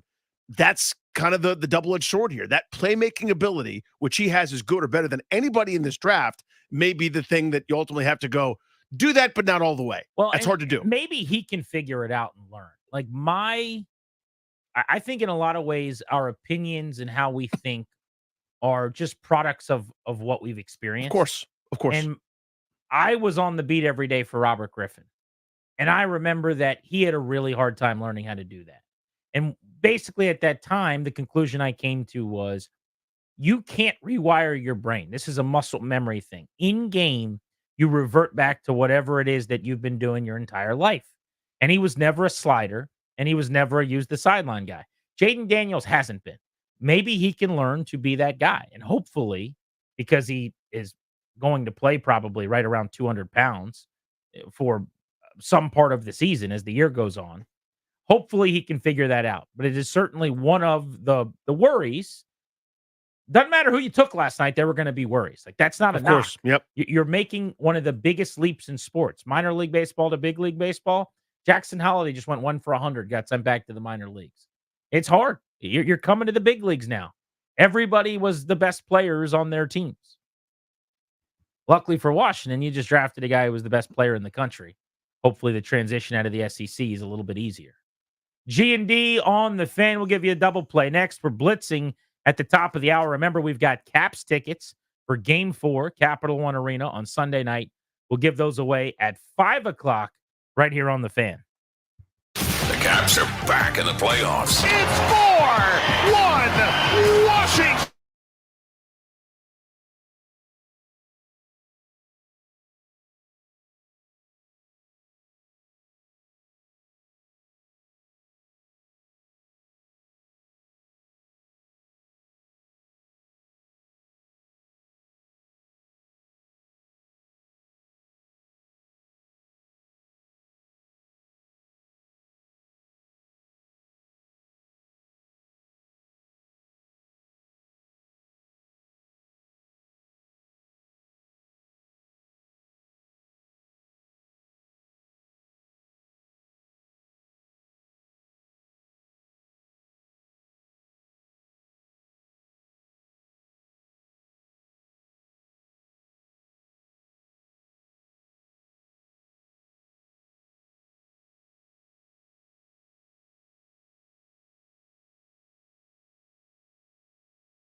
double play here because it is a juicy draft Friday on Grant and Danny. Beltway Blitz coming up top of the hour. Nick Ackridge of PFF on the Commanders. John Walton gets you ready for the Caps and the Rangers tonight. Game 3, round 1 here in D.C. And then we'll talk a little more Commanders. We'll sandwich the Caps with football. Mm-hmm. Our buddy Kevin Sheehan of Kevin Sheehan Show fame stops by coming up in just a few minutes. Well, let's squeeze in a quick double play. Double play. The double play. Driven to you by your local Washington area Honda dealers. Stop in for a great deal on the rugged and capable Honda Pilot. Contact your local Washington area Honda dealers today. I want to know, Danny, what your plans are for tonight. You got the Caps and the NFL draft. Both of those things. I'm planning on going to the Caps game, having the draft up on my phone, I guess. Oh, man. Which is a little complicated. Yeah. I don't know if it's the best situation, but how many Alex Ovechkin home playoff games do I have left? Smell what you're cooking there, yeah. So what do you want me to do with my hands? What's Danny Rouillet going to do? We'll have to do a 2-screen situation here, which is not an ideal setup for us. But one will probably be on a computational device. I imagine I might major in draft first on the early side, when Washington's on the clock around the early 30s, then around 40. Well, not only that, then major in the Capitals. Starts at 7, and the Caps game is about the same time. Yeah, but I'm thinking Caps puck drop will happen before the Commanders make the 36th pick, presumably. So I'm thinking like first part of the draft, they need to know what's happening. Like what receivers are off the board? Did another tackle go, or is it a corner? Then the Caps will switch to the first seed, and the draft will be on the computational device probably. That's how I'll set it up. But it's not ideal when things I care about at the same time. I don't like that. Space it out for me. We'll get into this in a little more detail next hour, but I am super conflicted on what Washington should do tonight now. Here's what I mean by that.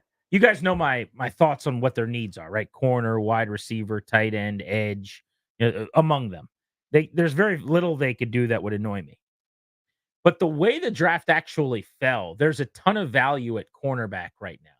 I still think there are a couple of wide receivers that are so valuable and so good that are available right now that if they're there, you got to really think about taking them. Texas's A.D. Mitchell, to me, is going to be really hard to pass on. And I would say the same about Georgia's Ladd McConkey. Either of those two picks, I would be doing cartwheels. You'd have 3 receivers, 11 personnel, Jaden Daniels with a spread field running around, like a potential electric offense. You've brought in Ertz. You'll add a tight end in the mid-rounds. I could dream on that a little bit.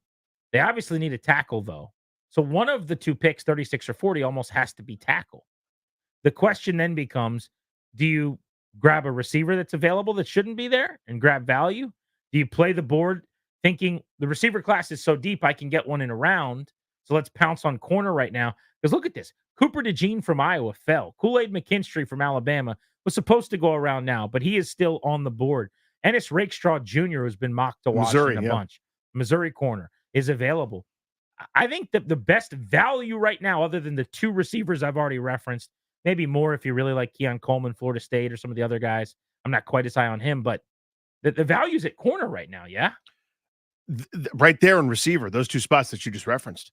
I mean, that's what's so puzzling about this. And I mean, again, the reason you and I have both hammered left tackle, it's obvious, right? There's a glaring hole there. And then the question then is begged, A, do they have a plan for that? Talking about the Washington Brass. Or B, do they not view it the same way we do? What's been interesting is this offseason, they viewed the roster the same way that I have. Not that I'm qualified to do anything other than relay this information to you right now. But I go, they're not close. I hope they don't think they're close. And they came in and showed you, we know we ain't close. Shoot a flare gun up. Come help us. Anybody who wants a 1 year or 2 year, swing on by, and we'll upgrade the talent level here. So they showed you they had a similar view of the roster, as anybody reasonable that would look at it. So you're applying that same reason to the left tackle spot. I wonder if they don't view it the same way as we do. That's my first question. The other is maybe they already have a plan to sort of address it. Maybe it's more of a developmental guy, and you have a short-term answer they think in Lucas or someone that's going to get cut, kind of the Charles Leno plan, et cetera. But right there, the value, just to your point though, real quick, sorry, is in this spot in the draft, there are 2 first-round cornerbacks that everybody had going in the first round that did not. 2 first-round wide receivers that everyone had going in the first round that did not. That tells you about the value. It's right there. There's no way that they disagree with people at left tackle. Meaning, let me say this cleaner. There's no way that they think their left tackle situation's good. That's just impossible. So either they've got a plan to get a veteran that they know is getting cut because they've talked to the agent or something, or you just assume, maybe you don't know for sure, but every year one or two veterans gets released and you got all the money you need, you'll overpay, you'll win the bidding war, whatever, you'll bring that guy in. Or they thought all along that they could get a starter right now. Roger Rosengarten, the right tackle at Washington, who only starts on the right side because Michael Penix was left-handed, and that was his blind side. And maybe they really like him, and they go, that's a day one left tackle. We know it. Nobody else does. We're smarter than them. We're going to get our guy at 36. We don't have to come up. They did try to trade up. That tells you that there's an acknowledgement that they understand they need a left tackle. And Ben Standig had a report, I think some others did as well, that they tried to get into the teens. Now, how hard did you try? I don't know. Calling and doing are two different things. Yeah, I tried to lose weight. They called the team in the teens to try to move up. So there was clear interest. They understand. They weren't moving up to do something other than tackle, but they didn't want to do it bad enough, I guess. We'll get you your Beltway Blitz here at the top of the hour. Jam the teams in town that you care about into one segment. And then I want to turn our attention this hour into what lies ahead at 36 and 40. Because as we've pointed out a few times, the Daniels pick, that's going to get the headlines. It's the most important thing. But the rest of this draft could really shape the beginning of his career and the next couple seasons for this team as well. You're listening to The Fan.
your windows? ShopWindowNation.com. Sports Radio 106.7 The Fan.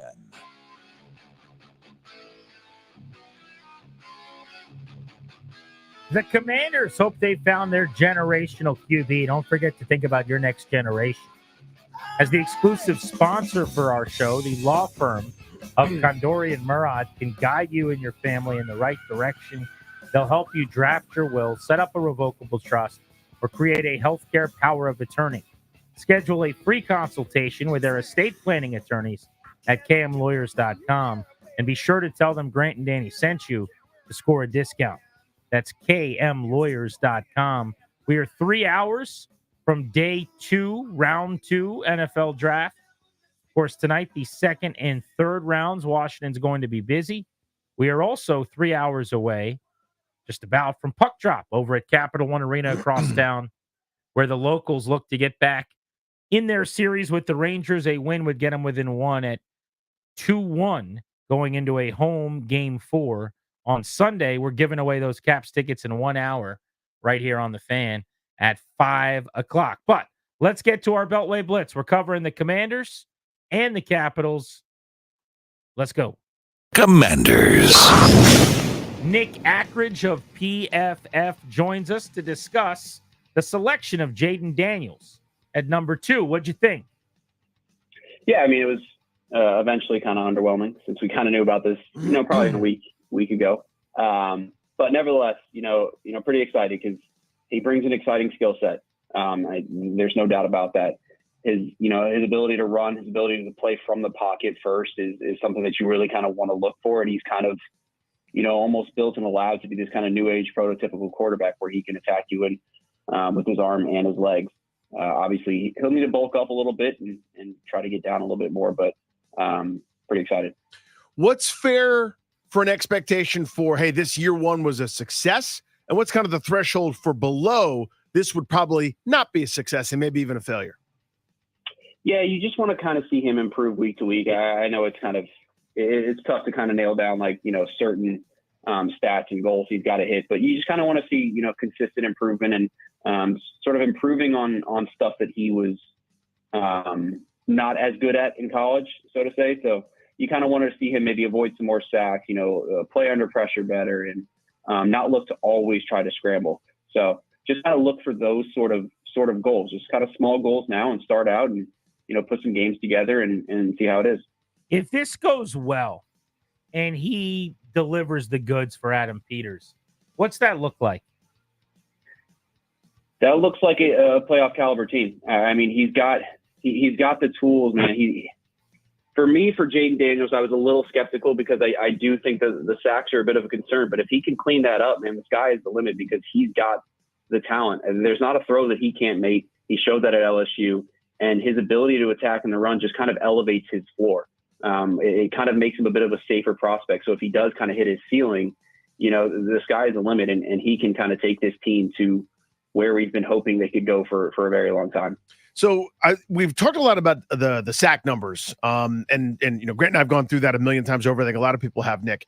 One of the things I wanted to ask you to address, there's this notion that he can't throw over the middle. I just think he didn't throw over the middle a lot. I think there's a difference between didn't have to or didn't that often and can't. Where are you at on that? Yeah, no, I'm kind of in the same boat because, there are still plenty of plays where he is throwing over the middle. I think, at LSU and in college when he's got these sort of skill players that he has, he doesn't need to anticipate everything perfectly. So one thing I would kind of look to ask him if I would meet with him is kind of ask what he's looking at certain plays where there are guys open over the middle. Is he just kind of knowing that, hey, that's open, but I can still find a bigger shot down the field or whatnot. But there are plays out there where he doesn't have a choice but to hit, shots over the middle of the field with perfect anticipation, and he does. So the question does become, can he do that more consistently? Not can he do it, but just can he do it more consistently? He weighed in at 210 at his pro day. I don't know that he's going to play at 210. Yesterday, his head coach in college said when he showed up at LSU, Kelly said he weighed 170 pounds. I mean, as a freshman in high school, when he was electric for a pretty good program, they went 11-2. He weighed 130 pounds. So he's been dealing with playing very light his entire life at every level. But thing or not a thing, the weight for Jaden Daniels. Yeah, it's concerning. I mean, there haven't been really any quarterbacks that have been this skinny and this thin to succeed in the NFL. So for him, he does need to continue to put on that weight, but also not lose that kind of explosiveness. So we'll kind of see how that goes. But yeah, it's definitely a concern, especially with sometimes how he kind of plays a little bit reckless when he runs. He runs very upright more so than anything else. So just kind of working on those sort of things to clean up.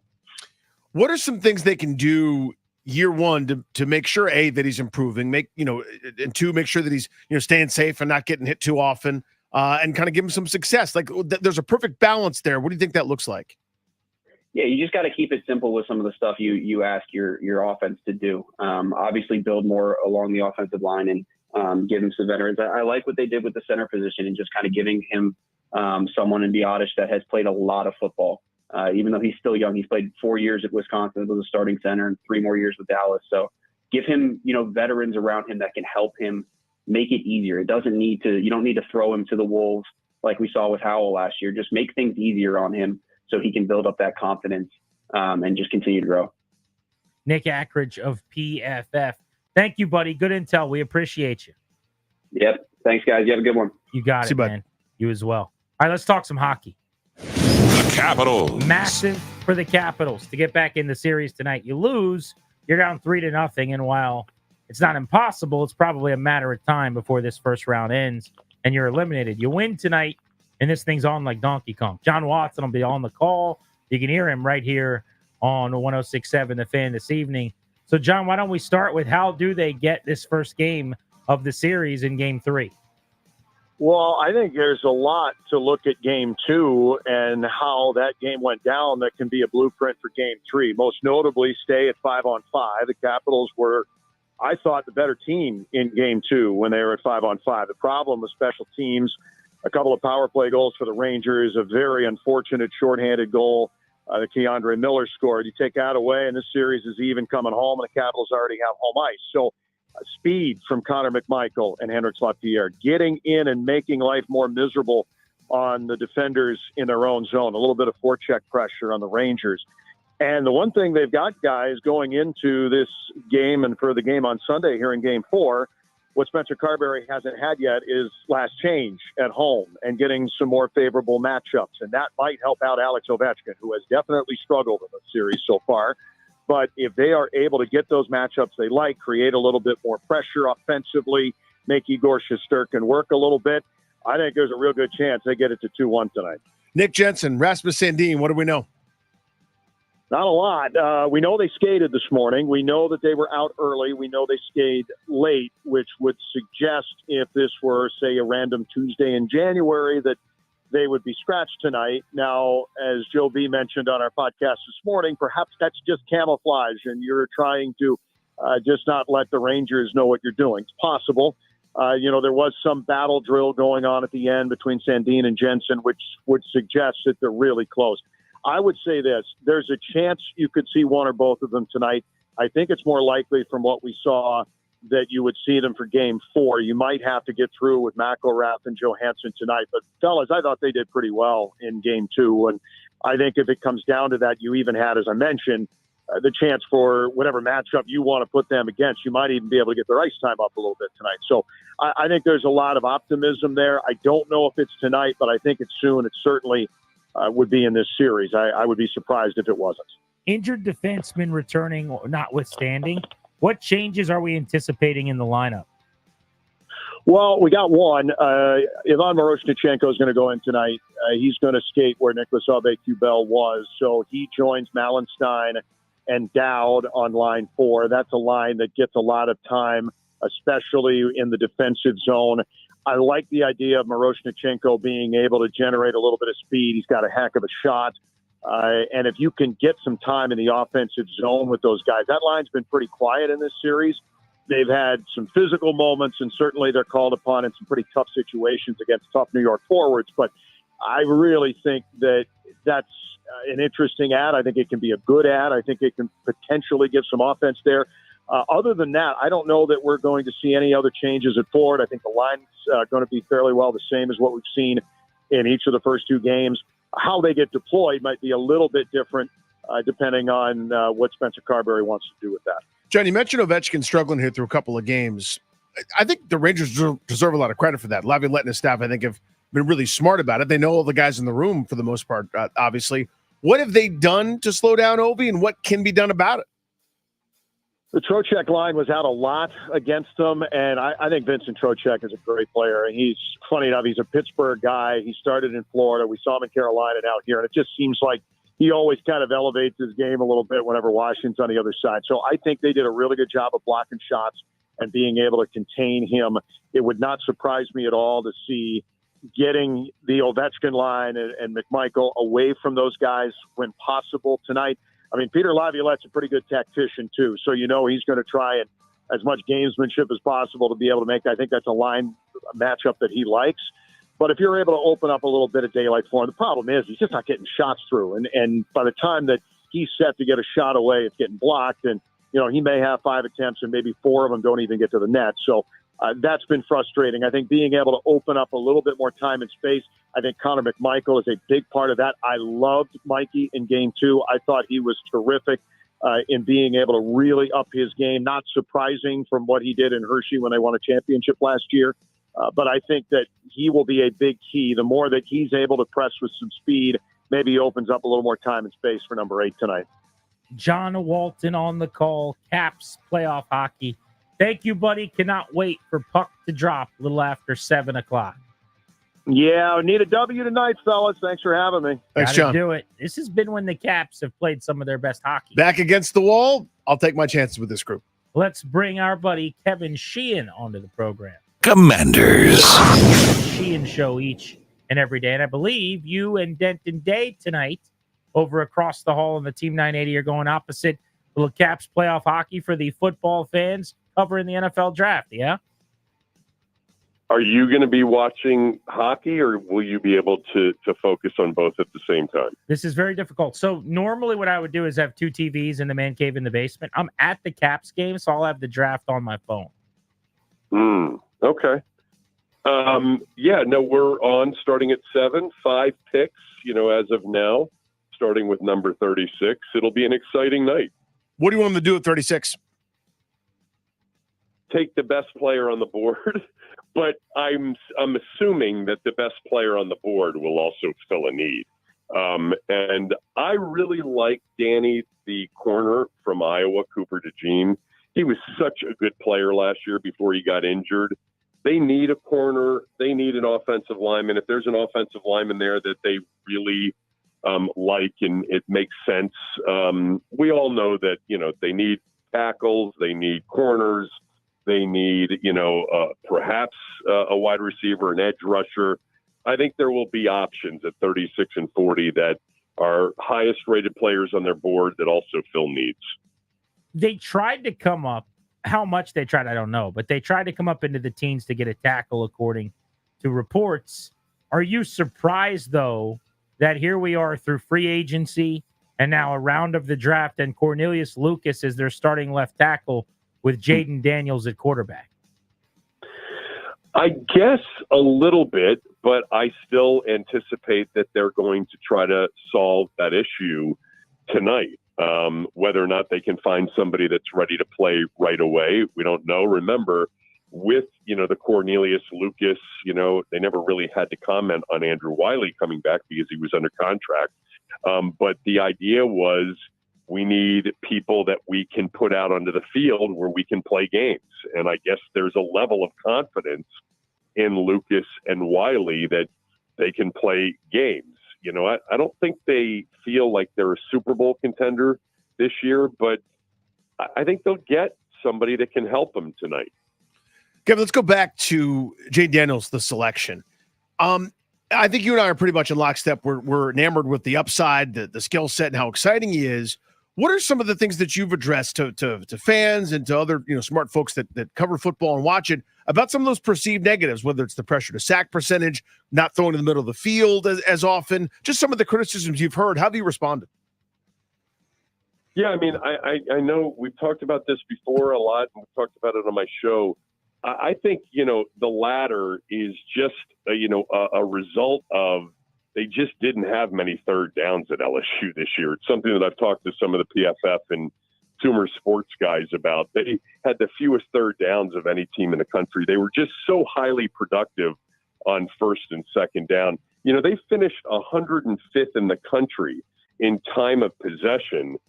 Reason being they scored so quickly, but also because they were on the field defensively so much. They were just such a horrendous defensive football team, but there weren't a lot of those third and intermediate opportunities, but there's enough on tape to see that he can do it. Pressure to sack percentage, I've talked about this many times. He had the lowest yards per loss on sacks in the country, or at least compared to the quarterbacks that we were talking about. It was a number that got much better in his senior year. And I think a lot of what I saw, you know, watching the games and watching the context of the games with both he and Drake May actually is this feeling like they couldn't punt. And they had to try to create on third down. They had to stay on the field. And sometimes that resulted in longer extension plays, not big losses, but sometimes sacks. I don't think Adam Peters sounded very alarmed by it. My biggest concern is the thing that I noticed all year long when watching him and going back to 2022. He's just skinny, you know, and that frame, everybody's discussed it, along with his willingness to take big shots is the one thing you kind of fear at the NFL level. Kevin, the Falcons have the 43rd pick tonight. Do you think they go Rattler or Pratt to try to prepare for life after Penix? I texted Grant last night, Danny, because you guys were on the air, and I think maybe a little bit behind on some of the reporting just because of the time. Yeah. And Schefter comes on and says they're considering quarterback. I think it's one of the silliest things I've ever seen. If they had the 27th pick in the first round, fine. The 8th pick after they paid $100 million to win now, because the quarterback is going to turn 36 years old. And by the way, I love Penix Jr. Same. I've been talking about Penix Jr. throughout. And Danny, I think you liked him too. I would have been surprised had he not been taken in the top half of the first round. But God, that to me is an all-time blunder, even though we all understand if you love one, you know, you're probably going to need him at some point. Yeah, I like Fontenot. I think I thought he was good. I used to think it's one of those decisions where I like see people differently. I'm like, what are you possibly doing? Like, I like Penix too, and I can find a way to save you $100 million. Hire me. Pretty amazing. Yeah. Wow. Well, I was listening early this morning, like Orlovsky loves it. Like, and he said something to the effect of, you know, if they had the number 2 pick and they had taken him number 2, nobody would be talking about it. If they had the number 2 pick, they would have never signed Kirk Cousins to a $100 million guaranteed deal. So I don't know. It doesn't make sense to me, but I do like the player a lot, as much as you can, you know, without knowing much. Yeah, I mean, the player for sure has a chance to be really, really good, but you can't do both of those things in the span of a couple months. Kevin, thank you, buddy. Thanks. Be good. All right, boys. It's Kevin Sheehan, the Kevin Sheehan Show. We are Grant and Danny. That is your Beltway Blitz. Let's give out some superlatives from the first round last night, some of the picks. We can break down what the Falcons did, going quarterback and stunning everybody, surprise of the night. And then I want to start to tackle this evening for the Commanders. Who do they add to Jaden Daniels in their 2024 draft haul? You're listening to The Fan. Listen to Grant and Danny all week for your chance to win a family 4-pack of tickets to Old Glory DC Rugby versus Miami.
Welcome back to Grant and Danny on the Fan. In 30 minutes, we will be giving away tickets to Game 4 of the Caps and the Rangers Sunday night at Capital One Arena. You better be listening. Superlatives for some of last night's picks. Round 1 in the rear view. We've been talking almost exclusively about Jaden Daniels. We'll get back into him and the Commanders in just a moment. But the weirdest pick of the night, I would say the worst. But if you want to be optimistic, you could just say the pick that made the least sense, the head scratcher of the night, was the Falcons at number 8 taking Michael Penix. Penix, who I really like. Penix, who I think is NFL ready, could start right away. To sit behind Kirk Cousins for 2 years, despite being the oldest quarterback in the draft class. This was the logic with GM Terry Fontenot and head coach Raheem Morris meeting with the media after the selection. When you get Kirk Cousins and you talk about short-term winning, you talk about winning right now, which we know we're going to be in a position to do, which we want to be in a position to do. We won't have the ability to be picking this high again with the guy that we got. And these guys go off the board pretty quickly. And we thought it would be important for us to address our future quarterback right now while we're picking this low in these moments and to be able to move forward. You know, fortunately enough with us, we got a Kirk Cousins in the building. We got a guy that can go out there and win football games, and we should be picking high enough. We talked about winning the South. We talked about doing some of these things. That includes going to the playoffs. You just seen 6 quarterbacks go off the board before the 12th pick of the draft.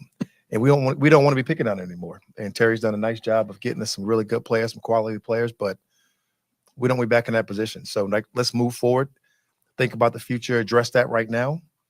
We're in position to win. We put ourselves in position to win. These guys have done a great job of doing that, and that helped us make that decision, and it made it pretty definitive in our building for us and how we wanted to move tonight and how we wanted to move today with that thing happening. Yep, and there are still a lot of good defensive players on the board, and we're excited to have at this point 3 picks tomorrow, and we'll make sure we continue to add to this team. Not just good defensive, there's still good offensive players on the board. So we're gonna add some good players in this draft. I just joked with Sheehan. At pick 43, they got to be considering Spencer Rattler. Pratt's available. I tweeted the Falcons earlier, letting them know the Mel's best available for quarterback was there. There you go. Yeah. This is the dumbest decision I've seen in the top 10 in a long, long time. And I say that as a guy who thinks Michael Penix is going to be a good pro. But even if you're going to do this, Penix wasn't the right guy to do this with, being older and ready and a pro product at the moment. JJ McCarthy was on the board, who's 21, his comp is Kirk Cousins. You could have sat him behind Cousins for a couple of years and groomed and developed him.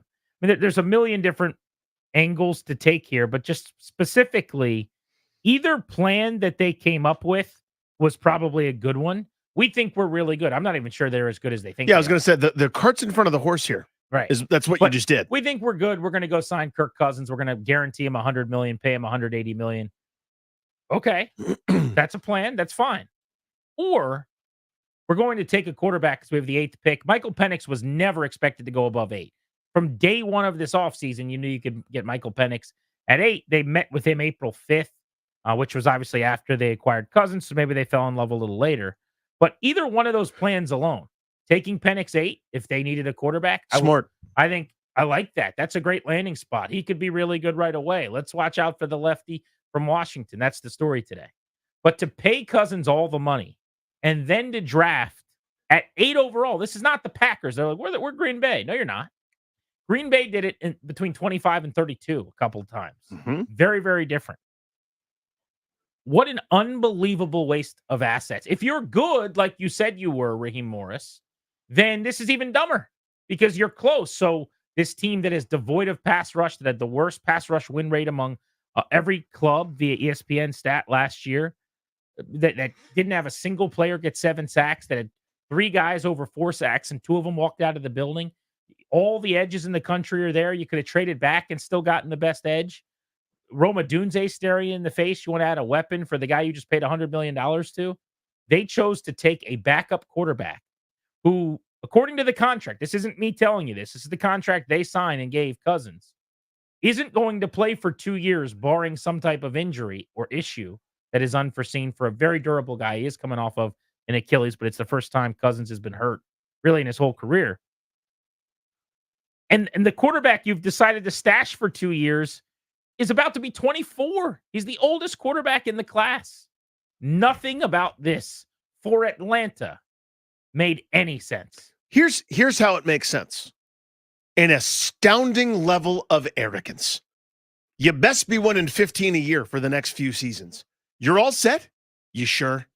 A team that has just hovered like an eighth grader, like a really smart eighth grader science experiment, a hovercraft. You've just hovered around 8 wins for the last several seasons. You're hanging out right in there right now. Is your roster so good that you don't need a single bit of help? There's no roster spot that could use a little tweak, a little improvement, a one position group that could use a little bit of a step up the ladder. Your defensive ends are stalwarts, your linebacker core, your corners, your wide receiver room is perfect. It's perfect. It's good. No left, no tackle could possibly crack that roster. Nay, by design, at best, someone that won't play with us for 4 years if our plan is correct. Terrible plan. To me, that's what it is. It's not a misevaluation. It's an arrogance thinking we're so good right now that we don't need anything. You did. You needed something. I feel bad for Penix. Me too. What a terrible spot for him to go park behind someone for a couple of years. Brutal. Now he might get to play because stuff happens in the sport, but right? That's the plan is that he's right. They go, hey, we're welcoming you to Atlanta. You're not going to play for 2 years. And It's then gonna be awesome. buffoons who are waiting in the wings now are going to go, see? No. The plan was stupid from Jump Street. Terrible for him. Mm-hmm. I feel bad for Cousins. Cousins leaves Minnesota to go to Atlanta. Grass is not always greener. And immediately, the first chance they get, they draft your replacement, which is fine. It's a business that happens all the time. But at 8, you think they're going to go get you Roma Dunze you can throw the ball to, or as you said, they're going to get you some help because the defense will get better with an edge or a corner. And then Fontenot goes, yeah, we got more picks. Don't worry. We got no kidding. His first thing he said, he was like, there's 3 really good defensive players on the board. And there's other good players too, like tipping his hand because everyone's going, use picks away, dude. Guy.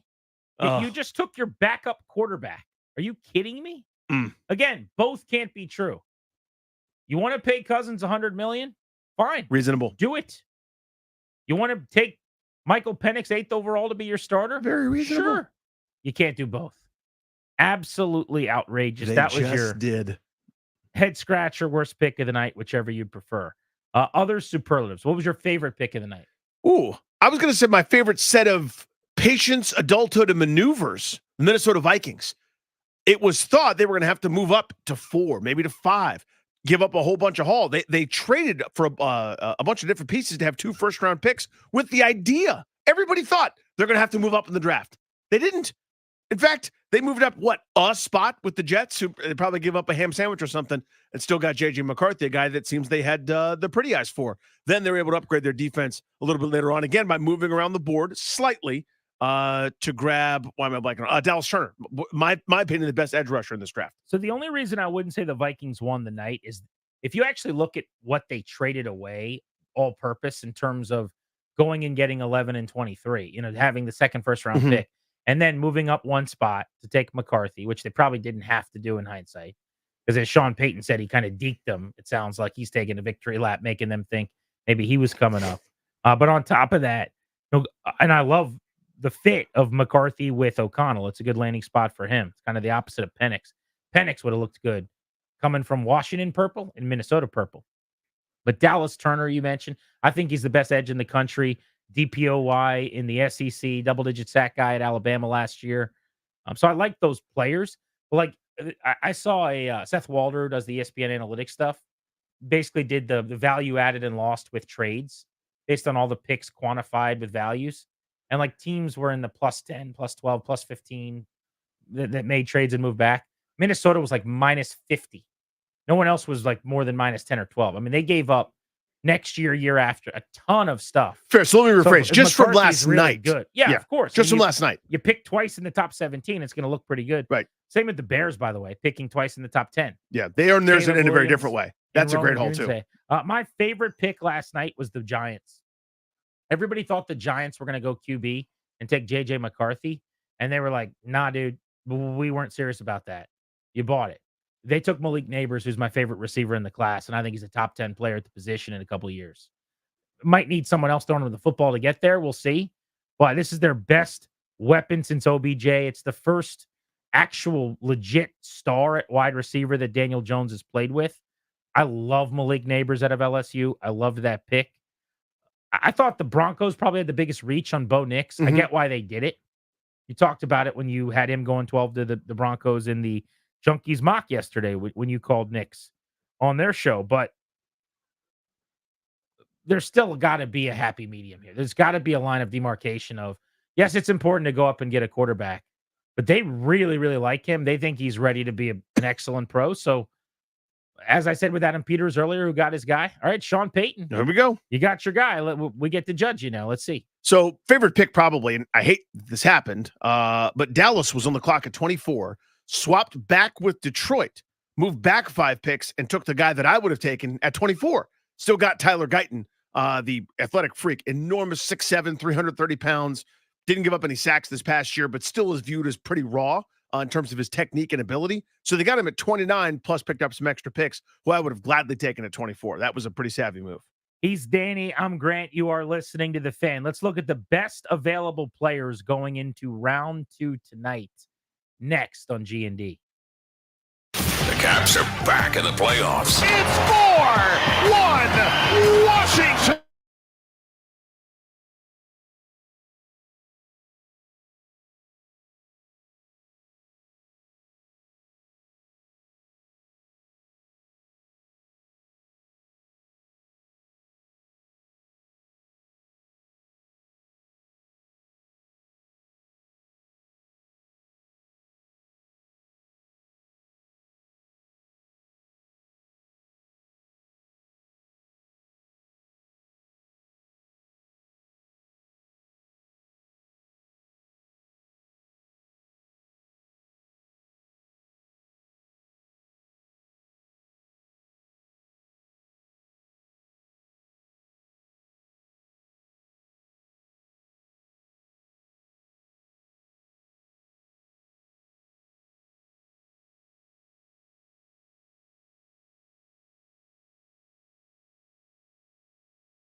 philosophy, talk quarterback play, just talk about the players. And so he was a very, very, very big fan of Jaden, like all of us, and he is extremely fired up.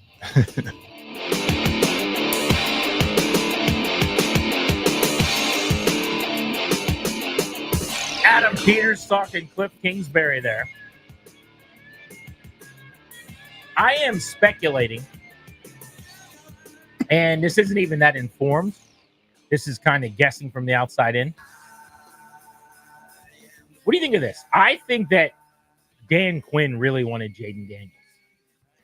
And I think Dan Quinn, to say he was heavily involved is probably misleading. But I think whatever vote he had, he was extremely adamant about Jaden Daniels. I get the sense every step of the way he was super high on him. I agree with you. I mean, he even let it slip that one time doing word association with the Junks. You know, I mean, you could tell there was his lips. What is the phrase you used? My lips are filled with smile. You could tell when he's talking about Jaden Daniels, like he was grinning when he's like game changer. Game changer. You know, I think there's something there. I mean, we talked about this a ton leading up to it, and we're still trying to deduce everything about what is an Adam Peters type player, right? Based on New England time, Denver time, most recently San Francisco time. Cut your teeth in those spots. But a Dan Quinn player might be something. I'll give you an example. My own meager playing career. There's this kid from Maryland, played at the University of Maryland, submarine kid, had like an ERA over 8. I went 0 for 14 against him over my 4 years in school. As far as I'm concerned, everybody should pitch like that. That's the nastiest SOB I've ever seen, throwing rising sliders and a fastball that disappeared, and he was filthy. So bring them all out there. So if you ask me if I end up being a GM one day, I never will and never should, what kind of pitcher should I go get? I'll tell you what, go get a submarine pitcher because that guy can't be hit. Like you're product of that. So think of Dan Quinn. What do you hate defending? What breaks your rules as a defensive coordinator, as a defensive mind? What's the hardest for you to account for and deal with? It might look like Jaden Daniels. I get that. Speaking of the Dan Quinn on the Junkies word association game, it's funny now to go back over and look at some of what we perceived as evidential little tells, right? Items along the way as to which way they were leaning. Like all of a sudden now you look and they took Jaden Daniels. Well, when Dan Quinn said athlete for Drake May, game changer for Jaden Daniels, we talked about it. Is this a thing? Is this not a thing? Probably we're dismissive of it. Might have meant something. You joked a lot about me, and I still feel like this was a tell, saying that they only picked up Jaden Daniels in the car from the airport. Now, if they took Drake May last night, you could say, you still think the car thing meant something? They took JJ McCarthy. God, I was hoping for to be able to bring up the car thing. You'd be like, you still think because they picked up Jaden Daniels, they liked him best? Yeah, Danny, as we sit here today, matter of fact, I think because Adam Peters, who went and picked up Dan Quinn at the airport in the snow when he hired him as the head coach, and Dan Quinn's like, what are you doing here, man? You shouldn't be out here. And he's like, this is what we do here, brother. We show up for the ones we love, man. And then today they go meet him, and he's getting off the PJ on the runway, and they're doing their big hug bit with him again. Yeah, I think that when they were in the big black SUV that pulled up, and they got Jaden Daniels, and then Drake May and JJ McCarthy came around the corner, and they said, hey, losers, hop in the lift. I think that meant something, Danny. I do. You still don't, do you? Had it gone that way that you're describing, then yes, I do think so. If they'd literally seen them and been like, go, go, go, go, go, go, go, they can't get in. Prove that it didn't. Prove it. No, that's not how things work. You made the assertion. I think that's how it went. It's not. I mean, you literally think that Dan Quinn. So what you're saying is that Adam Peters and Dan Quinn rolled up, were hurrying Jaden Daniels in the car going, hurry up before the other guys see. There's still a baggage claim. No, I'm kidding. Drive away fast. But here's what I do think. No. Shtick aside, here's what I believe. I think that they could have gone and gotten all of them if they wanted to. It's a giant pain in the ass to go back and forth to the airport and pick guys up. That is true. And if it was an important enough thing to them, they would have done it. It wasn't. It was important to them to figure out, what is Jaden land? When does he get here? That's who we're picking up. And they went and they picked them up. So they are guilty of telling me that moment. That is the moment when I started to say they are taking Jaden Daniels. As I said, that was my smoking gun. And Danny, I convicted them at that moment of being guilty of liking Daniels best. So now I'm excited about Jaden Daniels, and of course I'm glad he's here. But And it's who I wanted. I don't want to say it's to the point that I wish they didn't take him. Well, here's one. But I'm almost there because of this. Here's another one, and I still think this one's dumb. But how can you prove it? Okay. They went and got Marcus Mariota, who is a dual threat quarterback. Because they brought him in to be the backup, they were leaning toward Jaden Daniels. That was the big story after that they one signed fits. Mariota. It fits now, certainly. If the glove fits, you can't. What is it? Then it was Jaden Daniels, I think, then is it how was- the old yeah. thing was. Yeah. If the glove fits, then it was always Jaden Daniels. Then it's going to be and Jaden Daniels Marcus at 2. Mariota. Yeah.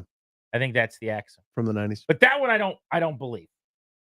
I think they had very few options of quarterbacks that they thought could come in at the right price that kind of you got to check 3 or 4 boxes.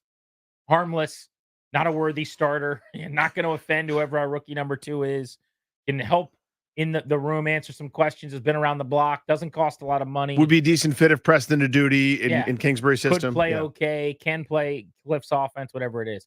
And you push all that into the computer and the model, and it spits out like 3 names. And the one they liked the best was Mariota, and they were tight with the agent or whatever. I think that's all more likely than we're taking Jaden Daniels in 9 weeks. Who's the most like him? I just don't see it that way. No, it fits now in retrospect, but that assumes that they knew then, even though I think they've known for a while. I don't know if it was that long of a while. I don't know if it was the first day of free agency or wherever Mariota was signed, second day, third day. I don't remember exactly, but I think it certainly makes sense because to me, Mariota, just as a quick side, is the quintessential. Maybe not his individual story where he bailed on the Atlanta Falcons, but the run around a little bit, make a few gutsy dive for the pylon type plays in a short sample. Like he to me is the quintessential backup quarterback. It's the kind of guy I would always look for. I would look for the Mariotas, the Heinekes, those dudes that are going to run around and throw it with their left hand one times because when they're in their grasp and it's YOLO time. Like that can get you by for a little bit. 17 games ain't kind to guys like that. We're going to see all the warts and then some. But a couple of weeks or a series or 2 here and there, yes, I'm team Mariota style guy. I'm in that school of thought. But we both agree. Sounds like we're on the same page then. That by picking up Jaden Daniels, it's very obvious that they liked him best. I'm glad that we can agree on that. Yeah, it's settled, I guess. So 2 things, Danny. 1, next I want to get into the best available players going into round 2 tonight. The Commanders picked twice in the first 9 selections. Second, the NFL a couple hours ago made an announcement about what players can wear in games this year. That I'm sure I'll take heat for this. I hate this announcement so much. We will get into that top of the hour as soon as we return on the Fan. And remember, as soon as we come back, we are giving away those tickets to see the Caps and the Rangers Sunday night for Game 4 at Capital One Arena. You got to be listening. Sports Radio 106.7 The Fan.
I like it. I really do. Good. Great. Good. Okay, then. And the Odyssey app.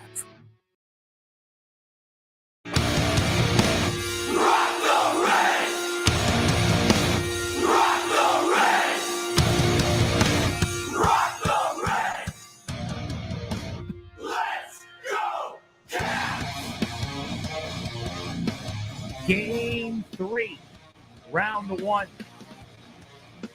First home game of this best of 7 series tonight at Capital One Arena. I'm sure many of you are in your cars on your way downtown for the game. Maybe you are already in DC getting ready to get some food before the puck drops a couple hours from now. Listening on the Odyssey app. However you're checking us out, thank you for doing so. Alongside Danny Rouillet, I'm Grant Paulson. This is The Fan. Let's go caller 10 right now at 800-636-1067. Tremendous prize. You're winning a pair of tickets, first round Cup playoff game, Sunday, April 28th. That's this Sunday at Capital One Arena. Limited tickets are on sale right now, but the game is nearly sold out, so you'll want to get your hands on those if you're going to buy them. Tickets and more event information, any details you need, thefandc.com. Congrats to caller 10 who's winning those tickets right now. Danny, you've been to many Caps playoff games at home, I would imagine. Absolutely. Is there a better atmosphere in DC sports? Not better. There have been moments at Nats Park, certainly, that have rivaled. The wild card night against the Brewers, maybe. I don't remember a single moment otherwise that was on that level. Maybe when they got up, I think, didn't they score 7 runs in the first inning? In game 4. In the clincher in the NLCS for that the was sweep? Bat, you know what, crazy. That was bananas, too. Worth's bomb against the Cardinals in game 4. That instantaneous moment of pandemonium. I'm just thinking of the 19 run. Oh, sure. You know what? Because the World Series games went badly. Yeah. They lost all 3 of them. Maybe they had a minimal lead at some point. I don't even remember that. I don't think they led. I think the peak of the noise or the juice, the excitement was Brewers. It was that Brewers It was. right after Soto everyone's throwing their beer in the whole outfield sections of slip and slide. That was crazy. That's as insane as it's ever been. But here's the point. We can pick those out easily. I'll take Landover, Maryland against the Islanders, against the Rangers, against the Penguins, against the Flyers.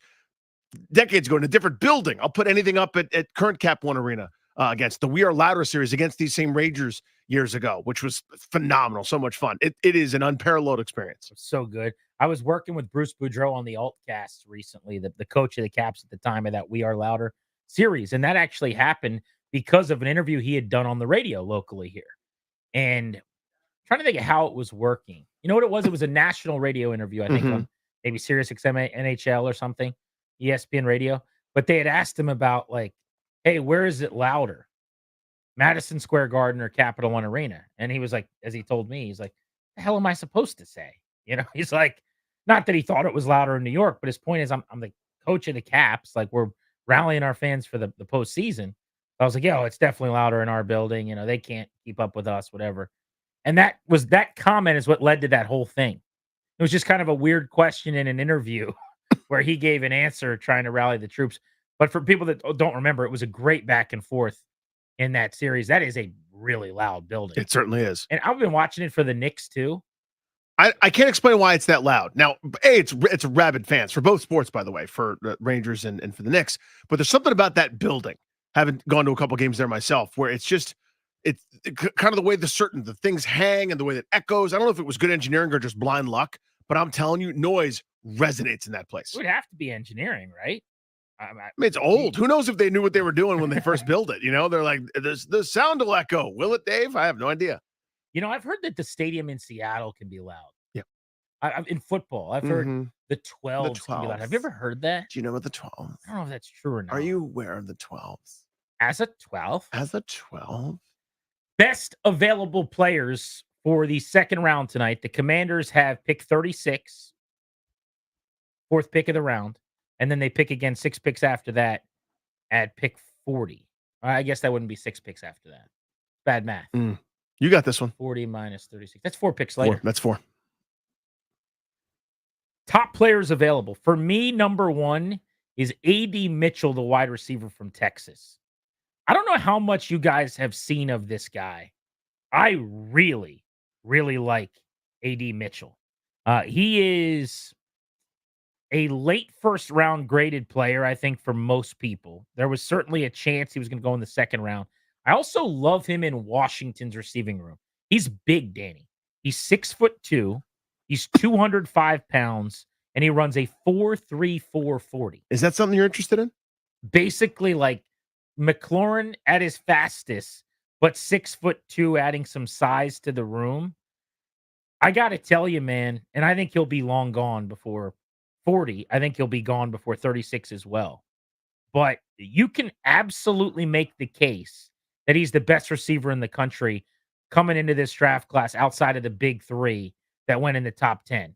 That's Harrison, Neighbors, Odunze. But if he's sitting there at 36, and I'm going to go through Lad McConkey in a moment, who I could say some of these same things about, I would have a really hard time passing on A.D. Mitchell. His name is Adonai. It's Adonai. Adonai. But he goes by A.D. 6'2", 205, third-year junior, Texas native, 21 years old. Love this player. I would use A.D. Mitchell and his speed to sprint up to the podium to select A.D. Mitchell if he's on the board at 36. To me, he's a first-round receiver in any other year. It just doesn't happen to be the right year. He's so fast, and he's bigger, so it's not one of those give me a minute to get up to full speed fast. He is explosive as all hell off the line. I don't know. I mean, I'm not going to pretend to be a scout and grade all, his entire route tree or give you a reception perception or anything like that. But to me, this is one of those dudes that if he gets up to full speed, you are not catching him. Period. End of story. Like, run him deep a couple times as decoy, get, a couple hitches, a couple short things, maybe can turn him into big things. I think this dude has a great chance to be awesome. George Pickens kind of comp for me, the current Steelers wide receiver. You don't know why I think that Danny would be a mark for A.D. Mitchell. Do you know what his father's career is or was? No. Stand-up comedian. Come on. His dad was a stand-up comedian and an actor. What's his dad's name? His dad's name is Norman Mitchell.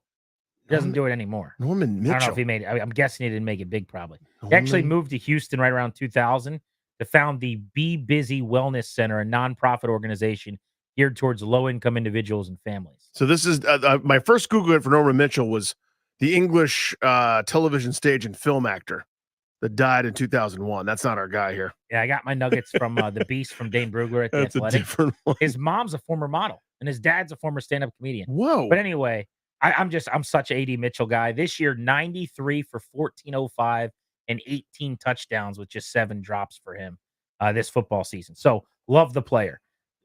While we're at wide receiver, before we move on, I'm not saying necessarily this is number 2 on the board, but he's up there. Lad McConkey from Georgia. You can't tell me you wouldn't be a little steamed up for Lad McConkey to go to Washington at 40 tonight after seeing the year he had. 119 catches, I think, for 1,687 yards in his college career, 14 touchdowns. He battled injuries. This past year, he went 30 for 478 and 2 with just 1 start. Was a team captain, missed 5 games with back and ankle injuries. But he's super quick. He gets praised for his release off the ball, get up to top speed faster than most guys, and an exceptional route runner. Where you at on Lad McConkey? So he was a sub 4.4 guy, and I thought he would be, closer to, I'm blanking on the guy's name, Hunter from the Vegas Raiders. Renfro, thank you. I was conflating with the baseball player. Why are you comparing him to Hunter Renfro? The baseball player. Well, because he's a slot, like Renfro's a slot guy. High motor. Quicker motor, more than fast. McConkey ran a 4.39. A 4.39. So this isn't just gimmicky, 4-yard glorified tight end, but split out as a slot receiver. I think this is an NFL wide receiver who can line up anywhere. You think he's sneaky athletic? Is that what I know what you're trying to do, and I'm not taking the bait. There's chum in the water, but I ain't hungry. Well, you're the one comparing him to. I just want to know why you picked that comparison. I picked a limited slot receiver that a lot of people initially said this is McConkey. Fine, that's another one. You could pick another one. Who's here? DeAndre Carter a couple years ago, That's right? good. Who ran punts back, but they're just a slot receiver. No. I don't think that's what McConkey is. McConkey's also way bigger than some of the guys. Not that he's huge, but he's 6 foot, right around 6 foot and 190. He's pretty well put together. Not really a little guy. But those are the two top wide receivers. I would say those are the two receivers I'm really interested in, if we're being honest, at 36 or 40. Now, there is a guy that a lot of people like in Keon Coleman from Florida State. Here's what I would be intrigued by. 6'3", 215. The size, right? He's only 20 as well, which is, I think, a pretty appealing element to him. Keon Coleman, 50 for 658 this year. First team All-ACC, led team in receiving, missed a game with an injury, missed the bowl game, opted out, but he played at Florida State. For his college career, 115 for 1,519 touchdowns. 11 of them came this season.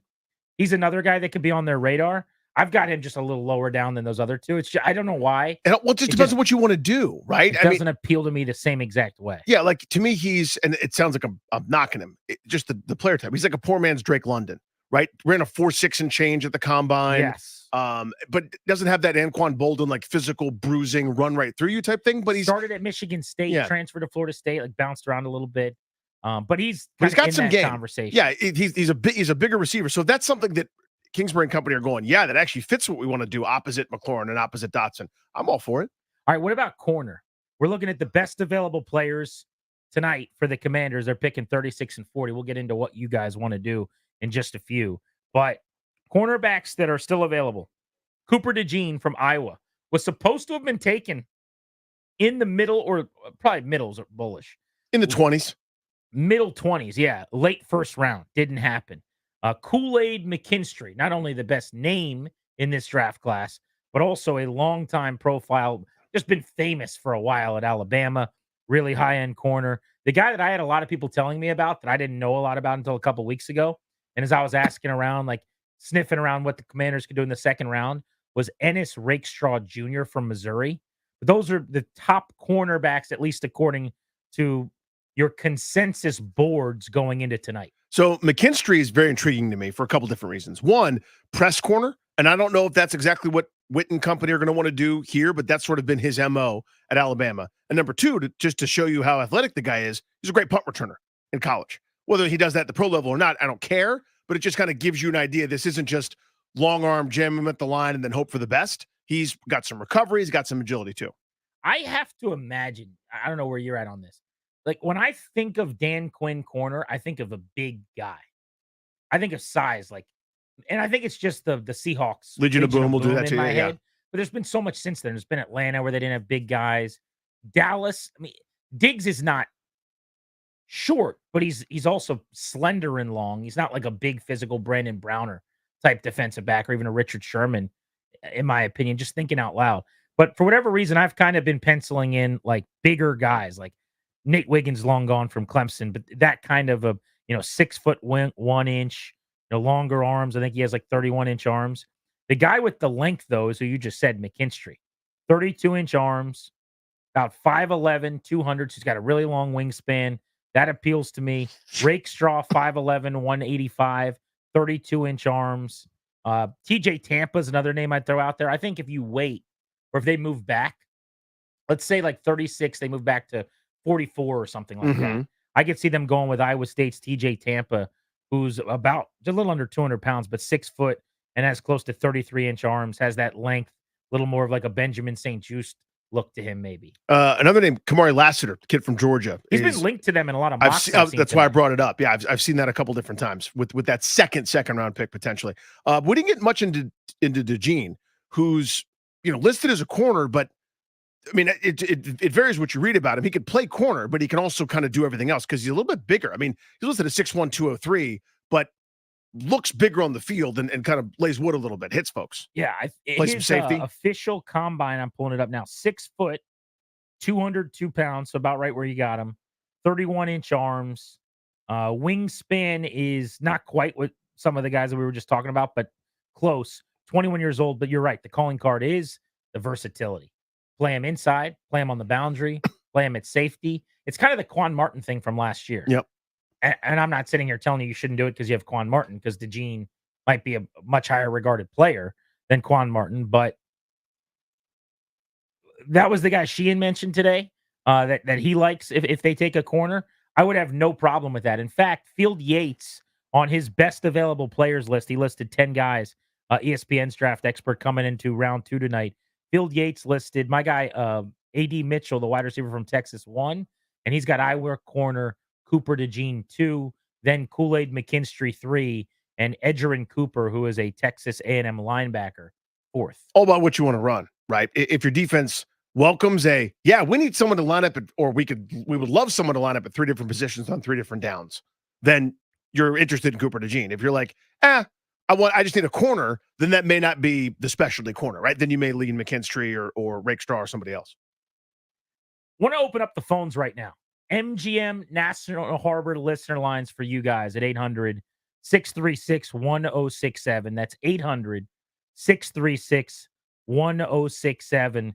Question being, you get to settle the debate and put the blueprint together for tonight. You're handing over notes for Peters, Newmark, the Harris ownership group as to what you want to see happen at 36 and at 40. If you want to be as detailed as giving us the players you would take, that's fine. But you could also just more generically go with positions. Would you be interested in trading back and adding more picks? They've got 4 more in the top 78 already. They've got 5 more in the top 100 already. But maybe you move back 5, 6, 7 spots because you feel like you could still get a decent corner. You could still get a receiver, and you could add another mid-round selection. What do you want to see done tonight? That is the question on Grant and Danny with you on the Fan. Listen to Grant and Danny all week for your chance to win a family 4-pack of tickets to Old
The Odyssey app.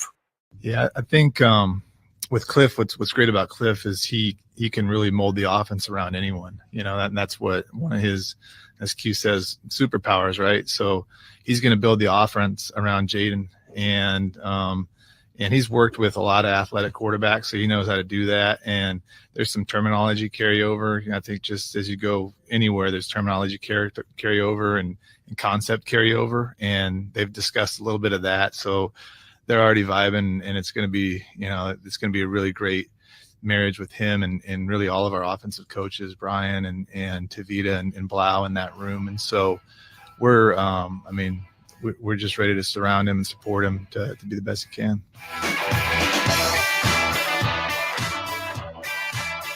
Adam Peters on how Jaden Daniels might be used. I'll tell you what, if Cliff Kingsbury can't get this thing figured out, maybe this ain't for him. You got Daniels, spread the field out with McLaurin, Jahan Dotson. I think they're going to add a wide receiver. May not be tonight at 36 or 40 or even in the third round, but inevitably they're going to bring in another weapon. You got Eckler out of the backfield.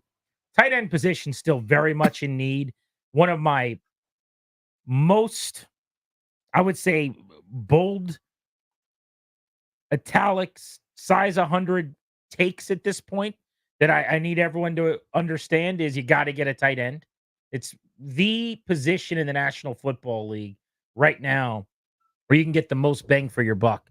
And you're just missing out and you're not taking advantage of an undervalued asset if you don't do it. But with what they're starting to piece together, remember, they had a lot of options. And they said, Cliff Kingsbury, handpicked, this is our guy. Star. All right. You want to be a star? You better give me a star effort now. Herman Boone style. It's time, Cliff. I got you, Jaden Daniels. I got you a couple stud wideouts and more on the way. I got you Austin Eckler out of the backfield. I got your power running game. Let's score some points. Let's figure this out together. Love it. And to me, we've already started on it, and we saw it with the draft, the way it played out last night. The first 14 picks were offensive players. I think everyone's caught on to the fact that if you don't have a great offense, you're wasting your damn time. My hope for this evening, Grant Harrison Paulson, is when they hand in that first card, offensive player of some kind. Call it a wide out. Maybe it's a tackle. I don't care if it's a bit of a reach. It helps you. That second round pick, the second rounder, only a handful of picks later. Offensive player of a different variety. If you got a wide receiver the first time, get a tackle this time. If you got a wide receiver the first time, get a tackle the second time. You got a tackle the first time, get a wide receiver. Maybe it's a tight end. Maybe you reach a little bit for Jatavion Sanders out of Texas. Maybe you do. Point is, you build the nest. You've invested in Jaden Daniels. He's your first and most importantest pick. You did everything. Now, you help him. You do everything you possibly can. Weapons on protections. That's what we're doing. We are fortifying and we are maximizing. We are fortifying and maximizing. Offense. And then once you get tired of offense, you do it again. Back to you. Yeah, so for me, I'm all about adding weapons. The area where we've disagreed on this a bunch is the idea that you've got to draft offense to help Jaden Daniels. I think a tremendous cornerback probably improves this team more than anything else right now. And I'm not saying the corner they draft at the moment they call the name is expected to be some shutdown player. But in hindsight, looking back, if we find out that they just got a top 10 or 12 corner in football, the growth for the defense and in turn the team is probably louder this year than with an addition at any other position right now. That helps Jaden Daniels. You don't have to play as much hero ball. You don't have to score on every possession. You're not necessarily going out there chasing games, chasing deficits, being behind. So you can take a corner or an edge and you can help them just as much. But clearly, you need a tackle and you need guys that you can throw the football to. Look at what the Bears are doing with Caleb Williams. To your point, like, come on. That is as good a situation as any QB's ever had. It's the opposite of the Field situation a few years ago. That's right. Where now he's got Roma Dunze as his number 3 wide receiver. Roma Dunze. That is what I'm talking about. I am envious of Chicago. Whether it works or not, that's a good plan. Let's go to Jay in DC on Grant and Danny. Jay, what do you want to see tonight? What's up, guys? Hey, Shout out buddy. to Darius. He's the best. And you guys look great on YouTube, by the way. Oh, you're sweet, Jay. Thanks, buddy. You're a dog. But I cannot I agree with you, Danny. On offense, I just cannot pass on Cooper DeJean, man. Like, I mean, that of everyone left, he's the guy that looks like he's going to be a Pro Bowl player no matter where he plays. And I think he's more of a corner than Quan. Quan came on with you guys and said he was a safety. So I feel like Quan's a safety. I think Cooper's like, he can play that outside corner. But if he's gone, they're probably going to take Roger Rosengarten. But if we get Cooper, I would take Patrick Paul second and at 40. And then my wide receiver is Johnny Wilson, yo. Like you talking about 6'3", 6'4" being tall. Like, this dude is almost 6'7". He's smooth. That's been my crush for this whole draft. I want that super huge, tall wide receiver that nobody can cover. So I like him a lot. That's not a 36 you, or 40 thing, though. So if his point is, and I get it, like, no, get your tackle Rosengarten at 36. Get your corner, Cooper DeJean, whatever order you can at 40. And then let's get Johnny Wilson later. You have my attention, sir. He's not going, in my opinion, before the 4th round. I've seen plenty of places where they think he's going to go in the 5th. I don't believe that. He is 6'6 plus, 230 pounds. Johnny Wilson is. He is massive. Cue the Kevin Hart. Damn. I mean, you might think, like, I haven't seen that guy. I don't watch a lot of college football. If you watch Florida State, you notice him. They target him a ton, and he jumps off the screen edge. So this would be the Danny Rouillet plan. My last wide receiver would be someone like this, who would also be on my field goal block team, right in the middle. Run and jump as high as you can. Just a presence. Find me the 6'8" guy in the G League. Pay him to do that. Nobody ever thinks about it. That is a wacky, like, my great uncle said that at a party one time. Take. I mean, good on you. Firmly believe it. It's a giant waste of opportunity if people don't do it. I don't know if you know my great uncle Gene.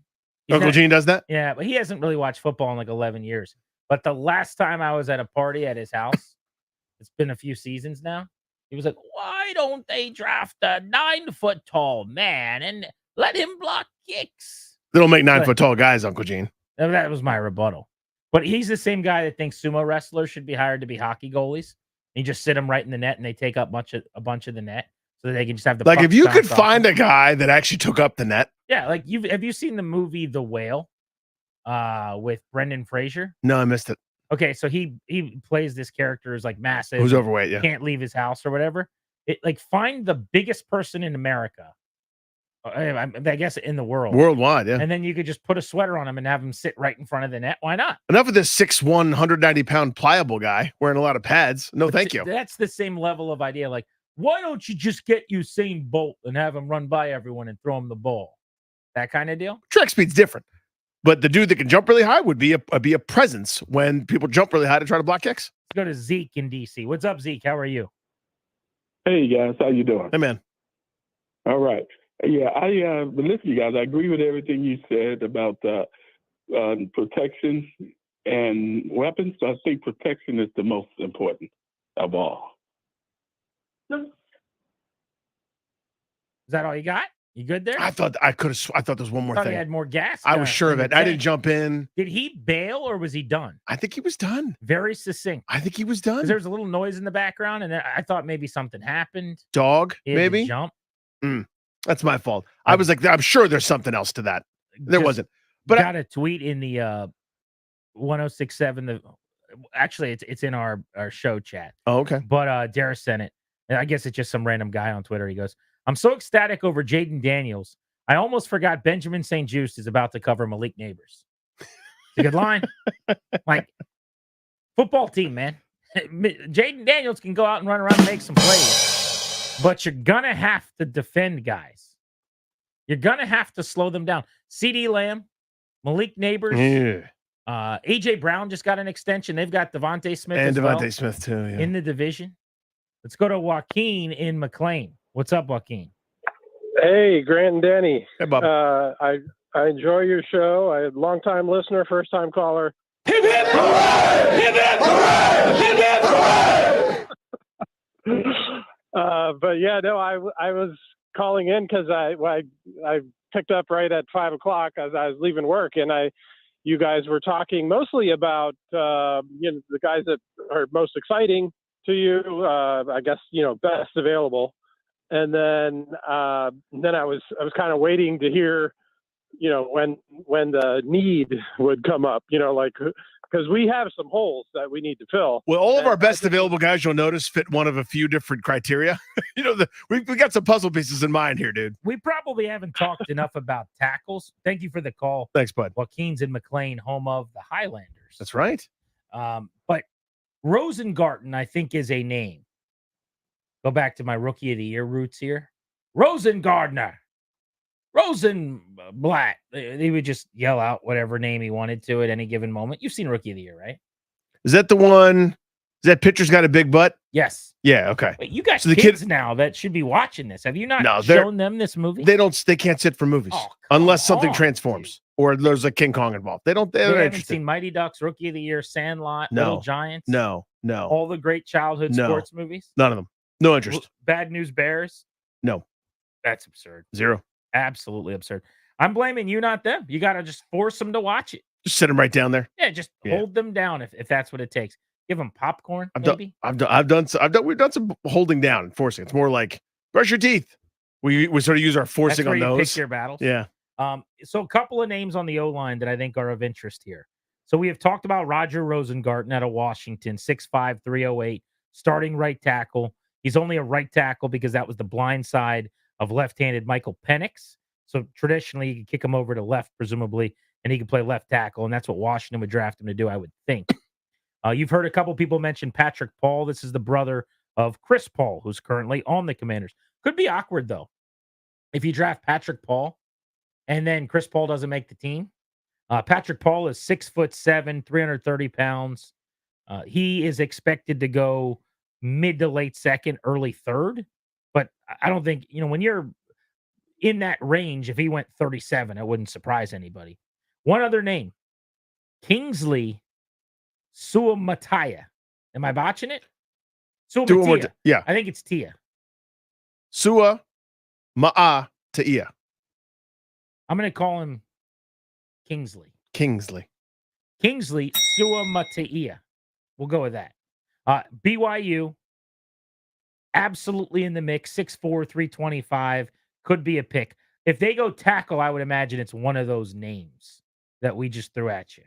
Those are the top available tackles. And after that, again, it's eye of the beholder. For example, Blake Fisher is pretty highly rated, but he's been a right tackle most of his career, right? Am I off on this? I've kind of, all I thought about last night was tackle, straight up. Now I'm kind of thinking, well, maybe they're going to get a veteran later. Well, this was how we started the show. My opinion last night carried over to today should just be 36 is a tackle. Which one is it? 36 is a tackle. And I don't really feel that way anymore. I think they should do that. Like, if it's not a tackle, I'll go, you sure? Although if it's Eddie Mitchell, I'll go, hell yeah. I'm sure. If it's Cooper DeJean, I'll go, let's do this thing, Mhm. right? But what if they pick at 36 and 40 and they still don't have a tackle? If you've now gone through months of free agency and you're through 2 rounds and they have not drafted a tackle, and Cornelius Lucas is your starting left tackle. I'll say this may be, again, I still assume that they've got a plan, and whether this is part A of the plan or B, or now we're on contingency C, that what they thought would happen didn't.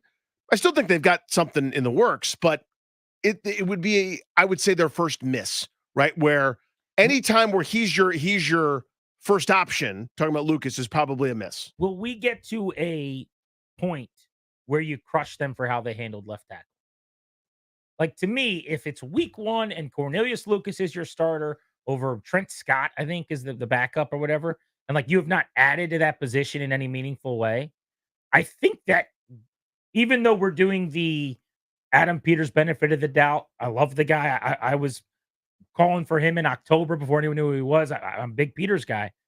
I think we got to call them that they botched it. If we're in training camp, like it was right before training camp when they signed Leno a couple years ago, and it didn't happen, or that's when it happened, by the way. If nothing happens, I'll kind of go, I don't think this was a great plan here. Now, again, somebody pointed out to me that Jaden Daniels, before the draft last year, took a visit to San Francisco, and maybe they like him. Maybe they find something there. Okay. But to me, I'm not, that's not cool with me. I was at a couple training camp practices. I've seen him play, and I shouldn't say that's not nice, but I mean, he could get a lot better quickly.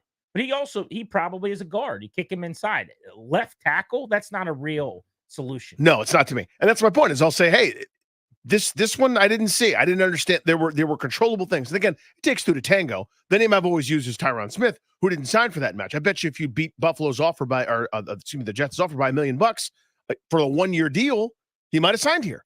Especially with all the good vibes and Dan Quinn coming over. Who knows? Again, it takes two to tango. But I use him as the example of I would have loved an anchor just so you don't feel pressured to do something if the draft plays out the way it frankly did last night. 20 minutes from now, we're giving away tickets to see Old Glory Rugby in D.C. A player called their shot. A team said, no, I don't really think he knows what he's talking about. And then the player ended up being right. We'll explain on the Fan. The Caps are back in the playoffs.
one of the NFL draft.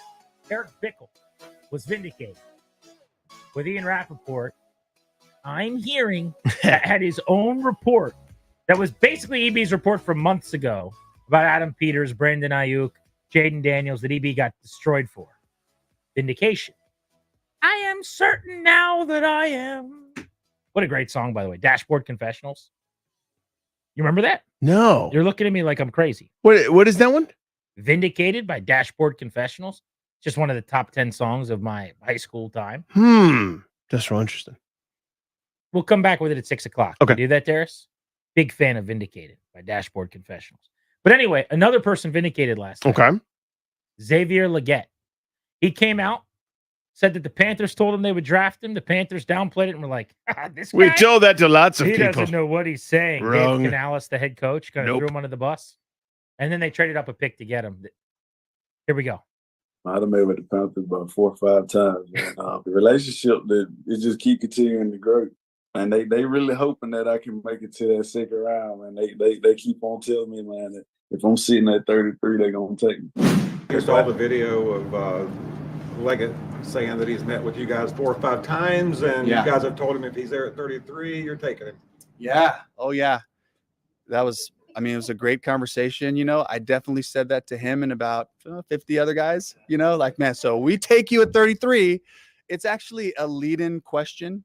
So when we draft you at 33, what happens now? And then there's a bunch of questions that happen after that, you know? So, yeah, part of the process. The Buffalo Bills have traded the 32nd pick to the Carolina Panthers.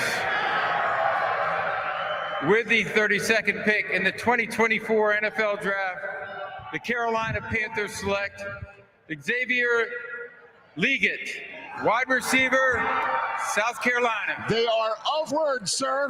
Honest Dave. When Xavier Leggett says something, you believe him. He means business. Boom. What is he? He stands on business, I think, is what the kids say. No? Yeah, maybe. His word is his bond. Okay. Dave Canales, I wouldn't trust. Not as much, Mr. Dave Canales, How with your obvious handsome is it, face. though? Now, looking back, Yeah. with Isn't the that great? information we have, that basically they were like, dude, you can't tell everyone what we're doing. And they may not have said that to him, but Canales had to come out and act like, no, he's misunderstanding. No. And Yeah. maybe he downplayed it enough that nobody really bought it. But Xavier Leggett was on it. They moved up a pick. They had to make sure they got him. Get that extra year. TJ's and Bowie. TJ, Commanders have 36 and 40 in the first 10 selections of round 2 tonight. What do you want to see them do? Real quick, I at 36 gotta be 36 or 40 gotta be a tackle. No ifs, ands, buts about it. And then the other pick in the second round has to be best available player. And in the third round, you gotta go tight end. And then real quick, can you please let the gentleman Nick, I forget his name, from the Beltway Blitz. Nick Ashew. That he said, yeah, Nick he said Ackerman no. today. Or Nick Ackridge. Yeah, he said no NFL player has been successful at Jaden Daniels' size, and I think he's forgetting all about Randall Cunningham, who only weighed like 212 pounds at a time when the league was way more violent. The refs would never let Jaden Daniels go through what Randall Cunningham went through. So just wanted to throw that out there. Maybe this guy can definitely. it's a different league. You're saying it was more violent, which is true, but players were not as fast. They weren't as big. They weren't as strong. They were able to do things that were dirtier and more reckless, I would say. But the athletes he's playing against now, when Randall Cunningham played, a defensive tackle probably weighed 268 pounds. Now he weighs 315 But and moves like a linebacker. And here's the other part. I know what your point is. Like a guy with that size, that style of build, Cunningham, 6'3", 6'4", over 210.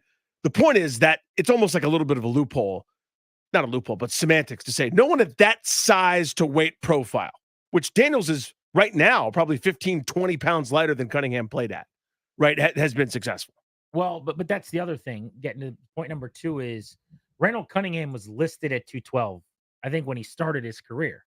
Jaden Daniels gained over 10 pounds to step on a scale at his pro day and was 2 pounds under what Randall Cunningham was. Jaden Daniels showed up at LSU after 3 years as a college quarterback at 170 pounds. Randall Cunningham's listed at 212.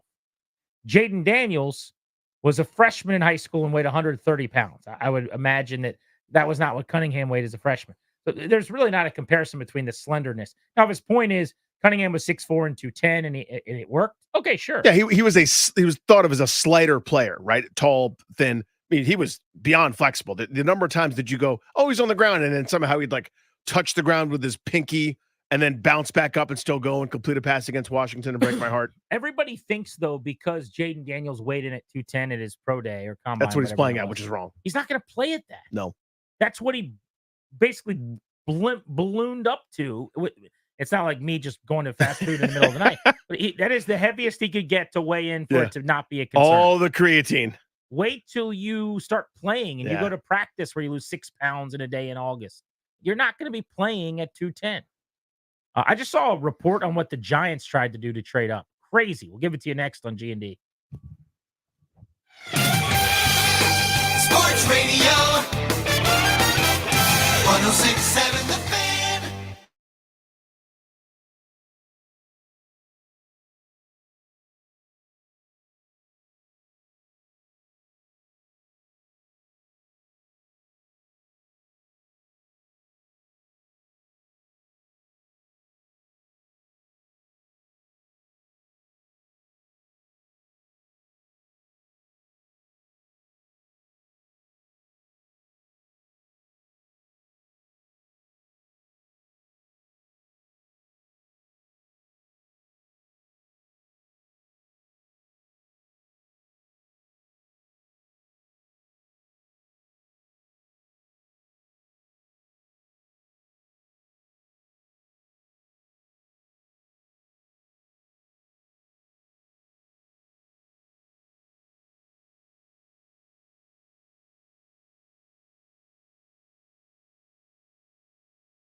Nothing on this. Vindicated.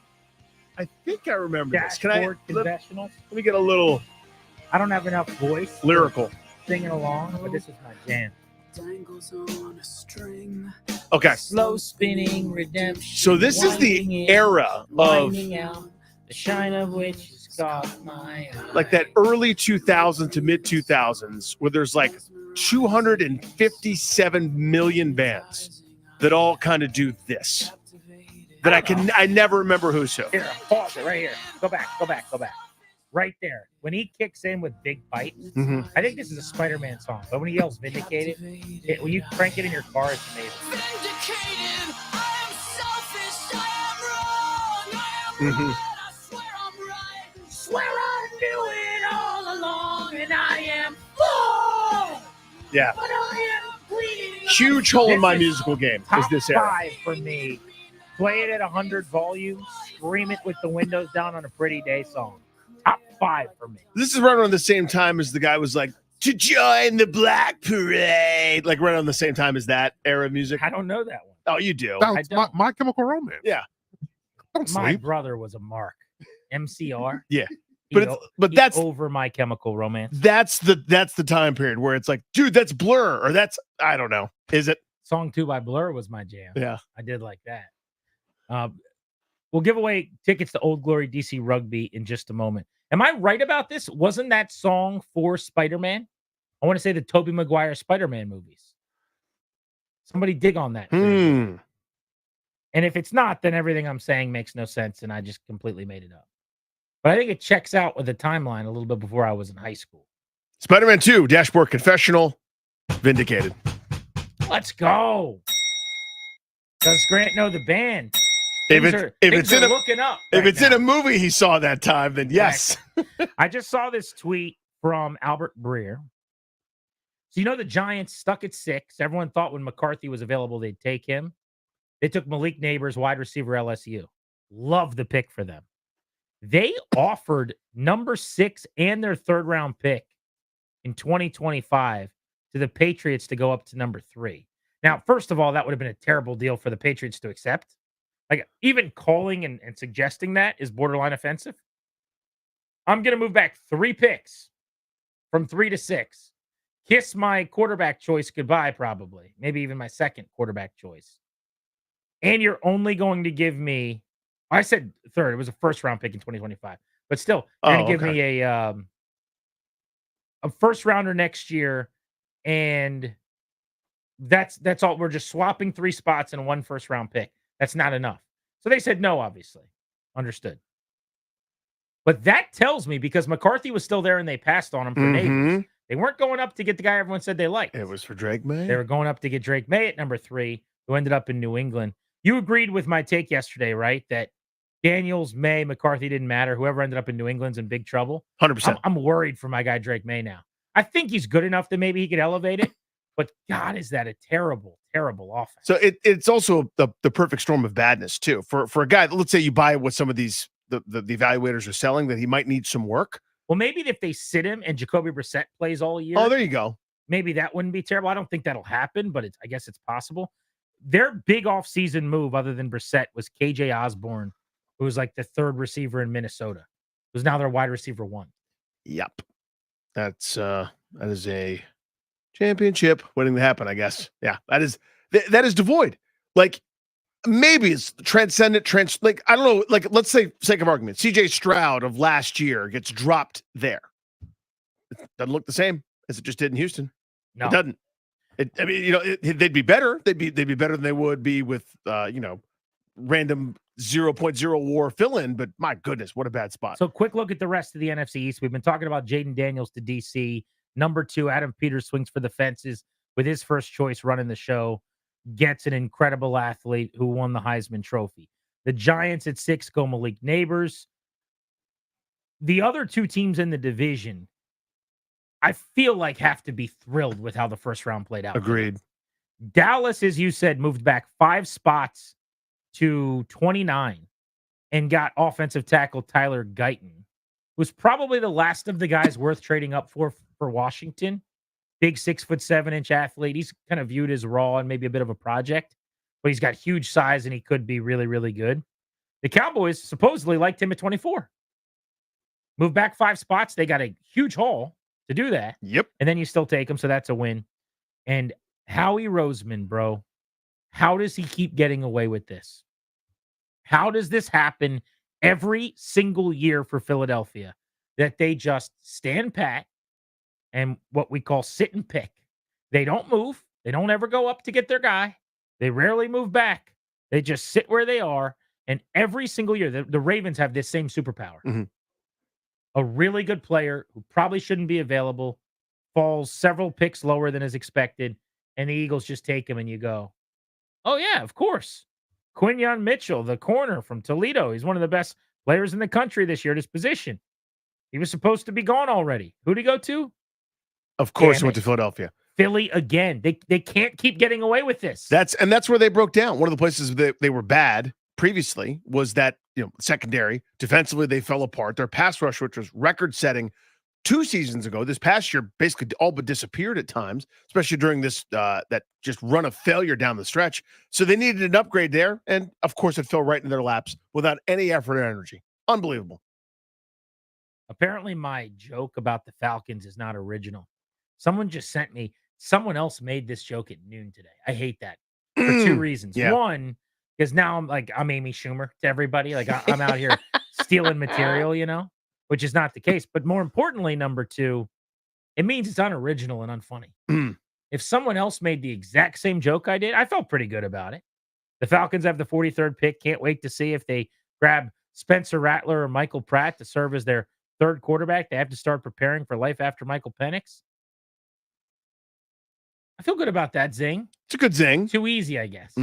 Low-hanging fruit, maybe. Yeah, I mean, I tried to layer it because I knew everybody was going to say, hey, you need some more quarterbacks. So I did kind of like a more subtle one. I'm not saying it's better, but this is the way I did it. I tweeted FYI at Atlanta Falcons and then sent a list to Mel Kiper's best available quarterbacks. So you had to take an extra leap to get there, and you went, oh, that's what the website is. But how would you feel if you found out right now that someone did it 3 hours before? I wouldn't feel good. I wouldn't feel good. It wouldn't feel good. I think that's the way to summarize it. What are you supposed to do about it? Well, that's what I'm wondering. Do I now post underneath and say, hey, it's been brought to my attention that this person had it first? First reported by? No, but see, that's the thing. It's it's not as if you ripped it off and are sprinting with it. How could anyone know? I didn't, because I'm telling you. Of course I know. But I think if someone sees it, if that guy sees it. So who's the someone? Did Phil Yates do it? Did Daniel Jeremiah do it? It's a guy I don't know, but he's a media guy that I don't follow. Oh. Yeah. I don't remember his name. It's a tough deal for me. Yeah, it's not great. I mean, I get it. I thought I had a winner. I thought I threw something out there. People were going to feel good about it. They were going to pick up what I'm putting down. All right, let's go. Jaden Daniels, couple of quick thoughts on him, and then get into the plan for the rest of the draft. Number 2 overall, after all the speculation and debate, we knew it. There was no surprise. There was no, it's Drake May. They really did like J.J. McCarthy. Not only did they go Jaden Daniels, but according to Peters, they have been planning on going Daniels for some time. He would say that either way, probably. So take it for what it's worth.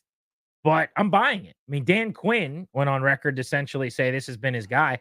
And every time you heard him talk, he basically started grinning. That's not a guy who's good at keeping secrets or not lying. His poker face, way not as good as Adam Peters in this process, in my opinion. Yeah, he would not last in the Cakes Classic. I'll tell you that.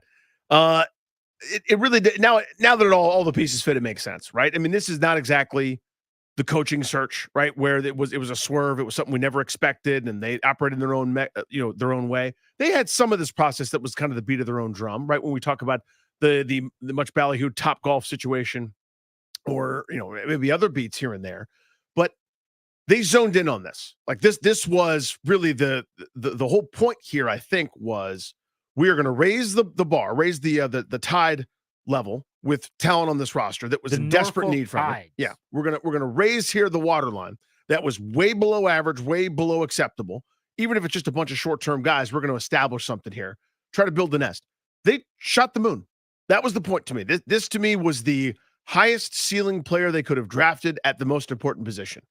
And I think that's what governed the thinking there. Just dreaming on what he could do was worth any risk to them. And I like it. Bet Online put out NFL Offensive Rookie of the Year odds overnight, and just pulling them up here. Caleb Williams, who went 1-1, not surprisingly, at plus 250, 5-2.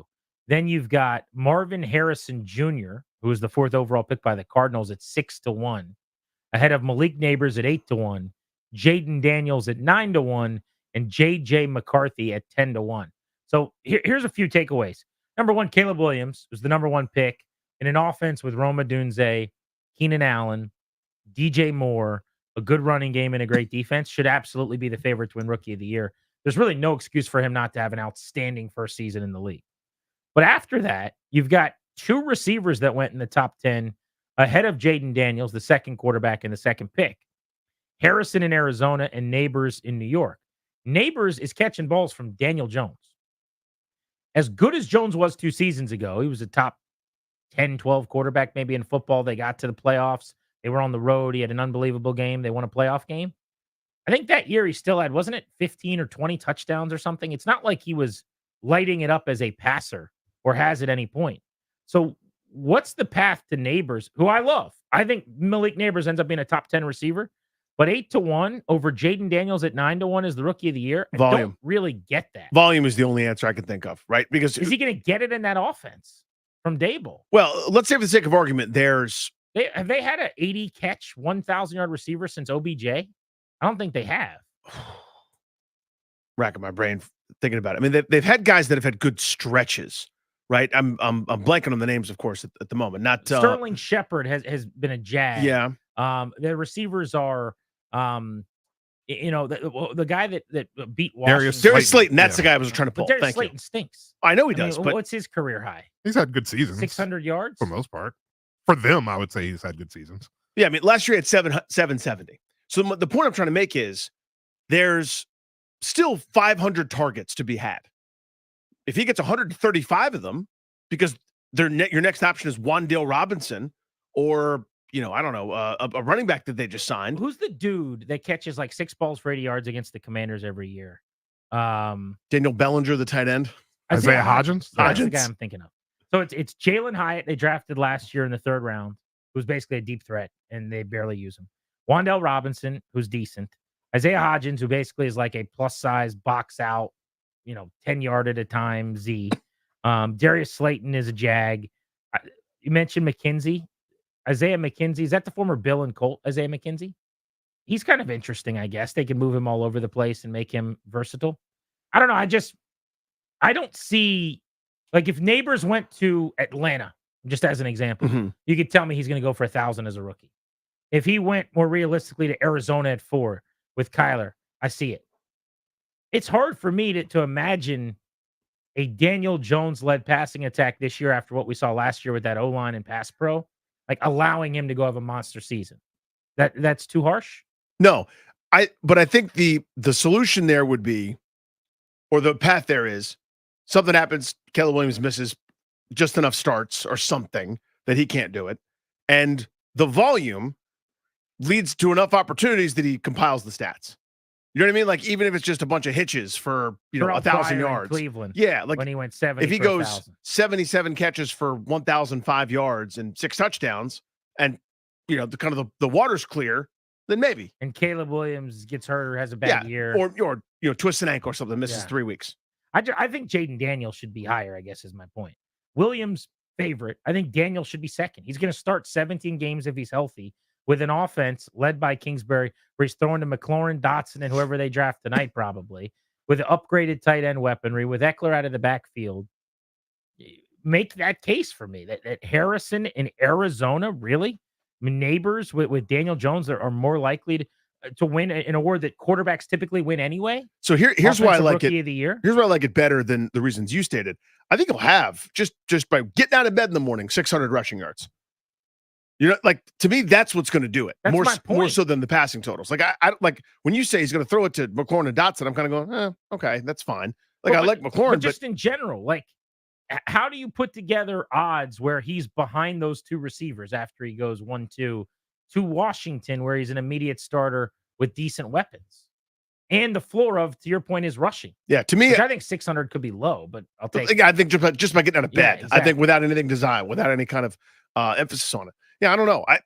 I'd rank him higher. I guess is my point. I guess I'm trying to say that I think the viewpoint of weaponry at this point isn't particularly favorable. All right, let's talk landing spots for quarterbacks. Rank them best to worst. 6 QBs in the top 12, right? So best landing spot for me is Caleb Williams. Yay or nay? Agreed. Second best landing spot. McCarthy. Agreed. Kevin Connell led offense. Justin Jefferson at wide receiver. That's pretty much my selling point. Is they have Jordan Jefferson. Addison as your 2. They can't run the Hawkinson. ball, but the line has gotten a lot better. They're going to have to figure out a way to run the ball to help McCarthy because he's not going to be a throw-first guy. You're not going to make your money with him leading the league in passing like Cousins was when he got hurt. Who's third? I think it's Daniels. This is not Penix. No. Unless you want to put Bo Nix there in Denver. I mean, I like Cortland Sutton, but let's No. all settle down. Yeah, you're right.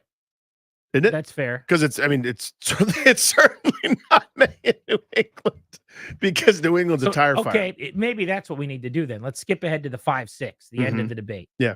Who's in a worse situation? The worst, was it Penix, who gets drafted to sit for 2 years and is now in the middle of an awkward quarterback room? Oof. Or Drake May, who might get to play pretty soon, but you're throwing to KJ Osborne and the ghost of Hunter Henry. Here's what I realistically think, and I'm not trying to be flippant or jokey jokersons over here. I think I'd rather be Penix. And I know that sounds crazy to a lot of people. I think Drake May is going to be on another team a la Sam Darnold or Zach Wilson or somebody else in a couple of seasons. I think it's going to be so disastrous, whether it's his fault or not. I think it's going to ruin the poor kid. Like I think New England is going to be, they're so confident that they've now found the answer to the Bill Belichick woes, and they're just doing the same stuff all over again. To me, I think they're going to be terrible. And by the way, good. They should be bad for 150 years for all the success they had. Screw them. I'm not going to feel that bad for them. The Commanders hope that they found their generational quarterback. Don't forget to think about your next generation. The exclusive sponsor of our show can help. The law firm of Condori and Murat. They'll guide you and your family in the right direction. They'll help you draft your will, set up a trust, or create a healthcare power of attorney. Schedule a free consultation with their estate planning attorneys at kmlawyers.com, and be sure to tell them that we sent you. You'll get a discount if you mention the show. kmlawyers.com. All right, so the rest of the draft starts in 43 minutes, just about. The Commanders will have picks 36 and 40 this evening in round 2. Then the third round, they've got picks 78. Well, it starts with 67, 78, and 100. So they will be picking 5 times tonight or more. I guess potentially less if they move up as well. So pick number 36, Danny Rouillet's dream comes true. You get A.D. Mitchell. That is my dream. I think I'll lock in there with you. I will not be upset with either he or McConkey or a cornerback. Pick number 40, I'm going to say you go offensive line. Roger Rosengarten is the guy that I really like from Washington. I like him. I like Suama'a Taia. I could also go a little bit of a Reachersons for Jatavion Sanders. I could do it there.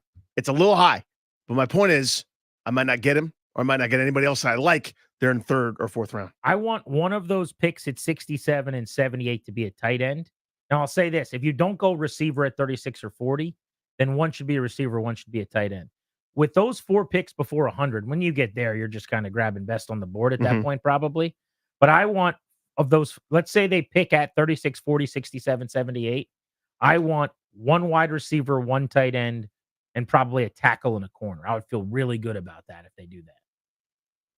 Makes sense. So in other words, in your world, tackle first, whatever you do, second is fine, but you end up somehow the tight end, a corner, a wide receiver. I don't even really care about the order. Like if you go, oh, I see. Yep. Like if you just like if A.D. Mitchell's there or Lad McConkey's there, and you're like, this guy's a first round. Yeah, I don't care what our plan is. That's too good. Yeah, I'm fine with that. The tight end I sneaky look out for is Jared Wiley out of Texas Christian. From the artist that brought you the Sam Laporta love affair last year. I don't like him as much as I loved Laporta, but he's giant. He's 6'7", 260. He can block. He can catch. A little bit stiff, but I think he could be a good player. So Jared Wiley of TCU, if they wait into the later portion of all their picks tonight. Could be a fun selection. It is time to get you ready for Capitals hockey. Our Caps playoff coverage is sponsored by our friends at PVI Office Furniture. Get to their showroom in Frederick, Maryland today to score big with their Power Play playoff special. 20% off your new office chair. Fast, excellent, affordable. Business grows with PVI. Danny, keys to the game tonight. Boys got to play some 5-on-5 hockey. That partly involves the gentlemen in the vertical striped shirts. It'd be nice if we just swallowed some whistles. We are taking their heads out of their tuchuses maybe and not blowing the whistle at every little infraction or non-infraction they're in. But you play 5-on-5, I like your chances to be able to fight at home against this club, especially with last change. How about get Alex Ovechkin going?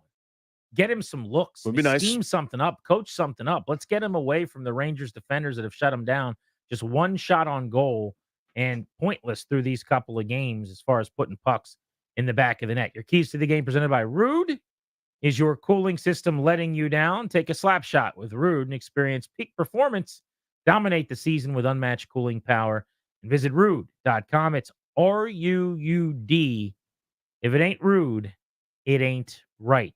Let's give away our final tickets to Old Glory DC Rugby this week. Congrats to caller 10 at 800-636-1067. You're winning a 4-pack to Old Glory Rugby Saturday, May 4th against Miami. Tickets and complete Old Glory information and schedule available at thefandc.com/events. Enjoy the Caps game tonight. Enjoy the NFL draft. We'll have a lot to talk about come Monday at 2 o'clock. Thanks for listening. For Darius, Ryan, and Danny, we'll see you. Ladies and gentlemen, the weekend.